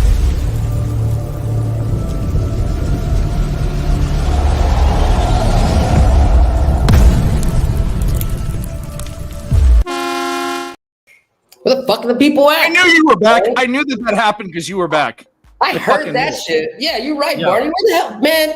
Get on the damn Twitter. Call the fucking president. Get your ass on this damn show right now. What the hell y'all doing? Bro. I know when I Bro. I'm telling you, you got Byron's number. Bro, we're blowing up here. We got the Jimmy. Phillies bet. We got the Jimmy. Yerfie. Jimmy. We got the Jimmy. Diamondbacks twice. We got Jimmy. this. What's up, Jimmy. We got the Beaver Brawl. The Beaver Jimmy. Brawl. We double cash in the Beaver Brawl. Jimmy. I got nothing. I just wanted to say Jimmy every time Dave said we cashed. Yes. Oh, hey, what's all good, Dylan? We Dave slapped that Wallace, shit Jimmy, around, bro. Coach Jimmy, did you pick up the victory tonight with Coach your team? Jimmy. Scrimmage victory, yeah, but as long as Scrimmage those kids victory, aren't let's beating go. each other up, then it's Mr. a win. Gomez, I'm it's cool, it's tired. cool. No, it's for the children. It's for the children. Do you give them Hey, but I'm just orange happy wedges? that Philly team total 2.5 over cash. Y'all wrote on that.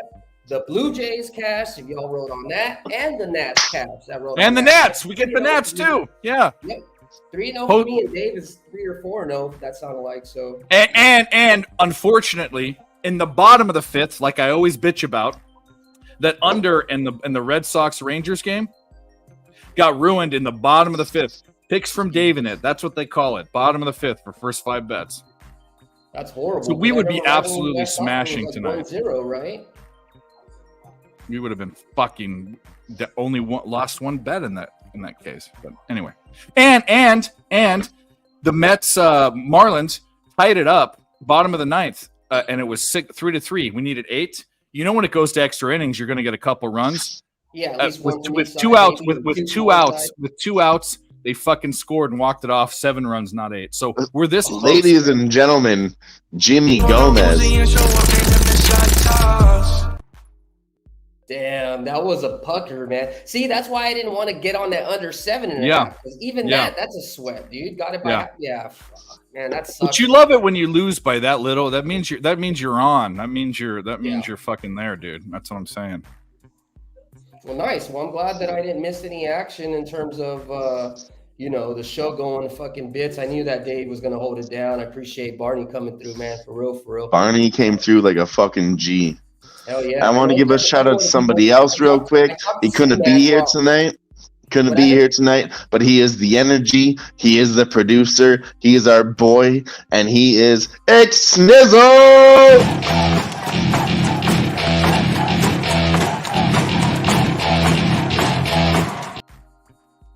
Oh yeah, shout out to my boy. That guy, you know. I don't care what people think. I want them to think that X-Nizzle is the man.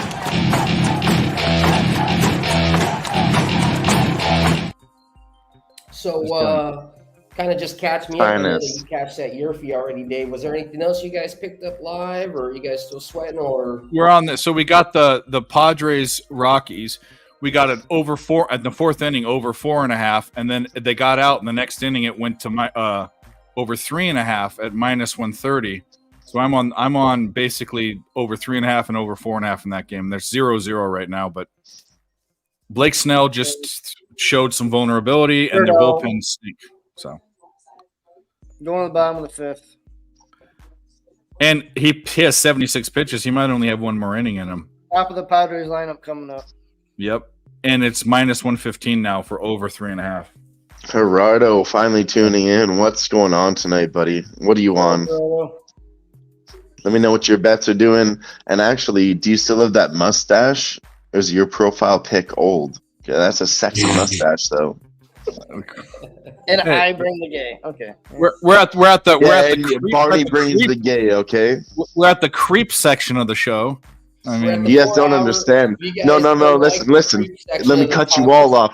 Barney, Dave, and Jimmy. You don't know because you don't tune into the Fight Lounge on Thursday nights every single Thursday like Gerardo does. He's there every Thursday. Are you? I've been on the show. Dylan, Yeah, you but wanna you're not call there me every out on single what- Thursday. you It's wanna true call because me I also out had a on show what- that No. was running at the same No, time. I'm joking. You all tune in. You all tune in. You all tune in, and y'all are the greatest. I'm bugging. But No. Gerardo is in the chat all the time, and he's a true G. He's giving out UFC bets. He's all there all night long. No, He's into MMA, you know. Tuesdays and Thursdays, I'm doing soccer. So whenever we No, do listen, I get anything- it, and that's why we Catch do it up, here at bro. Who-Bangin Sports. You guys have your specialties, and I have mine. But Gerardo, he's more of an MMA guy and a horse guy, I feel. So we all have our specialties, and that's why I love this community, because we all work together. I was bugging. I'm just making a joke. I love all of you. Always have. Always will. Oh, you're good, man. You're good. No, I'm just telling you my reason. You know, I don't ever want you to think, Dylan, that I'm not trying to support, your shit and everything. It's just No. Thursday. For me, Never just that. just like, and this will be more talked about in a different time, but there should never be competing shows at the same time. But that's just No, like- Jimmy, I love you. I was joking. Can we please end this conversation? I love you. Sure. All right. What are we? Anybody did any WNBA? Wings are up by 22. They're Oh yeah, smashing. I have 10 bets in Beaver Ball. 10? No, 10 times 0. Oh, I was going to say, goddamn, dude. Oh, is that 10 bets? I think we have a guest backstage. I think we have. He's fucking hammer that shit. Uno momento, por favor. Everybody get ready for Earl Sports. Ah, fuck.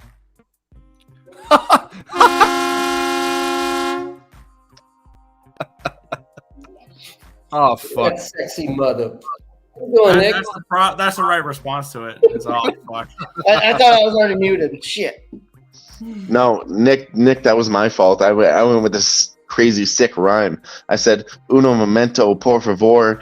Everybody bring on Earl Sports, and then I clicked the mute button instead of the add to stage. That was my That fault. doesn't After a rhyme, though. crazy, incredible introduction, I fucked doesn't up. even Mark. I rhyme. love it. Like it rhymes in Canadian version. Is that a Canadian rhyme? Like, I don't know. Hi. Tell me what else rhymes with orange. Orange. Nothing.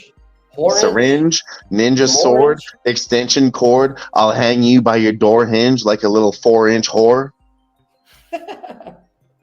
Nothing really rhymes with orange. There we go. It doesn't rhyme, but it's alliteration. You want to make it fit a little in the middle, like two gay guys that have no bitch. what the fuck? Okay, that too. And again, That too. I'm the one that brings up gay stuff. I know. I was. Wow. I Yeah, love all this. you- Barney wants to fit a little in the middle, but he can't because he's got a little itty bitty tittle. Oh, there we go. Alrighty then. This is what I hopped on. All right. All right. Welcome in. Welcome to the show. Welcome Oh, to yeah. the 4-hour mark. If you haven't already, get yourself a little beer. I'm saying this is where it gets a little weird and freaky. We've already cashed a lot of bets, but we're gonna keep trying to figure out some more. And if not, we can already start working on. If you guys already figured out these games are pretty much underway, we can always start capping a little early NFL or MLB for tomorrow. I'm Nonetheless, trying I to know fire we're away on doing college. College football, yes sir, yes sir. I don't want to leave that out as well. There's a lot of upsets. When do they start playing on Wednesdays? Is that not for a couple weeks? I mean, Nick, if you just got here, let us go over what's your looks tonight, or kind of what you're looking at later or tonight. What you got going on? Nothing. Today was horrible. I'm lucky the Red Sox won the first 5, unless I would have gone 0-11. So that's the type of night I was on. So no, you don't need to hear anything from me because I was like, Dave, It's remember fine. Dave? I was like, We need to hear about Nick's comeback, because I swear to God, even though this guy's on a cold streak, okay, he had a hot streak and then now it's a cold streak again. I've been following him, okay, he's up and down, but I guarantee you, in the end, he's gonna be up. Yeah, I've seen it before, and I'll see it again. Earl knows. One day, that's the thing. We're volume betters here. Nick is a volume better. We're a volume better. Mhm. Having an 0 Oh, yeah. 7 day in the grand scheme of things is going to even Yep. out. Just the way it is. Arizona's But appreciate y'all 7 to being here. Just 2. to kind of give you a quick recap. Rangers are still winning top of the ninth, 6-4. Orioles and Astros. Orioles are still smacking them up, 9-5. Pirates and Cubs. Cubs 6-0. That delay got underway. Giants and Diamondbacks. Diamondbacks are winning 7-2 with still half of a ball game remaining. Mariners Athletics. Mariners up 2-0 against the A's. Rockies and Padres 0-0. Tigers up 2-0 top of the fourth. Did that not hit the pole? What game? Tigers game. Torkelson. They're saying it's foul. I am. Torgerson hit the first to hit a home run in the first inning. Well, no, this is right now. That was barely foul. I thought it hit the pole. Diamondbacks up 7-2 now. Fourth inning. And he strikes out. You were on the Giants in that game, Nick? Mm-hmm. Do you know the streaks that they have going right now? No. Yeah, There's he two does. And Nick horrible is ones. always against the trends, okay? And let's not disrespect that, No, he's because it not. might No, pay he's out. not. He's not. Yeah, lots of times. That's what he. They're on a 10-0. Sorry, They're on a correct me if I'm 10-0 wrong, streak. Nick. They haven't covered the run. They haven't come the run line on the road, and then after a loss, they haven't won for the past. Correct 7 me if games. I'm wrong, Nick, They'll but come I back to feel back. like you're contrarian to popular bets. Well, yeah, but so is everyone. So There's nothing wrong with that. That's what I'm saying. I'm not either. I mean, I didn't say anything bad about it. I just asked if he's on the Giants. Yeah, I was on the Giants first 5 full game. And basically anything I bet today shit the bet, other than the Red Sox first 5, but then the Red Sox full game. What was that? I mean, you probably got paid back multiple for your Sean Strickland by decision plus 1,400. That was a small little bet. That was He had like $1.75 on it, probably. I had so like a $2 bet. There's on nothing that. wrong with that's exactly what I would do in that situation. I would put $2.50 or $5 on it on some dumb shit in MMA. There's no reason to bet more than that. You're not that confident. It's a 10K. dumbass shot.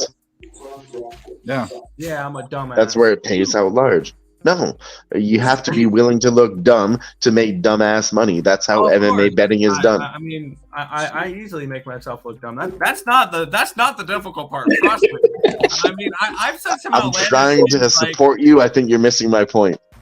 oh no, I understand. Like, no, I love you, when it Nick. comes to, Okay, I'm when it drunk. comes I'm to, drunk and I'm Canadian. I'm saying I love you. I know, I got you. All right, so I was watching this one. I was watching TikTok today, and there was this one Canadian content creator. I want to know if you've ever heard this phrase in Canada. Okay, It was because this guy's Canadian. I've never heard this phrase before. let me hear it. Tuna canoe. Tuna canoe. Yes, I've heard it. What does it mean? It means you're a fucking douche canoe. You're a dickhead. You're as smart as a tuna, but all you're able to do is go No, forward. that's not what it meant. What did they tell you in America? Come on. Tuna's the dumbest fish. You don't drive a canoe. That's You don't not- drive a canoe at all. Okay? That's not what it Tuna means. canoe's a vagina. Yeah. Thank tell you. me. Thank Has you. to be. Yeah. You think so? Is that what you Americans think? No, I've never heard the fucking saying Cause, before. Because Yeah, in I've the never video, heard he was the saying complaining it either. was so cold. His fingers got so cold he couldn't finger fuck his wife's tuna Tuna canoe. Yeah, that was the. Yeah. No. No, I Yeah. call people tuna canoes or douche canoes because they're as dumb as a tuna, but they're a I've heard fucking douche douche. canoe before. Maybe that word is like a Canadian regional thing. Maybe in Dylan's side. Douche, I douche tuna I or tried canoe? to say that. I'm like, that's fucking It's hilarious. really I'm gonna like start using that. maybe in I don't know, Which word are Eastern we talking Canada. about? I just thought it was Douche- funny, and I want to start using Douche, it. tuna, or canoe? Same thing. Tunas are stupid. Douches are nothing. It's the same thing. Douches are also stupid. So are A canoes. tuna douche canoe? I mean, canoe. did we just stumble on something? We're all What here does that mean? brainstorming. This was is about. Let's call Who the somebody fuck a is tuna canoe? douche canoe. Who the fuck gets in a canoe? Hey, I'm just gonna- Nobody.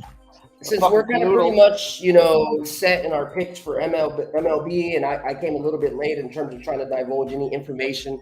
I'm gonna start looking at like how Nick said, look at college football. If you guys were here earlier in the chat, I started looking at some preliminary NFL stuff just to throw out some stats out to the chat, since I appreciate you guys hanging out here. Try to do a little bit of legwork for you guys. So from my point, you guys will hear a little bit of college football coming on. If you guys are interested or have any questions about these live looks right now, let me know, and I'll try to dig up some information, or I'm sure anybody else in the panel will. Yeah. Here's a play I just locked in for college because I'm going over the slate right now. I'm making Let's hear it. bets. 7 o'clock on Saturday. And home run. Nevada at Texas State, taking the Nevada Wolfpack plus 17.5 with Sorry, of course, JD Martinez home small run. sprinkle at plus 615. Sorry, Nick. One more time. Nevada Wolfpack plus. Nevada Wolfpack plus 17.5 against Texas State, and plus 615 on the money line. And then Barney, what do you have going on that you were screaming about? JD Martinez home run. Nice. You just cashed that shit? No, I did not have it. What you got? You chasing the Dodgers money line, or? Yeah, I had a minus 1.5. Nice. A lot of ball left. I'm sorry, Nick. Wow. That was plus 7.5? 17.5. 17. Okay. I like that. There's no reason Texas State should be laying that number. My number for that one's more around a 10. No, it's more around a 7. My bad. There's about 10 points of value on that line. Nevada, for whatever reason, is one of those teams that always gets underpriced according to my numbers. So I kind of like that. And Also, I've been Diamondbacks are now up 7-2. I've been on the stream with those guys the last 2 Saturdays for the super mega unnecessarily long Saturday NCAAF stream with Nick and picks from Dave, and those guys are really putting in the work, man. There's over 100 games every fucking Saturday, and they're putting in all the fucking work. You really have to follow these guys because they know what the fuck they're doing. Dude, you guys are on stream for what? 13, 14 hours. It's disgusting. Yeah, that's I just don't insane, think I'm going to be on this week, or I don't know if I am. I'll be on later. But yeah. How many guys are you guys jerking? And I'm on there to do the UFC fights, but they only start at like 4:00, so I'm on there for like 6 hours to run my shit. But these guys are doing it for 7 or 8 hours on top of my 6 hours of UFC shit. Like, we're really out there doing this shit. So shout out to the 11 people in the chat that are still here with us, because you guys are the real ones and you know what the fuck is up. We love all y'all. So just a quick stat that I see for Thursday's Georgia State versus Coastal Carolina game. Coastal Carolina favored by 6.5. Whenever Coastal Carolina is favored by 3.5 to 10 points since 1993, they're 1-8 against the spread. Sorry, Jimmy, is that 30 years? In 1993, that would make it 30 years in 2023, sir. I like the sound of that because I've already locked in Georgia State points and money line. Good. Well, then you may not want to hear this stat, but I'll just throw it out there anyways. But one thing that does work, you could have stopped there, and it made me feel good about myself for a second. Well, I mean, it doesn't affect the ATS, but just the money line. It does say that Coastal Carolina in September, they obviously get ready, they step up, fucking beginning of the season. Last 3 seasons, they're 10-1 straight up in September games. So that's just something that's noticeable. While Georgia State is 3-7 in September games. But that spread is 7-2 covered by Coastal Carolina, where on the other side it is, I apologize, where to go? September 4-5. So damn. I was lean to Coastal Carolina money line and Georgia State plus the points. But just throwing some. I the over. I like the over there. On the over. What's the over here? 63. The totals, I don't know how to cap the totals in college football, to be honest with you, just because I just follow market moves is really the way I do it. Okay. Yeah. You don't use like any like power ratings, right? There's like no like collegiate power ratings. There's not power ratings for totals, no. Got you. Okay. I also just grabbed Arkansas State +7 and +225 at home against Southern Miss. If we're talking about future bets, I want to go to UFC for one moment, real quick. Dan Ige +150. That's all I'm gonna say. Dan Ige +150. And you're saying are you gonna put 50K on it? Oh, my boy knows his UFC. I like that reference. If you guys don't know, his name is Dan 50K Ige because he goes for those finishes and he gets the job done. Now, Nick, let me give you a little bit of insight. Bryce Mitchell. Let me cut you off. Go ahead. Yep, go ahead. What exact futures is it? Is it to win like a certain series or the belt? No. There's no futures. It's just it's next weekend just to win money line. So it's not a futures. It's just a normal bet. Got it. So Jimmy, if you know, you know. just want to make sure I clarify. Yeah, you're straight. I'll clarify it for the people. It's next weekend, Saturday, UFC Vegas 79. Danny Ige has fought a lot of higher level opponents. Bryce Mitchell, he's coming up and everybody loves him. He's kind of a fan favorite. But I think Danny Ige has fought the better level of experience. And Bryce Mitchell, I'll be honest with you, he's from Arkansas. He's a bit of a, I don't know how to say this to be respectful. He's a bit of an unconstitutional American. He speaks for things that are wrong. He's a redneck. Like he's talking about the fires for Hawaii might have been deserved. And Danny Ige, yeah, he's from Arkansas. He's a country boy. Okay. He's talking about people in Hawaii deserve the fires, and I'm not sure if that correlates to the fight. But if Danny Ige heard that shit, he's going to fuck him up bad because he's a Hawaii boy and he's an underdog. He's got more UFC experience. I believe Bryce Mitchell might be a little bit one-dimensional as he's only a grappler and he doesn't even join a gym because he just trains on the farm and he thinks that's the way shit's done. I can't be behind that kind of shit in the UFC. I can't get behind that. I got 2 things on that. Did he really say that about Hawaii? Yes, he did. Also, isn't the fight this weekend? Yes, it is. Okay. On Saturday. And then, finally, after 17 weeks in a row, we get a break from UFC. And that's Nice. I'm gonna go What are you crazy. gonna do with your life? Fucking Probably talk to a girl I know from Carolina. I mean, No, there's a football stream on all day that Yeah, there might be a stream going on. I don't know. She said that she was related to somebody named Nick or Tim. But anyways, I'm gonna go meet this girl.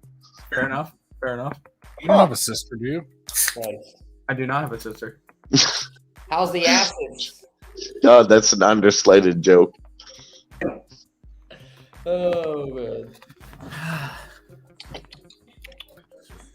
Let's see.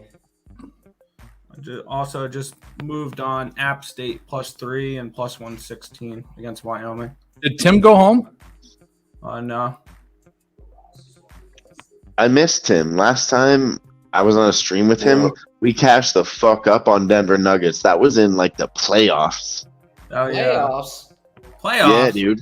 Yeah. Playoffs? That's about the last time Tim came on the stream, you know. That was the last time I was on the stream with Tim. Hibernation. Just fucking with you, Tim. No. I mean, he was on the stream with us, but like it was me and Tim alone on his stream. Me and Tim, we bet like what was it, +450 on the Denver Nuggets, and then we cashed. Oh, that's the fuck why up. he was there. It We was a cashed the Nuggets fuck game. up, and then we ordered. Me and him both. We ordered Popeye's chicken nuggets that night, and we just had ourselves a grand ass night. ah, you fucking turd. Yeah, you fucking turd. Oh, not And let me dog, tell you, fucking hell, Barney, Tuesday. let me tell you something else about that night. I ordered a 12-piece chicken nugget, and when it got to my house, I had 13 chicken nuggets. It was just one of the best nights I ever had in my life, dude. I mean, I don't know. Dave just ordered 3 street hookers, so Well, I mean, and then, bro. that's what I'm saying. Wow, I wish I had 5. 3 street hookers 5. money. Something But that's they're teeny interesting. tiny. They're this small. Air Force versus San Jose State. San Jose State is a dog of +3.5. Just something that does stand out to me. Whenever San Jose State is a dog the last 3 seasons, they're 0-11. So they have yet to win a game as a dog in 3 years. Beautiful. In 3 years? Yeah. 2 outs. How'd they get 2 outs just like that? Aww. what are you talking about? That was Colorado what are you talking game. about? Colorado.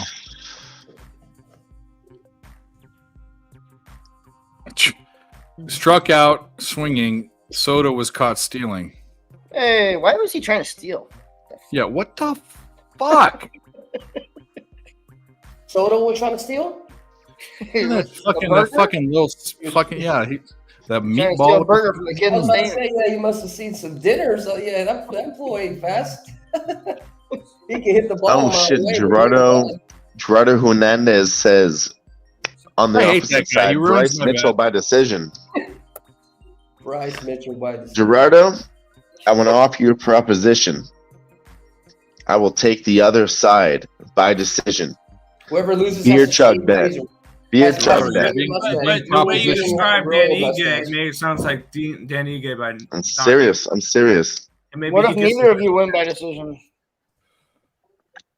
I'm saying money line, straight up bet, not a prop bet. Gerardo, you take Bryce Mitchell. I'll take Danny Ige. I say I'll take nobody by decision.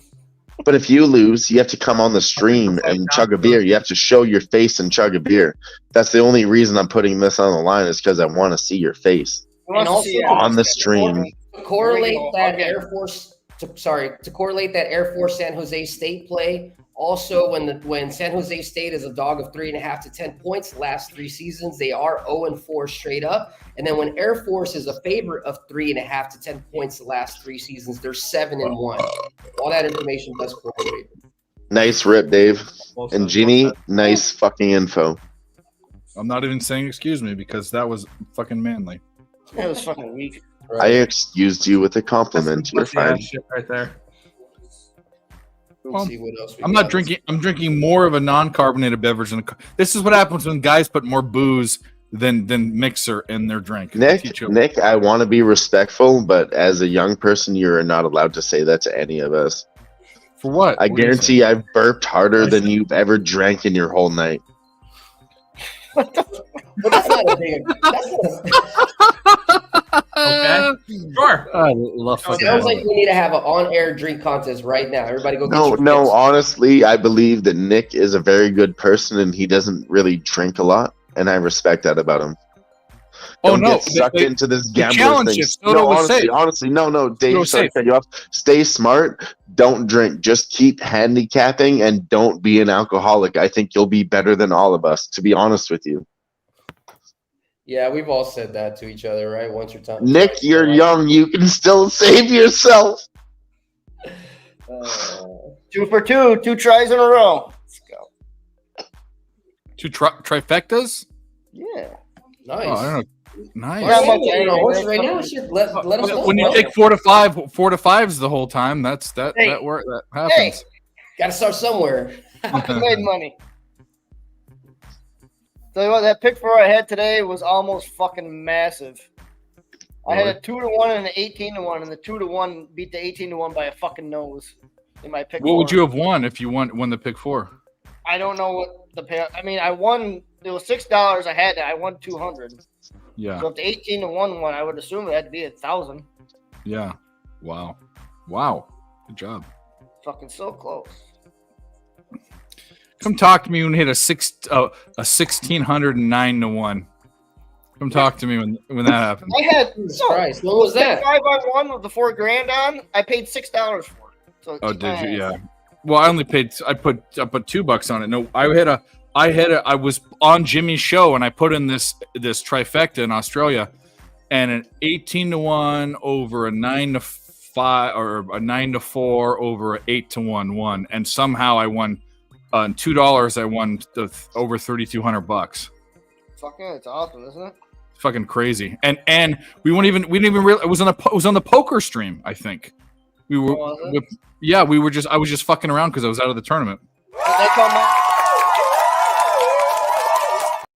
I put mine in before I went to work. I got out of work 17 hours later, so I won $4,000. Yeah, that's awesome. That's fucking great. I thought it was a fucking misprint. Dude, that's fucking incredible, man. That's gnarly. What can you say about that? That's why I'm not gonna lie. Whenever I get like real deep into conversations or whatever with Razor or anybody, I'm like, man, I should really just focus on horses, because it's like, man, the payouts are so ridiculous. It was so cool during COVID season when there was nothing to do and everybody got on the same stream. Man, that was like. Probably won't ever reproduce that until, some miracle happens. But, dude, that was one of the best times of watching Razor and Jimmy and everybody else, Chicken Chaser, everybody else freaking capping the ponies, They grew fucking huge during that. That was big for them. Yeah, dude. It was. How did they get out of that inning with no runs? Hit by pitch, struck out swinging, lined out. Now it's a 2.5. I was going to give you my try for the next race, but I just looked and they're all the top 4 horses. No, there you go. Well, when I put them in, they're not. I would like to give a quick shout out to my girlfriend, because she just got off work and went to the casino with her girlfriend, and she texted me. She said she just won $240. I thought you were going to say 240,000, dude. So what'd you tell her? After she messaged you said, yeah, we won 240. Right? I said, hell yeah, I get $120. Hey, you mean you won $120? And then you got to take her to dinner and everything back, so she'll get it back. All right, so I just hit again the Rockies Padres game over 2.5. I don't. This can't. Top of the 7th. How are they not going to score any runs? This ain't going to be 2-0 this game. If it goes to extra innings, fuck. Yeah. Hit it again. No, I'm serious. I know how it sounds, but my girlfriend, I swear to God, she goes out 3 or 4 or 5 times a year, and she just cashes every time she goes to the casino. She's stupid with it. I really don't understand it. Dude, it's the ones that don't Lady go, luck, the ones right? that, get the luck. Beaver ball. Told you. It's the same principle, Dave. It's still beaver ball. Yeah, it's always beaver Oh ball. my God, I love that. You just touched my heart. Thank you. I'm trusting you, Dave. I haven't laughed like that since I was a little girl, Dave. Thank you. Well, What? Must have been a real long Is that in time. a different life, or is this like one of those? Do we need to have a I don't fucking? think I need to say anything. I think you should just laugh at the joke and move past it. Ha ha ha. All right. Yeah. Well, don't be sarcastic laughing. No, I mean, Ha. now it's ruined. Now it's ruined. God, I love you guys. Army Syracuse. If you just stepped in the chat, just so you know, we're pretty much, we already pretty much, set our foot in stone on MLB plays. I'm capping at NCAA football. We're looking at NFL. Everybody else in the chat, they're looking at their own stuff as well. So just stay tuned. We're still trying to give you guys some winners. It may not be for tonight, but just to have you guys set up. And at the very least, what I always try to preach to all of y'all, even if it's not something that you want to take my info and use it as gospel, always work capping the capper. So there's nothing wrong with taking information with who you trust or who you think can, is knowledgeable in terms of capping games, and then use that to your information. Either fade my ass or, ride with the group, whatever makes the most sense for your pocket. Let's get some runs back. It was 7-2. San Francisco scored 2, so they're coming back, but No, they got a man on third. I'm gonna give a quick little break so we can You never know. use the restroom and smoke. If you got them, get a drink if you need it. Throw it up.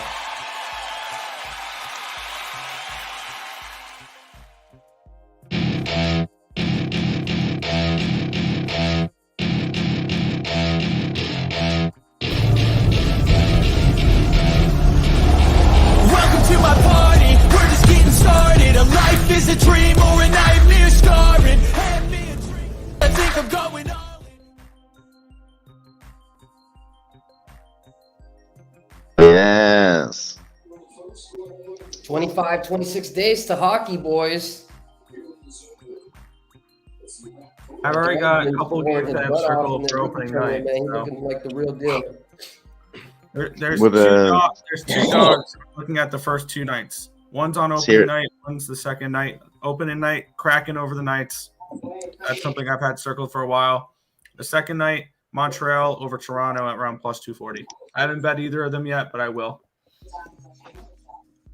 Nick, you're not gonna make it out here for the ponies in November, are you? No. Okay. I was gonna say He's on that ramen. He's on that ramen college student. I'm on that college student budget, which is I get it. I think we should do I'm gonna. You can't do this for selfish. GoFundMe's are for like serious shit, but Yeah. we should find you a way. Like maybe GoFundMe amongst cappers that want you there. You should come to San Antonio in March. I know. I think we could work that out. I think we can figure it out too. But you're such a good guy and everyone loves you. All the different communities, the Who-Bangin community, the PSR community, the Brothers and Bets community, everyone that goes there, all the guys. The problem is that trip. I really want to try to make it there. I definitely do. The problem is the trip. Honestly, with room and food and flight and everything, you need like $1,500 at least. It does can't get do that. pricier At than least. you expect. Yeah. Especially money. this year. You know what's one thing I realized, Dave, and everybody else that's gone to the pub, is we never did any cool stuff. Like, there's Six Flags there, there's the That ain't me. I love that. Jimmy said something that was great. He goes, Dave, I said, I feel bad for not going to the horse track. He said, Dave, this is where we can all be selfish. We don't have our jobs. We don't have our families. We can do whatever we want. If you want to sleep in and do nothing. And I didn't do anything but go to the bar and play poker and do shows and Dude, drink. if you want to get selfish and do nothing, I can do that some days, sit around by myself. If you want to go selfish and do nothing on a vacation, you might as well do your fucking golf. best. There's all this stuff What at the hell? UFC events. All these things to do. You can do I none don't of travel it. to sit around in my underwear in a hotel room. Whoa! No, that's not what happened at all. You don't even understand. When we go to this That's bar, what I'm saying for myself. we own the bar. We own the bar when we go there. You can go there any day. We own the whole fucking place, and we do live shows in a studio, like a legitimate studio that's soundproofed and everything. There's a poker table there that we have the whole time. People are going out and going to the strip club and all sorts of stuff. Private for us only. Yes. The side of the bar. There's another room. It's a whole another bar where they serve the food. It's all for us. Like it's amazing. TV screens. Nick, your horse is racing again tonight. Huh? Your horse is racing again tonight. Who Captain Dave. In the Gold Cup of Ashen Boy, Big Nick. Oh shit! Take him. I can't bet Asimboya, so I mean. Oh. How are they going to get out of this inning with no runs? What the fuck is going on? 13-1 Cubs. Give me a break. I know. Christ. I'm looking at the other bet I took. Colorado Rockies, San Diego Padres. Over 3.5. They have 0 runs. Nobody. I'm just talking about. I've been watching the game the whole time. Yeah, it's insane. They've had runners, and Juan Soto's trying to be fucking Ricky Henderson, and I don't even know what's going on. And then, I'm going to make it out okay. But if I would have won those bets, we'd be talking about a large pull your balls out and slap them on the table night. But yeah, we're just up a little bit. No, I mean, I'm good. Like I told you guys earlier, I said Blake Snell is no hitting the Rockies, and that ain't gonna last. So he like has 4 walks. He has 4 walks and no hits. Dave, you said this earlier. Basically, lock him up the Cy Young Award. Dave, you said this earlier. We were talking about the Dodgers year fee, okay? Arizona Diamondbacks -1.5 run line. I put them together on a parlay, $30 to pay $123.70, and that's looking fucking beautiful. I hope you get it. The game's not over. The year fee's cash, but that's what I'm saying. It's the 6th inning, but that's fine. We're looking good. I think this Rockies Padres game is going to open up a teeny bit. I mean, maybe it won't, but he walked 4 guys. He's got a no hitter, but he has 4 walks. Right in the end, let's hope so, because then that would make it a crazy fucking night. Not to mention the Colorado Rockies bullpen has been fucking dick. What the fuck? In like the Atlanta bullpen. Plus, like I said, I made that parlay. Dude, Nick, I just looked the past 2 weeks. The bullpen that was so good for all year, Atlanta's bullpen is the worst. He has the worst ERA in baseball. Is anybody watching this Dodger stream? No, man. Barney, comment on us. Let us know what's good. good. I just wanted to see if the announcer just said, "I got you, Daddy." Okay. Jesus Christ. The Cubs up 14-1. This guy just caught Freeman in the stands, and I think that the girl just said, "I got you, Daddy." Hey, you know what? I'm sure if I was a girl that was single and Freddie fell in my hands, hypothetically, I'd take my shot too, right? Oh, the girl calling the game. Well, let's get you a wig. Calling the game. Hey, still, get you a wig. We'll buy you some $500 tickets right by the dugout. Now her mom's probably gonna call Freddie's mom and be like, "Hey, go give that young girl a little attention. She's nice. I like her." I think dude is married, isn't he? Oh, Freddie's married? Didn't he have a kid or something? Yeah, like, wasn't it? Charlie Freeman. I don't know. All I know, he's Orange County. He's from Fountain Valley. He's from here. Yeah, I'm not saying that anything matters. I don't know his marital status. Oh, he went to El Medina in Orange, Yeah, but his parents were from Ontario, Canada, and he went to Cal State Fullerton. Yep, and he's a Titan. He's a Titan. Small little unknown fact. Jimmy went to school less than a quarter mile from Cal State Fullerton. You want to dox Jimmy? Yeah, actually across the street. Remember the State College right here? It's literally right. Yep, and Rosary is right down the other street, which is the my tie-in with all that. Yeah, it's like the girls' school of the. There's 2 of them. There's one in Anaheim called Conley, and there's one called Rosary. Yeah, that's where Dave went to school. Yeah, the all-girls school. Hey, props. Right. It's hard. Got Flea Mathis in the chat saying, "Do you guys have any fantasy pickups?" I mean, no, I'm not doing fantasy this year. There's some really good supermodels. There's, you got your celebrity crushes. Oh, you're talking about fantasy football. Never mind. Well, the one dude on the Browns. Yeah. Everyone was after him. Nobody in your league already has 4. You're in a terrible league. But yeah. Oh, by the way, if your league doesn't have a waiver waiting period, they're idiots too. I remember back in the day there was no waiting period. You just wouldn't pick them up. You got to have a waiting period. You obviously. He's the biggest pickup of the weekend for sure. If nobody has him, yeah. Other than that, That bet was so bad. He had 50 something yards in the first quarter. I had over 83.5. That was a slam dunk of the slam dunks.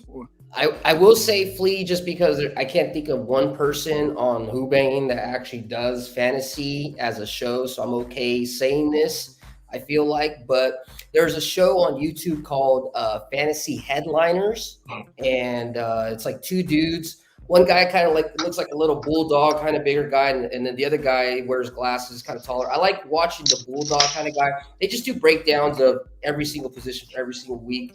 You're talking about, sorry, if you want to give some fantasy draft picks, it's Pub Sports Radio with Uncle Weezy and Brady, DFS, KO, MMA. That's only for UFC. We're not talking Pub Sports. He's not talking. We don't talk about. We like to share channels here. We don't talk about fantasy sports, but those guys do, and I give all the shout outs to them because I listen to them too, and they're good. So if you want to listen to fantasy sports, go listen to them because we don't do that. Because it's fantasy UFC. I mean, not that I'm downplaying it. I doubt that's what he was asking. UFC is very underrated. I did that during COVID. That was my. I'm not saying it's a bad thing. I make a shit ton of money on DraftKings on UFC. I had a couple of times where I finished top 5 and made like $500, $1,000 off of a lineup. I think it's fucking easy.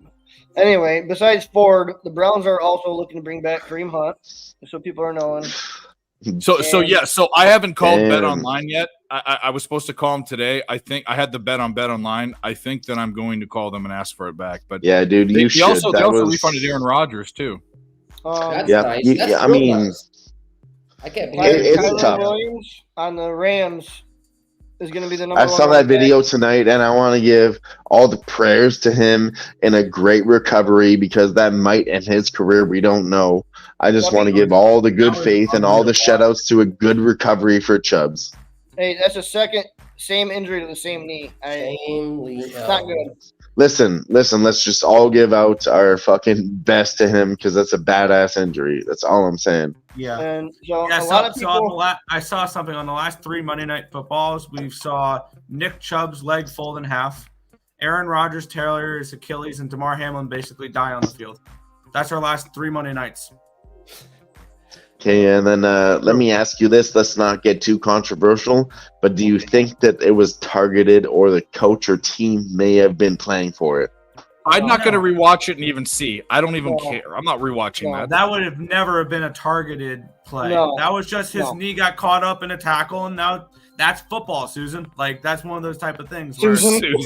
Well, you know, the phrase that's baseball, Susan, whatever. Like, yeah, no. Like, you're right. And NFL is different now than it is before. No, it's more business. It's more brotherhood. Dylan's new nickname, I have a bunch of them for him, is Susan. Susan is now your new nickname. No, that wasn't a reference I had. No, that's... Go ahead. I think it was a fucking dirty-ass play. It looked fucking targeted.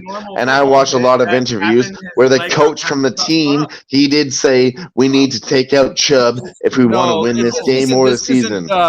There was plenty of talk from the coach that said he wanted the players to do it. And that, like, no, hear me out. Everybody stop, because I'm not saying that. I'm saying, like I said before, it might not be in the coach's interest, but he said it once, and now that idea might be in the player's head. Bro, it's not bounty game. I'll tell you this, Dylan. Have you ever played football? Dylan, have you ever played American football?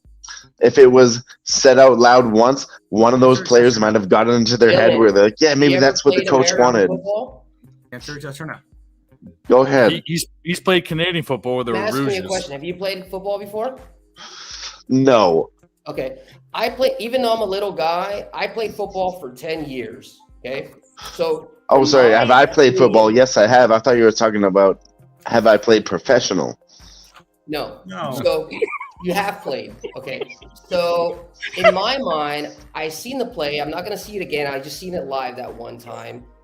Ugly. It just looks like a play. It looks like a football play, dude. You know, he got messed up, but there was no malice and intention in the play. You know, it just sucks. There was nothing there. To me, all I'm saying is the coach told him to do it, and then it happened. No, I'm it's just a not normal talking check. about conspiracy. I don't want to put my tinfoil hat on, but it was said in the media and then it happened. So that looks a little fucked up. My detective skills are perking up a little bit. Well, every defensive football coach is going to tell you to go kill that guy. That's just I know. football. And listen, Jimmy, that's So, what I'm saying. I'm you not know- saying it's rigged, but I'm saying the coach did say that. And then I'm saying it might have got into the player's head where maybe one of those players took it too far. That's all I'm saying. And I know it still sounds conspiracy theory, and we're going to leave it at that. 3478 Assenboa, and I'm taking the big dick Nick to win $5. Nice. Love it. Big Dick Nick to win. Is Let's that go. the name? Hey, I got a question, Nick. Right now, it opened at 45. I can get the under in the Niners-Giants game at 44.5. Should we take it right now and not let it go any further? I've already bet it. I got what did I get? I got it last night at 22.5 first half, 45 full game. I can get 45 for minus 122. I don't think I'm going to be able. And I'm buying an extra. I'm buying an extra half point. I got 45 at minus 110 and 22.5. Okay, I don't think I'm going to be able to get a 45 again for anything near this. I'm betting. I don't it right think now. you will either. Yeah, I'm betting it right now. I'm sorry. Did anybody give up a live update on the Pittsburgh Pirates Chicago Cubs game? Yeah, you did like a couple minutes ago when you said 14-1. I don't think we did. I don't think we did, Nick. You did. Go ahead. You Just said set up the update rather than just rewind talking the about it. tape. You said that Just like give 5 me minutes update. ago. Like, Don't wow. ever second guess. That's Big why I Dick asked. Nick Maybe I'm losing. wrong. Nick, He muted himself, and now he's a sperm. Look at the sperm. Look at the sperm. There's a sperm that goes around. Have you seen the sperm? there's a sperm that goes around. You have the little white thing that goes around. The when it's thinking, the sperm's thinking. Mhm. They saw that. Did everyone see the sperm, or was it just me? It's just That you, definitely happened. You're the only fucking one seeing liar. sperm in You're your a head. fucking No, I watched liar. it too. It was a loading screen. It's called a little sperm, that little white thing that goes around. I watched it too, Dave. I don't think that's. I watched it when I was in the womb with my mother. I don't imagine? know if that's how that works, but Yeah, I was Can you the imagine smartest if you were- sperm, so I watched them all pass me by, and then I fought them all, and I remember everything. I just put a small bet down on. well, you the fucked Rockies your twin Padres brothers, to is go what to you're extra saying? What'd you I say, Nick? ate them. Small live bet Padres and Rockies to go to extra innings. Yes, plus 122. So I have a question. How weird would it be if you were cognitive in the womb? Like you knew what was going on for 9 months. It'd be I'd trapped. rather- You'd be trapped. I'd rather be cognitive for that than like a major surgery. Oh, obviously. But Like that yeah, fucking but- movie. What movie? I don't know. The dude was awake during the fucking movie. It's Oh, called he wakes Awake, up I in the think. middle of the surgery and he can't talk. Yeah. Oh god, dude. Fuck. That's like hell. That's absolutely what I think Exactly. hell is That's like. fucking terrible. Yeah. I think it was called Awake. I think. Yeah. You know when you like? Yeah, when I you did like, watch that movie. That was fucked. You know when you're sleeping and you're awake but you can't like move, and you have to like move a part of your body to like wake up. Have you ever had that happen? We're talking about a sleeping hand. Way too high. Kind of, but No, no. not to the point where I've heard people say that it's like minutes. For me, it's like I've had it happen like maybe It's a 10, couple 15 seconds, but you have to jerk your leg. You have to like. I'm forcing myself to move over or do something, but you're awake, but your eyes are closed. That freaks me the fuck out. Are you, talking about an out of body experience? No. If you haven't had it happen, you don't know. If you've had it happen, you know. It's. I can only- Well, have you ever had an out of body experience? No, never. No. You never tried to? Or try right now. I mean, how do Sir, you try to I have don't want to one? get into it, but look it up online. Yeah, no. I want to stay in my body. Thank you very much. I feel like I will Google something and something way different will come up. Yeah, some fucking like, you know. Pussies. Some porn that I don't You need. You're believe? scared of getting your soul stolen from the immortal? You fucking pussies. No. I just don't. I think that I don't You know. get into some I'm just worried about the sports. I'm not worried about none of this other shit or soul taking or gay shit or nothing like that. You just want to cap sports. vacation, all the Yeah, stuff Dylan, we've take talked it about. easy. So when it comes to the Florida State versus Clemson game, I know this isn't really a strong stat because it's like a lot of information.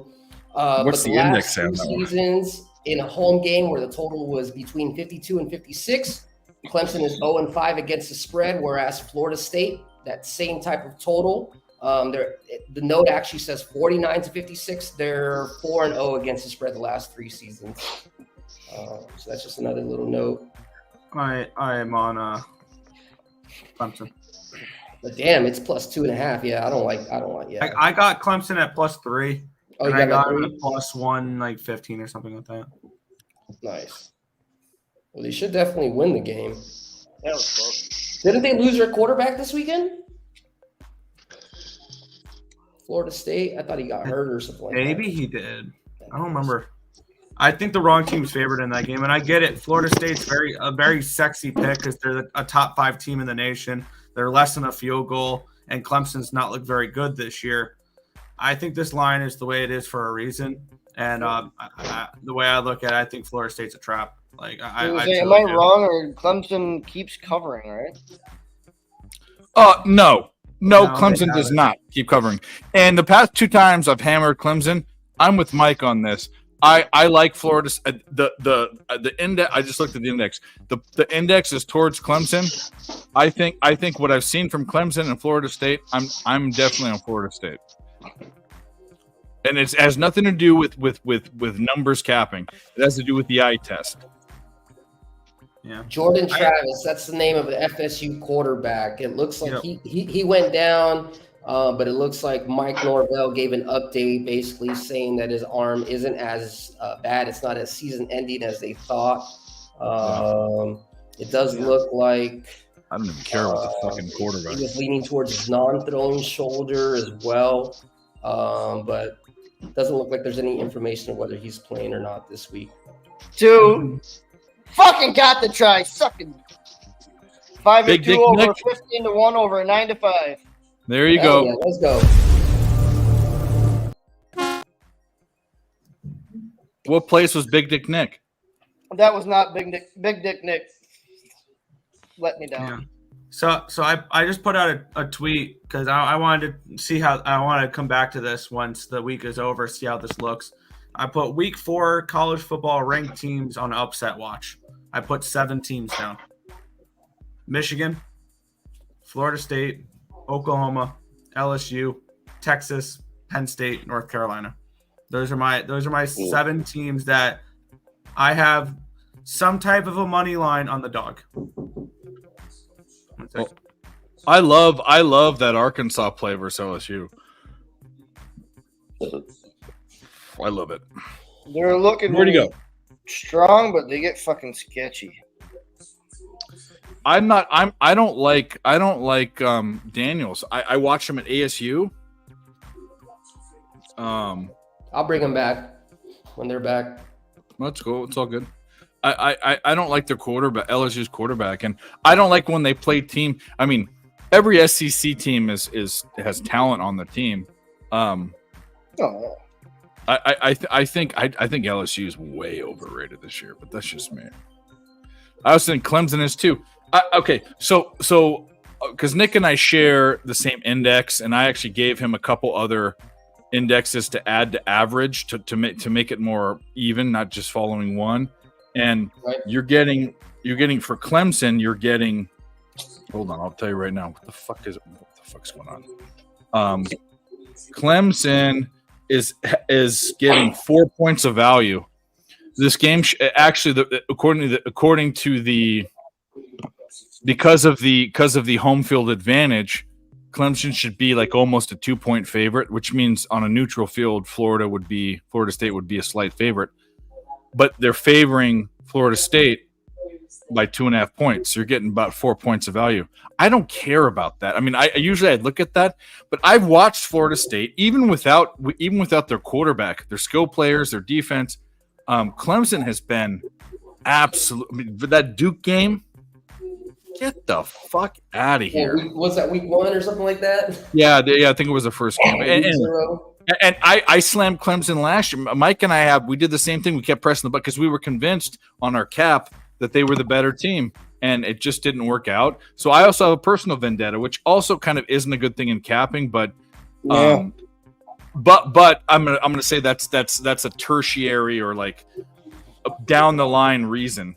The main reason is what I've seen from the skill level of Florida State versus teams like LSU or other teams. I think their team is stacked. No, I agree. Duke versus Connecticut. Duke minus 22. When Duke is a favor of 21.5 points to 31.5 points, this is another 30-year trend. Since 1993, they've only been favored this high 5 times in 30 years, and they've won and covered the spread all 5 times. Shit.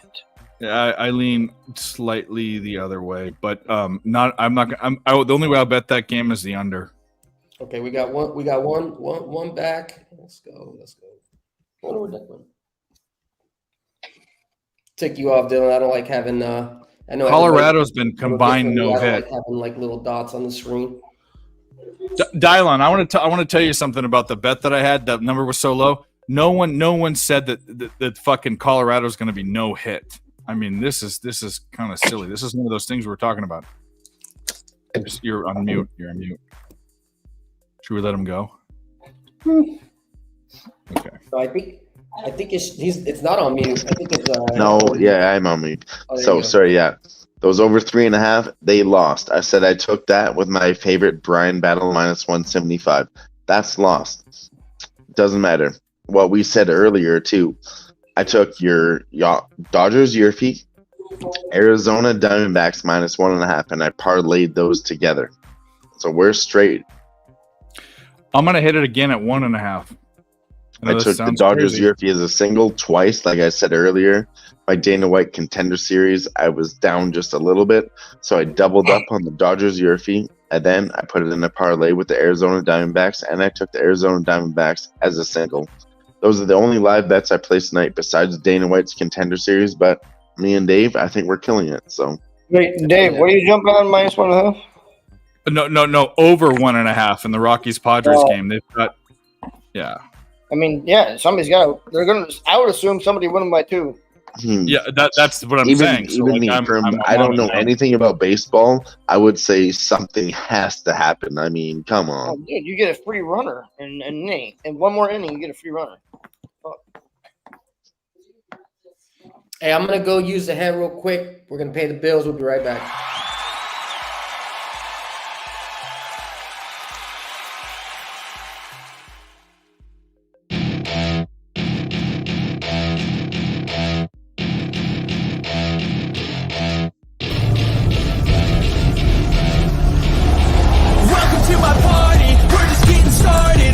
Is a dream or a nightmare scarring? Hand me a dream. I think I'm going all.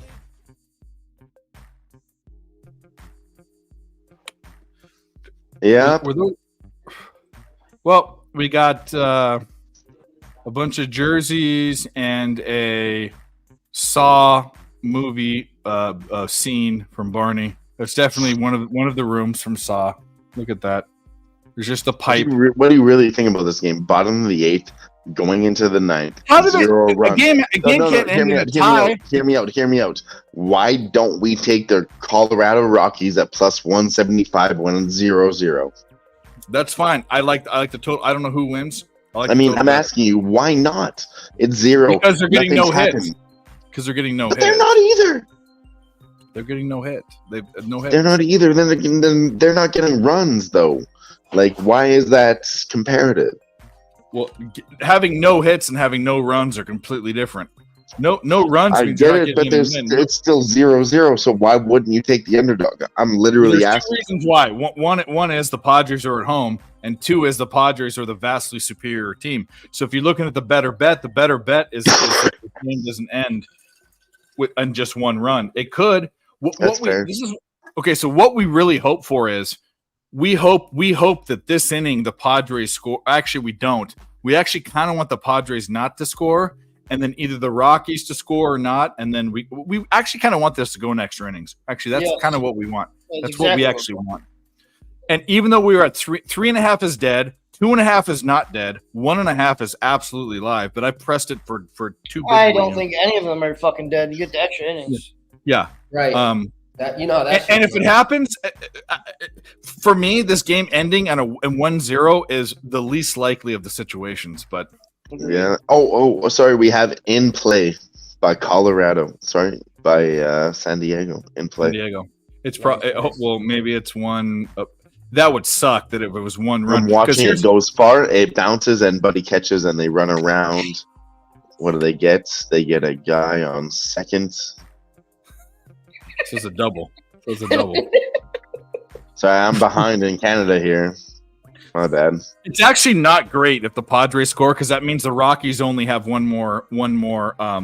Right. Sorry, here it is. Now I get the play. Here it comes. Late action from Canada. I'm watching what you just saw. Oh, and there it is. What is? I'm not watching it. I'm watching you. And there it is. Gerardo, and maybe that's an advantage. If you guys are seeing it first, take advantage of that shit. Because I'm saying it, but you guys are seeing it first. So take the fuck advantage of it. Be ahead of you. Don't think this is the thing with injury reports. Everyone's like, "Oh, I'm waiting for the injury." What? It's baked into the line, you dummies. Right. Everything is baked. Thank you, Dave. And I always try to say that. I always try to preach. It's just like the stock market. They're faster than you are. The whole entire world is already baked, whether it's injuries or this team is supposed to beat this team because of a specific reason. There's one wise guy out there that made some sort of bet and it, eventually breaks out, so 4, 7, 8, 9, Gerardo. 4, 7, 8, 9. So you guys are both on the 4, 9. I mean, I tend to like the 4, 9 exacta box if you guys both agree on that same one. Just me capping the capper. But G likes to throw in the 1. No, They're still third. Are they still third? All right, T still third. I don't mind this. We need to a home run would be good. A run would be good. There's no outs. We need 2 runs. If they're going to score, if San Diego's going to score, we need 2 runs, or we need him to be out on this. We need no runs or 2 runs. This isn't terrible. Fucking shout out to Gerardo for being in everybody's fucking chats all the fucking time. Just putting in the work. One or the other. We need 2 runs now. We need 2 runs or no runs. Guy. That's what we need. Right. Shout out to you, Gerardo Hernandez. He looks safe to me.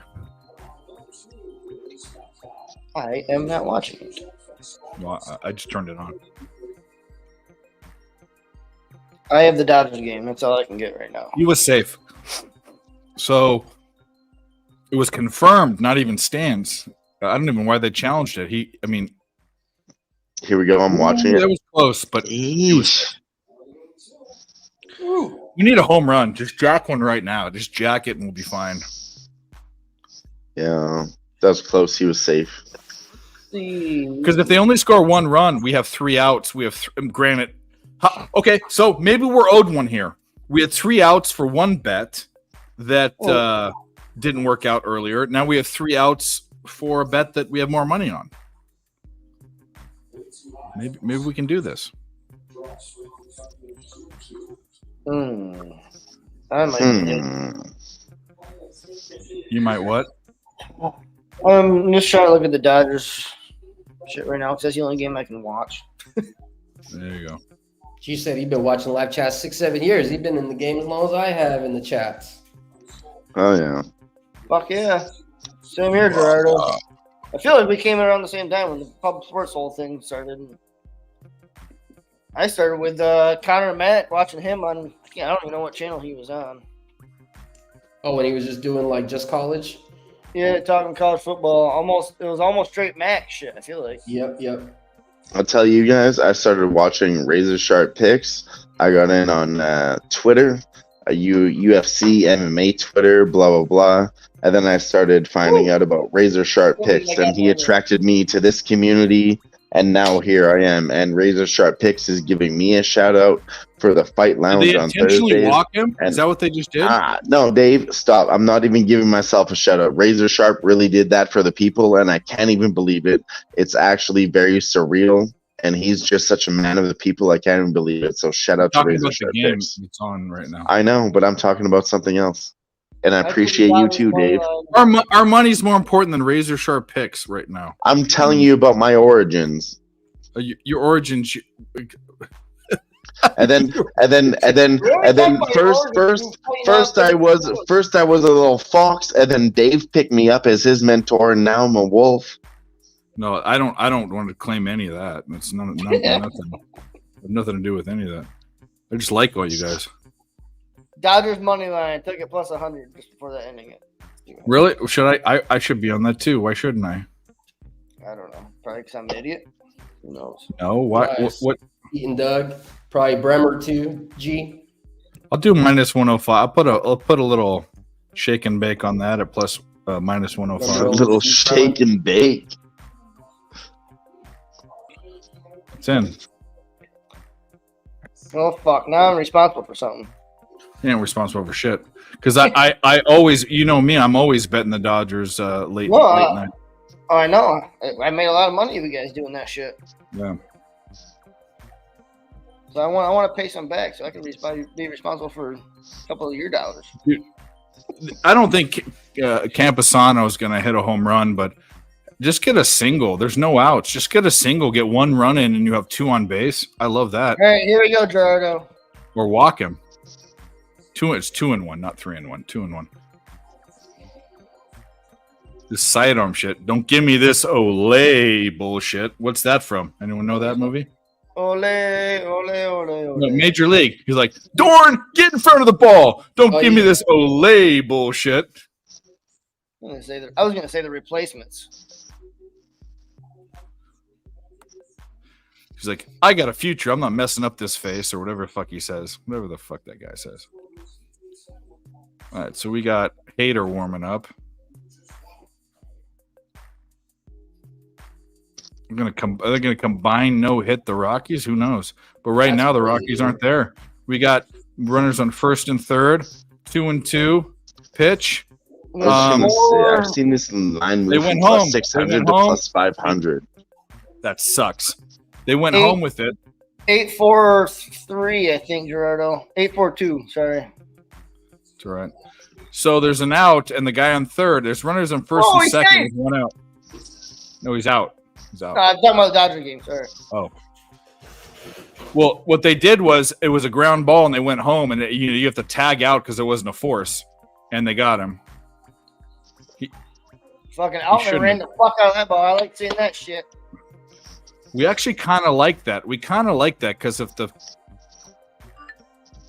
Did he get in? We kind of like. I wanted to take the Colorado Rockies at plus 600, and I'm doing it now at plus 250. Are you safe? What the fuck are you talking about? Fuck out of here. I'm taking a shot. Colorado Rockies plus 250. Let's go. Okay. There you go. G-Man shows up. Didn't lock in the bet. Did not lock in the bet. They just changed the prices. Oh, what a horrible swing. What the fuck are you doing? You fucking dumbass. They moved it down to plus 200. I'm not taking that bet anymore. No, you should. They're getting no hit. I mean, they have to. They're just moving around. Now it's plus 235. And I'm not chasing. I'm not trying to click that button. I did not take that bet. And he swung again. What the fuck are you doing? Actually, this is good. If the Padres get out of this inning with no runs, it's good. It's good for our bets because we want the extra innings. Hey, as soon as the inning is over for the Detroit Tigers and Dodgers, somebody let me know. We're still going to run the stream until the end of the games, but I know sometimes we get to the point where we forget about giving the people that are on the channel that are contributing to me. I appreciate y'all and the live sweat for Ick and everybody else that's contributed with Dylan. So I want you guys to at least put in your plugs for anything that's popping new or, anything you got, whether it's Twitter, YouTube, or, any tout shit. I don't give a fuck, whatever is to help you spread your awareness and your name. So but we'll wait till after the 7th.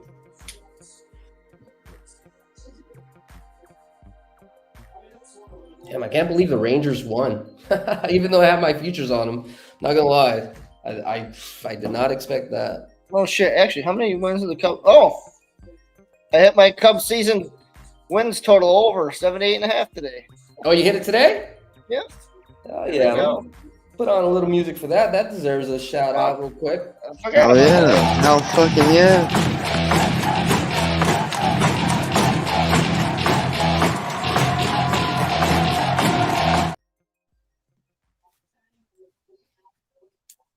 Forgot about that until you brought that up. So I have another update. Apparently the website ran their algorithm, and I did lock in that bet. Colorado Rockies plus 250. That's how these stupid bookies win. Like it said it wasn't there, and they're like, "Oh yeah, preloaded." Actually, you did get it in. Like, go fuck yourselves, you stupid cunts. Anyways, we locked it in live, and I'm honest. And I'm honest. I'm telling you, that's how the bookies fuck you. I clicked it, they said no, but it's in there anyways, and they took my money. Dude, I'm only laughing because you're kind of right. I'm serious. It happens to everybody, and we sound like conspiracy theorists, but it actually happens. Detroit should have had this double play, and the pitcher almost threw the comeback into the outfield. Rockies get out of that inning, no runs. Bro, they're lucky they got one out. Holy fuck. Jesus Christ. Okay, beautiful, beautiful. All right, so we're gonna take this time before the ninth inning comes around, just so we can pass it around. I'm gonna just pass it. There's only still one out. Oh yeah, we're not leaving yet. I just want to make sure that I just want to make sure. Hey, we're good. We're still sticking around. Yeah, no rush. No, we're live. It's only been 5 hours. Actually, Jimmy, I'm running to the store. I'll be back in 10 to 15 minutes. I'm going to go get a pack of smokes, but I will be back. All right, brother. We'll be here. I think you should quit. I know. I think so too. No, we don't promote any alcohol or tobacco or cannabinoids. Barney, you've been drinking all night. It's a water. God, I love you though. It's water. I got water. Let me pass it around. Hey, for real, Barney's on that water. He's like, "Hey, you've been drinking all night." Hey, Barney, what you got for us? What you want to give the people in terms of, Twitter, YouTube, and anything you got popping for this week? Any plays? Go ahead, man. You got the stage. As Dave said when he brought me on, if you can find me on Twitter, God bless you, because I don't even know if I can. Mainly, I focus on UFC right now. The only thing I know I'm putting something on is Mizuki versus Goldie. I'm taking Mizuki by sub. Other than that, I don't have anything for sure yet. So I don't want to give anything out until I got it solidified. Got it. Well, shoot, man. Barney, I always appreciate you being in the chat, and definitely when you come on stream, always knowledgeable with the ponies and with the baseball and everything, man. So I always love to have another line. I appreciate you guys for giving me a fucking shot. Hey, no worries, bro. Anytime. Dave, you got anything you want to plug or pin in? You know me, Picks from Dave, Twitter, YouTube channel, Instagram, which I don't give a fuck about. Got a new show tomorrow with Allie Burns plus Money Honey called Settle the Score. It'll be on my channel. Only an hour show, non-pick related. We'll have picks, but it's mostly a discussion about topics. And then the Friday show, the all-day Saturday show. I'll be on Who-Bangin. I'll be on PSR. I'll be everywhere. So just Picks from Dave. Google me. Google his ass. He famous, man. And I'm not famous at all. I said that in all sarcasticness. Hey, you're famous in my book, man. Don't sell yourself short. Don't sell yourself short. And, for me, you already know who I am. Jago, the Uzi, Jimmy Gomez, Jimmy Jago 21. If you want to find me on Twitter, co-host of the Live Sweat each and every Tuesday. We now incorporated Trot's Army on Thursdays. So the Live Sweat on Thursday it's him, it's me, and then like I said, we got about 25 days or so till hockey starts. I am working in the back room in terms of trying to get all these graphics. Dylan is helping me as well, so we could actually have some sort of NHL show from my end. I do want to bring that to you guys. I know that that's essentially where I can, bring most value to you guys. So I want to be able to do that. And I mean, that's pretty much it. Just make sure you guys, the only thing we ask, we don't care about the donos. That's all good and everything. But really, it's just all about spreading the word. Not even the likes and the retweets, really. Just whenever you go to the bar or whatever, chopping it up with the homies or whatever. Just, hey, you like doing sports betting, or, hey, you want to chill with me while I'm having a beer while we chat to these dudes and, they talk some craziness about whatever, whatever you can do to just spread the love. I appreciate y'all. And, you here for the ponies come November. Definitely we're gonna break bread, smoke a lot of tree, drink a lot of drinks. So just can't wait to see you guys. And with that being said, we can keep it moving in these games. Mookie was so close.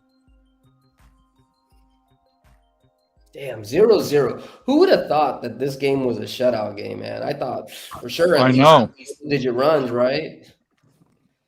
That's why I took 4.5, and I took 3.5, I took 2.5, I took 1.5. I'm on it for a bunch of bets, but I think we can. Gerardo, I'm not wasting room for you. Last inning, there were enough base runners. They did the right things on defense, but we could have got 2 or 3 runs last inning. But I'm all about going to what just happened.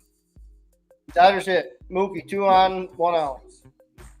I bet that with you. But I think if we go to extra innings, we get at least 2 runs. I would think so. It's hard. It's almost hard not to nowadays. Well, even if you go 1 run apiece, fuck it. Then we keep going. It's even better. Right. One. Yep. 1 and 1 and 1, and next thing you know, it's like over 16 10 runs or whatever in the extra innings. Yeah. Well, we saw that there was 1 inning in extra innings this year that had 8 runs or 9 runs or something. Some fucking A. Sorry, Gerardo. You get the 5, but Flea is asking, is the unmuted mic dead, Dave? not sure. it's on a hiatus. Yeah, it's It's on a hiatus. I don't know how to say this diplomatically. I put a lot of work. I put a lot of work into that show. A lot of work. It's Yeah. fine. I Yeah. get it. Bottom line is I don't know. The answer to that question is I don't know. That's it. Yeah, Dave is that going to drop? Dave's a key piece does to drop. unmuted, but Well, I'm going to say this, okay? cords are being pulled. So I put in a lot of work for a show that isn't going on right now. People can assume what they want to assume would happen. But I just put out a new show for tomorrow on my own channel with Allie Burns. So what does that tell you? I'm a hard worker. Right. And there are non-hard workers. It doesn't matter. Check out the new show. Oh. If you know Ellie Burns at all, you know it's going to be fucking fun as shit. Yeah. So check it out. Fun person in general. I'll be rewatching when I get out of work. Yeah. Same thing. Fuck! What happened? Double play. Innings over. Sucks. Gerardo, in case you're interested, I'm on 1457 Doomben. Again, no big prices, huh? Can this guy hit a home? Can this guy from Colorado hit a home run? They got two hits in this inning. Who is it? Can he Diaz? Yes. I don't know much about this guy. He's not the biggest. No. He's a big boy, but I don't know. No, he's not the biggest hitter in the world. I mean, obviously can have. Elias Diaz. He's got 14 on the year. That's good enough. I mean, that's not bad. He's not the biggest, but he's a big dude. He looks like a big dude. He's only 6'1". He's just still chunkier. Listen, 6'1's tall. Double play. Double play. Going to the bottom of the 9th. This is scary. This has now become a sweat. Exactly. We need this. Is the worst. Both of these last 2 innings absolutely could have scored runs. This is the worst part of this game right now. Is the bottom of the 9th. Right now, once we get out of this, I'll feel okay. Once we have at least a few guys on base or 3 automatic out. If there's nobody on base, it's going to be worry game. Oh, fuck. Who's up? Who is coming up? The bottom of the lineup. All right. 7, 8, 9. Yep. Let's go. Fuck. No, it's fun. Diamondbacks about to be done too. 8-4, bottom of the 8th. Good. It's hot. Go grab me. That was bad. We grabbed them money line when they were down and pre-flop at plus 130, 139 on the run line. Oh, you grabbed the money line too? Oh, shit, yeah, plus 130. That must have been one left. They were down two runs. I grabbed plus 130. Dude. I just got the -1. There you go. Doombin 145 says Gerardo. I'm on 1457. Let's go. Well, great minds think alike. It's not great. You're not gonna win a fucking shit ton of money. If we get that 7, we might. Or no? Yeah.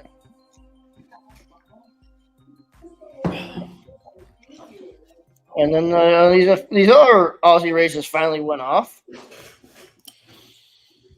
My horse Pussy Galore will be coming up here in 10 minutes. Finally.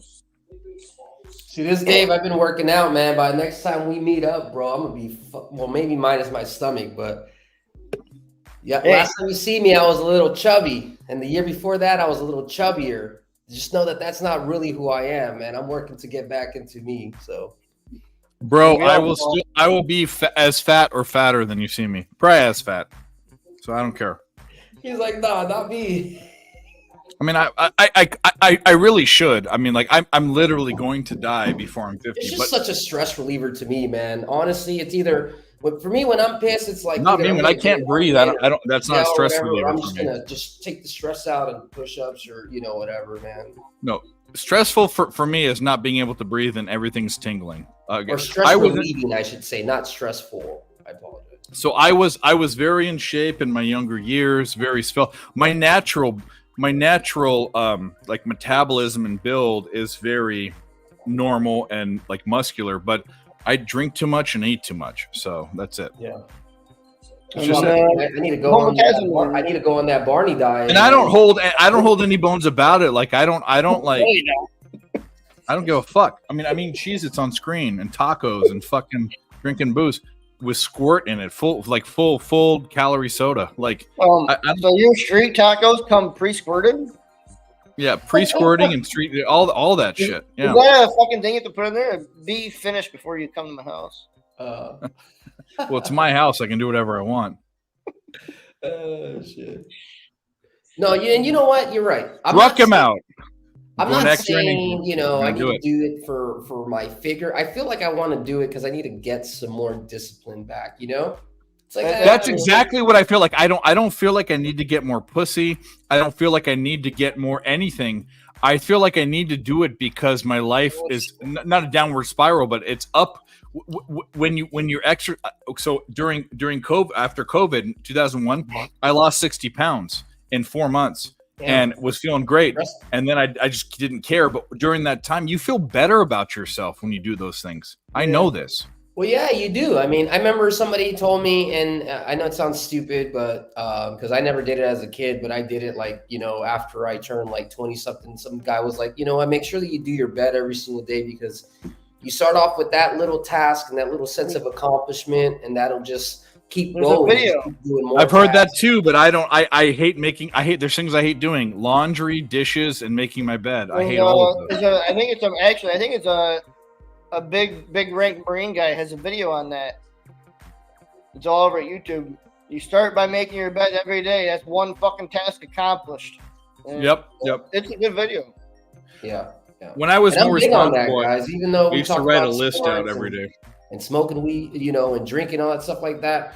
I watch a lot of motivation stuff, a lot of Mamba mentality stuff, a lot of, YouTube stuff that has to do with motivation and trying to endure, you know what I mean? Because capping and gambling is not only, trying to figure out the numbers and betting right, just like how Nick came in on here earlier today. He had a 07, day. Like for some people, that might be gut wrenching to the point where they're like, man, what the hell am I doing in my life? Or, does this even make sense or anymore? So you got to also build that mental fortitude to understand that this is like ease and flows and it's a long game. It can't just be like one day you get burnt and it's like, well, there goes the shit. Like, obviously this capping thing doesn't work or my cap doesn't work. Like, no, it's it's going to take a while. It took me, years to be where I'm at. And I know that I don't know everything, so just be open to get info and, it's okay if you're wrong, but it's not okay when you're wrong and you don't admit it and you don't pivot. That's the biggest thing I feel like in sports.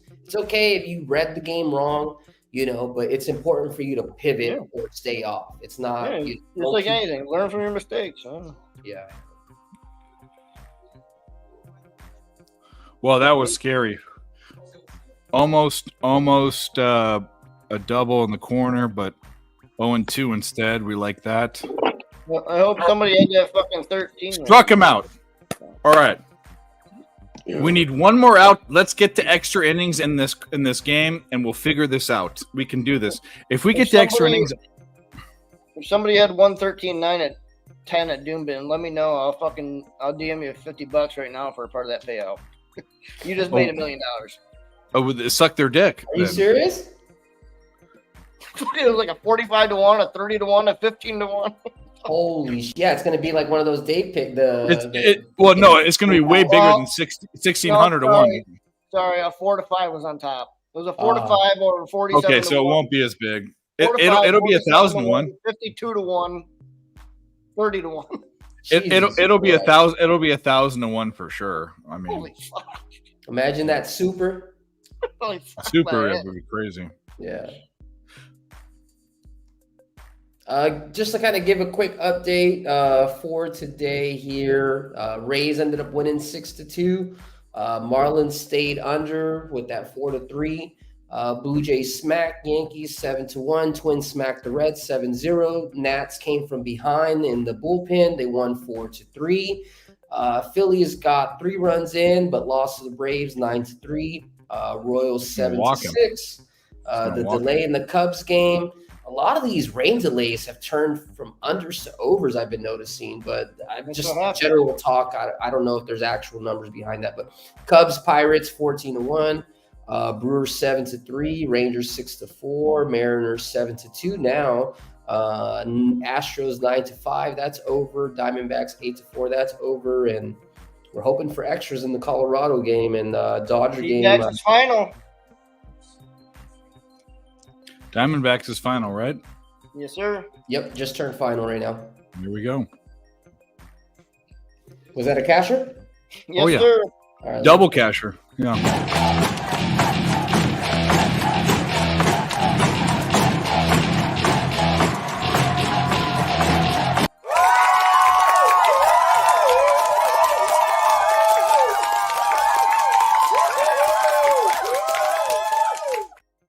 It was a double plus money casher, run line and plus money line after they went down 2-0. So we got double. Hit one to the wall. It was a double D banger. It hit the wall, so he's on. No, it was just short of the wall. Fuck. I mean, tonight's been beautiful, y'all. If you guys have barely been stepping in here, I mean, we've just been giving nothing but winners, honestly. This is great. I'm so happy. Xander's got a full count. We haven't been shooting like, we normally do. After 3-0. It was 3-0. I'm just watching it again, so I'm going to be a little behind you. For sure. Yeah. It was 3-0, and he had 2 strikes. They're running. And is that a home run? Okay, so it's a walk-off home run. So they win 2-0? So we win the over 1.5. All right. Well, we got some of it back. Yeah, we got some of it back. Yeah, the big parts of it. Yeah, I really wanted to get the 3.5, the 2.5 too, Yeah, but it would have been nice to get 2 of them. Can you guys hear me now? No. Yes. Can you hear me now? No. Yes. Oh, sorry. No. Wait a minute. You're crackling. Yeah, I just wanted to audio check. I just cashed that parlay with Dave's advice. Arizona Diamondbacks -1.5 and the Dodgers Yurfie. Parlayed that shit for $30 to win 100.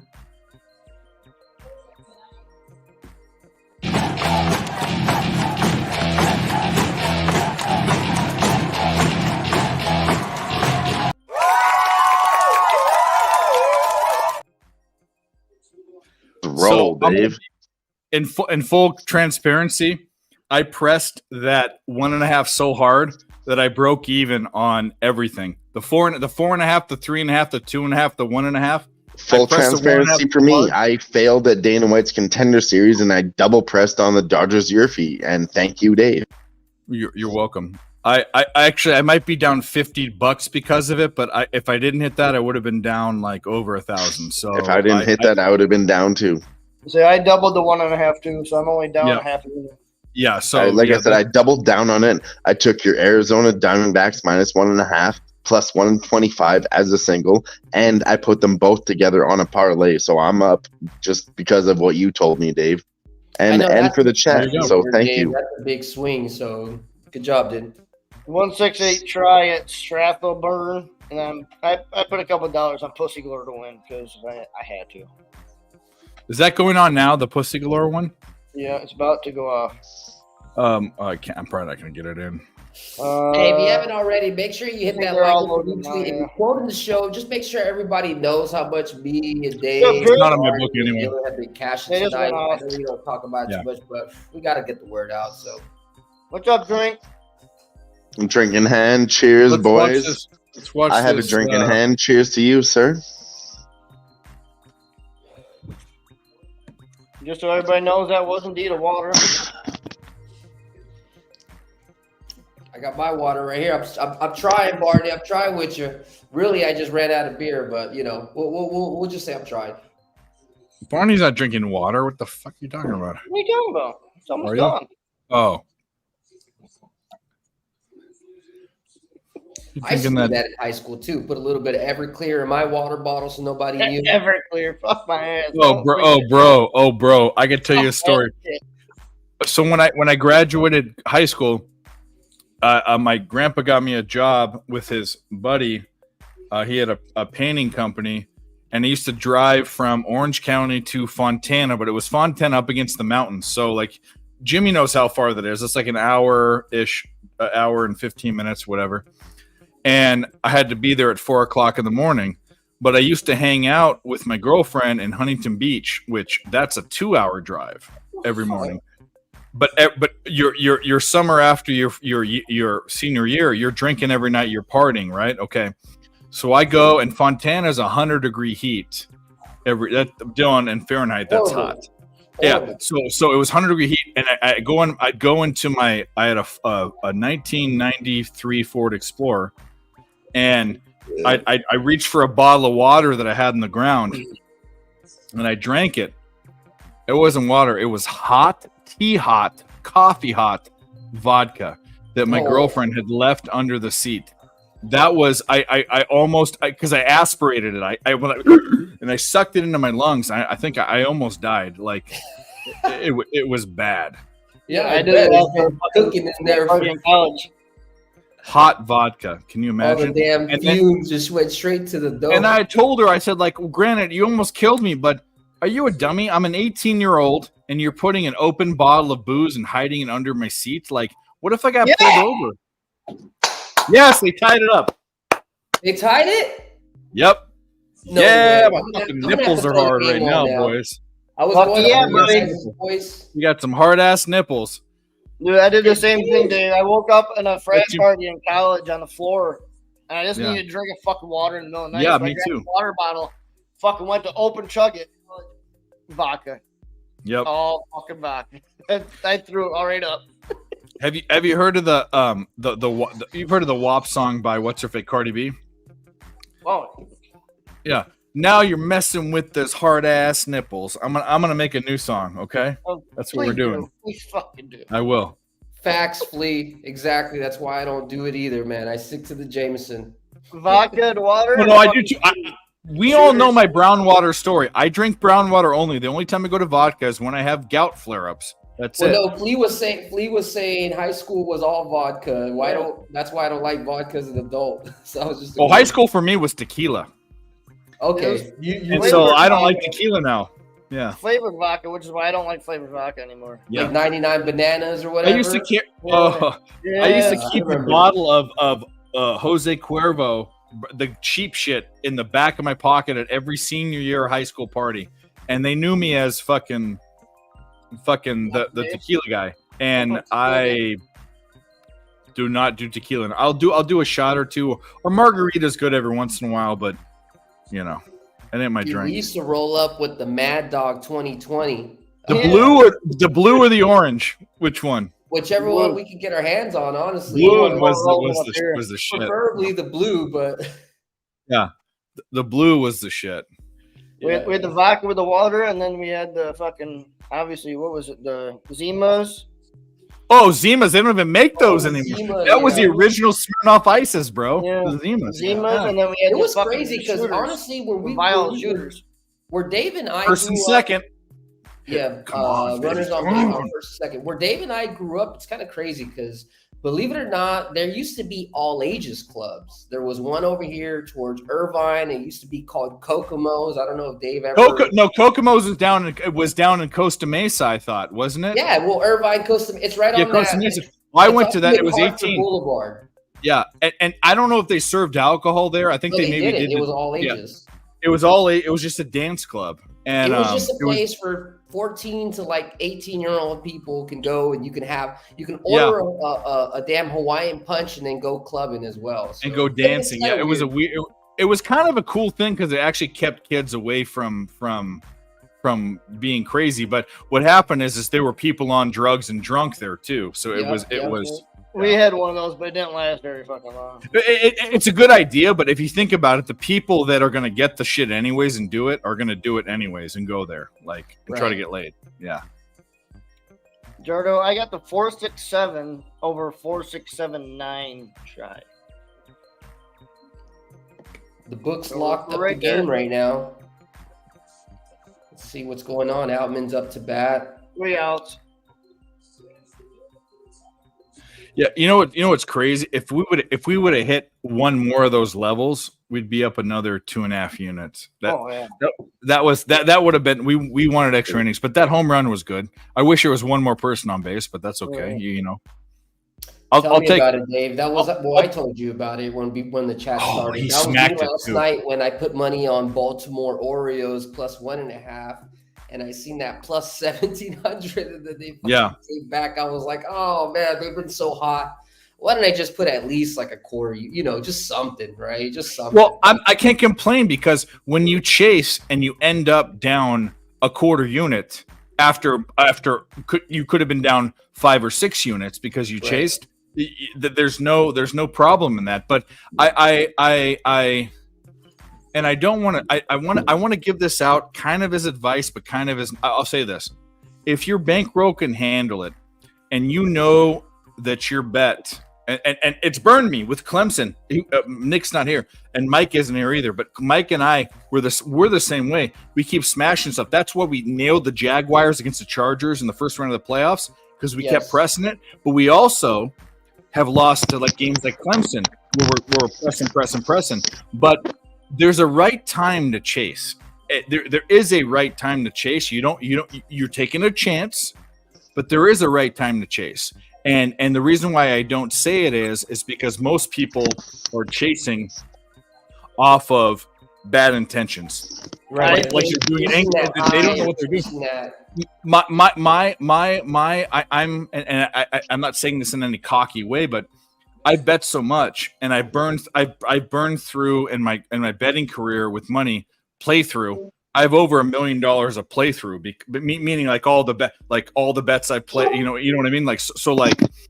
I know That doesn't mean anything. A guy can burn through $1 million a playthrough and be up $1,000. It just means you bet a lot of money and you whatever. So and that's a whole nother conversation. But I'm just trying to say, an experienced bettor, my emotions are different with betting, and you guys have seen that. I don't get as emotional as other people. Like, I can take a big loss. Some people don't even know how much I lose when I do this. Dave, like, I actually respect it, and honestly, the thing you just said really hit me right in the heart. It said, it is what it is. I don't tell people anything. It really is. But there is a way to chase. If a strong chasing, I've been there. There is a way to press I call it pressing your bet. It's different. If I'm doing that, I need to be watching the game. I was watching the game the whole time. I know. I'm just saying. Absolutely. Yeah. Honestly, if you're chasing it and you're not watching the game live, you're an idiot. If you're not watching it live, you're dumb. Any strategic disciplined bettor will tell you not to quote unquote chase. I will tell you this: if you are someone that I can tell you people that I know that I think could be a person that presses their bet and other people that aren't.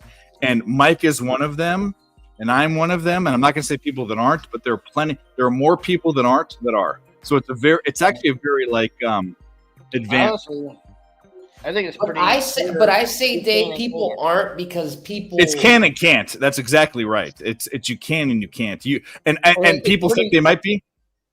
I'll tell you. You watch enough streams, you can tell. We don't need to talk about who is who, but you can tell. Yeah, that's all I gotta say. That's fair. That's a fair point, Barney. Yeah, we'll leave it at that. Yeah, actually, Barney, that's actually the best way to say it. You know what? You can't. And you know what? The only thing that I would like to interject in regards to what Dave is saying, you know how I am. I come from like a financial world. I like to use words a little bit more structured. I would say that it's not really that you're chasing, it's that you're essentially placing your bets out of the money, right? So if you were to you're seeing a better opportunity. You're seeing a better opportunity. Yeah. So like whenever you're buying an option for a stock, we'll say sometimes we'll just say that option costs $1, right? But there's points and times where like that stock might be worth less than what it was originally valued at. So you might get a little bit of discount. So that's all what Dave is doing essentially is like, okay, well now it's going, farther down. So now he's just pressing it more because in the back of his mind, he's already capped that number. It's a different story if you don't know where the game should end up, and then you're trying to press or ladder up. I'll give you even a better example. So, like, if you've ever been, I've been on the floors of casinos since before I was of age. So, like, there are people that will be down a bunch of money, and they'll go to the slot machines to try to get it back. They'll go to the crap tables. They're trying to get it back. They're trying to get it back. They're trying to get it back. There's no strategy towards it. Then there are guys that are card counters, and you guys might not know much about that, but you might be down a bunch of money, but every bet you put out there was the right position. You just were on the wrong side of the number, and you keep pressing, and you might have a bankroll of at the night you only spend $1,000. But you dip in $3,000 and $4,000 and $5,000, and at the end of the night you're even. You knew that your advantage was at a certain point, and I think that having the Rockies having that game at 1.5 was silly, and that's why I pressed it bigger at 1.5 because a walk-off home run would be it. How often is that game going to end at 1-0? Yeah, to me that's common sense. Yeah, and I'll be honest with you, Dave. I didn't know what was going to happen in that game. I took the Rockies at plus 250 in the 9th inning, 0-0. That seems like a smart bet to me, and that's paid off in the long term. I also kind of said that same scenario multiple times, and it actually has paid off in the long run. No, I'm not saying it didn't, but also understand that when I said I didn't say there was a bad bet, but I didn't take it with you. No. Yeah, and you know me. I'm new to MLB, so when I say that profit has been in the long run, that's only this season because I just started betting MLB. I'm not saying long term. You're going to learn, Dylan. There's no doubt. There is. Okay, there's two things I know about people that are newer to things. the one thing I know is Nick and Tim are going to, when they are our age, are going to rule the world. As far as if gambling is still around, they're going to be. They're going to rule the fucking world. They are. Gambling is still around. Well, no, you know what? Okay, so if who knows what's going to happen, but I think they're going to rule the world because their work ethic and their brain and their sixth sense, and also them doing the capping is all work, but you have to have sixth sense. There's one thing that I is unbelievable to me on the other side is you with sports that you don't know, like baseball and NFL, all these things. I've been watching them my whole life, but I've never gone into the gambling angle. But you have that too, and I've said that a million times. And there are people that don't have it that I wouldn't tell them they don't, but if they ask me, I'd be like, no, you don't. Stop betting. Stop being an idiot. You know, there's a long history behind it, but like my sister, she fucking killed it.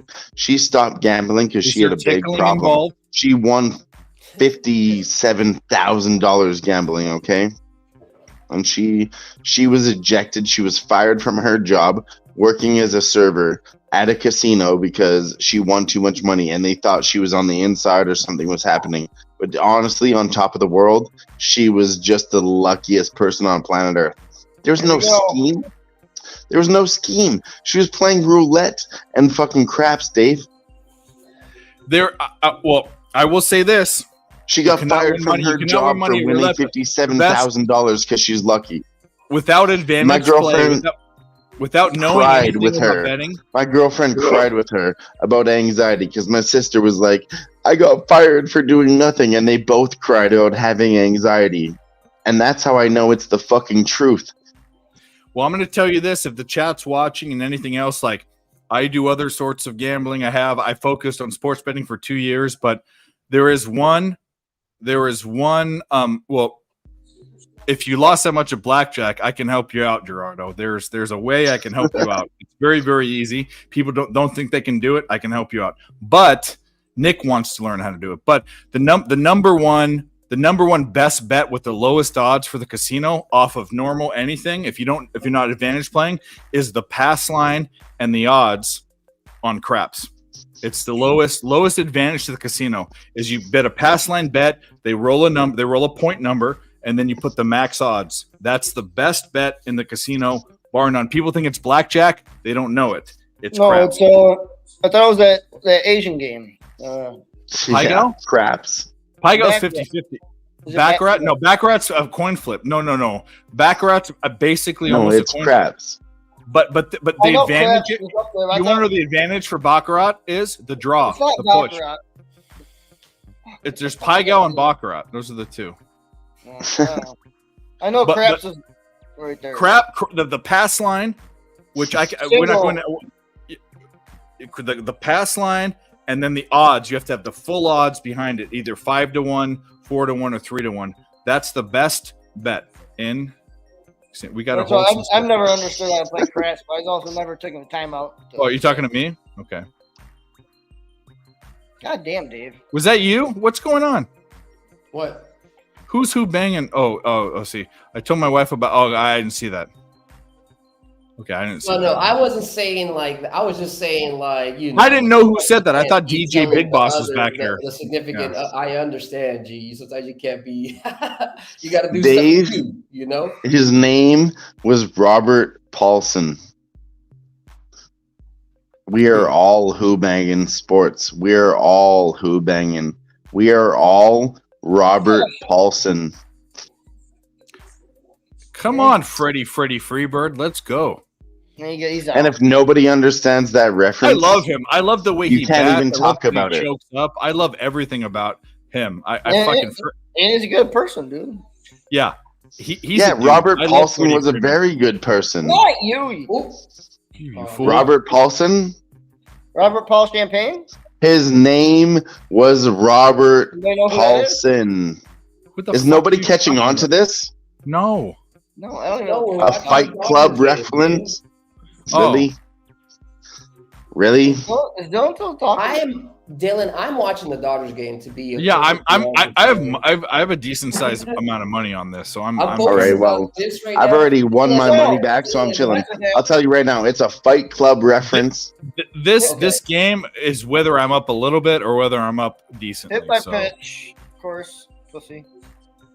You're ahead of me because I'm watching on a book, but Fight Club. And I have MLB TV, and they're not even fucking showing it. No, fuck that. Stop sweating the bets. Stop sweating the bets. Let's get into movie talk for a minute. Well, you guys all got it. Oh, they pegged you guys have all seen Fight Club. I wouldn't say pegged. That's a whole different thing nowadays. Yeah, we've seen Fight Club. It didn't go in his ass 20 years ago. This pitcher just pegged Will Smith at TMZ. Let's go. I'm worried about this bet, bro. Your ass, man. I have a lot to talk about. We need this shit. 2-2, bottom of the ninth, 2 outs. I think my Halloween costume is going to be me. Everybody in the chat kind of gave their shouts out. Their come on, to, for fucking say done. You're ahead of me. I don't even know what's going on. What happened? Did they score? Bingo, Mookie ran all the way fuck around to barely safe. I don't even know if he was safe. So then it's over. The game's over then. Yeah, it's over. Everything's closed. It's over. Well, Muncy smashed a single. It's over. And is he safe? Mookie made it. I think he's safe. He's safe. Dylan, do you want to say anything before we get out of here, Dylan? Are you still in here? Yeah. I got a boner. Boner. And then in the name of McLovin. Oh yeah, Dodgers win. Oh, they're going off the field. They're not even like reviewing it. Yeah. Always bet the Dodgers when they're down late night. What are we doing? How much money have we bet on the Dodgers late night when they're down? I mean, thousands of dollars. I'm going to take credit for Dave winning some money for once. No, that was you, bro. What the fuck? That's what I'm saying. It was you. I took it with you. I'm not trying to rain on your shine. This was all fucking Barney for sure. Yeah, he was the only one. I know he was the only one. He was like, I'm sweating the Dodgers. He said, I'm taking this, and I said, I'm taking it too. Everybody, what's going on? Oh, God, here we go. Cash Panda filling in. What up with it? You know we got to cash the fuck up at the end of the night, like Sniz always does. He told us it was right, and he can't be here, but he's representing for Cleveland. And you know what? We're here because we motherfucking believe in. Cash the fuck up. The fact that moves is crazy. I love it. Well, hey, that's pretty much a wrap here. Went about 6 hours strong. Every time we do this stream, we go a little bit longer. Gave out a lot of bangers, y'all. A lot. At least if you played every single play that we gave you, you should be at least up, I would say, anywhere between 6 to 10 units. $1 billion. The ups and the downs. So, like I said, don't really care about donos, whatever. Just hit the like if you can for Twitter. If you got one. If you don't, who cares? Just make sure you tell your boys that are at the bar. But other than that, we already gave everybody's little plug for the shows. Dylan, do you want to give any plugs or anything for your show on Thursday? Or yeah, I'd like to give a shout out to the Cash Panda. He's going to be on the Fight Lounge on Thursday nights here on Who-Bangin Sports. And yeah, you can catch me here every single day on the fucking Live Sweat with your boy Jimmy Gomez, Ixnizzle, any of us, all the boys. We be cashing the fuck up every Tuesday, every Thursday for the Live Sweat, the Fight Lounge. You know we do it all out here. And the Cash Panda about to swing it like a big dick all up in your ass. Woo! Hey, much love. And with that, I mean, I can't do it any better than Dylan said. Put it up in you. Have a wonderful night. Who's Dylan? It's a fan.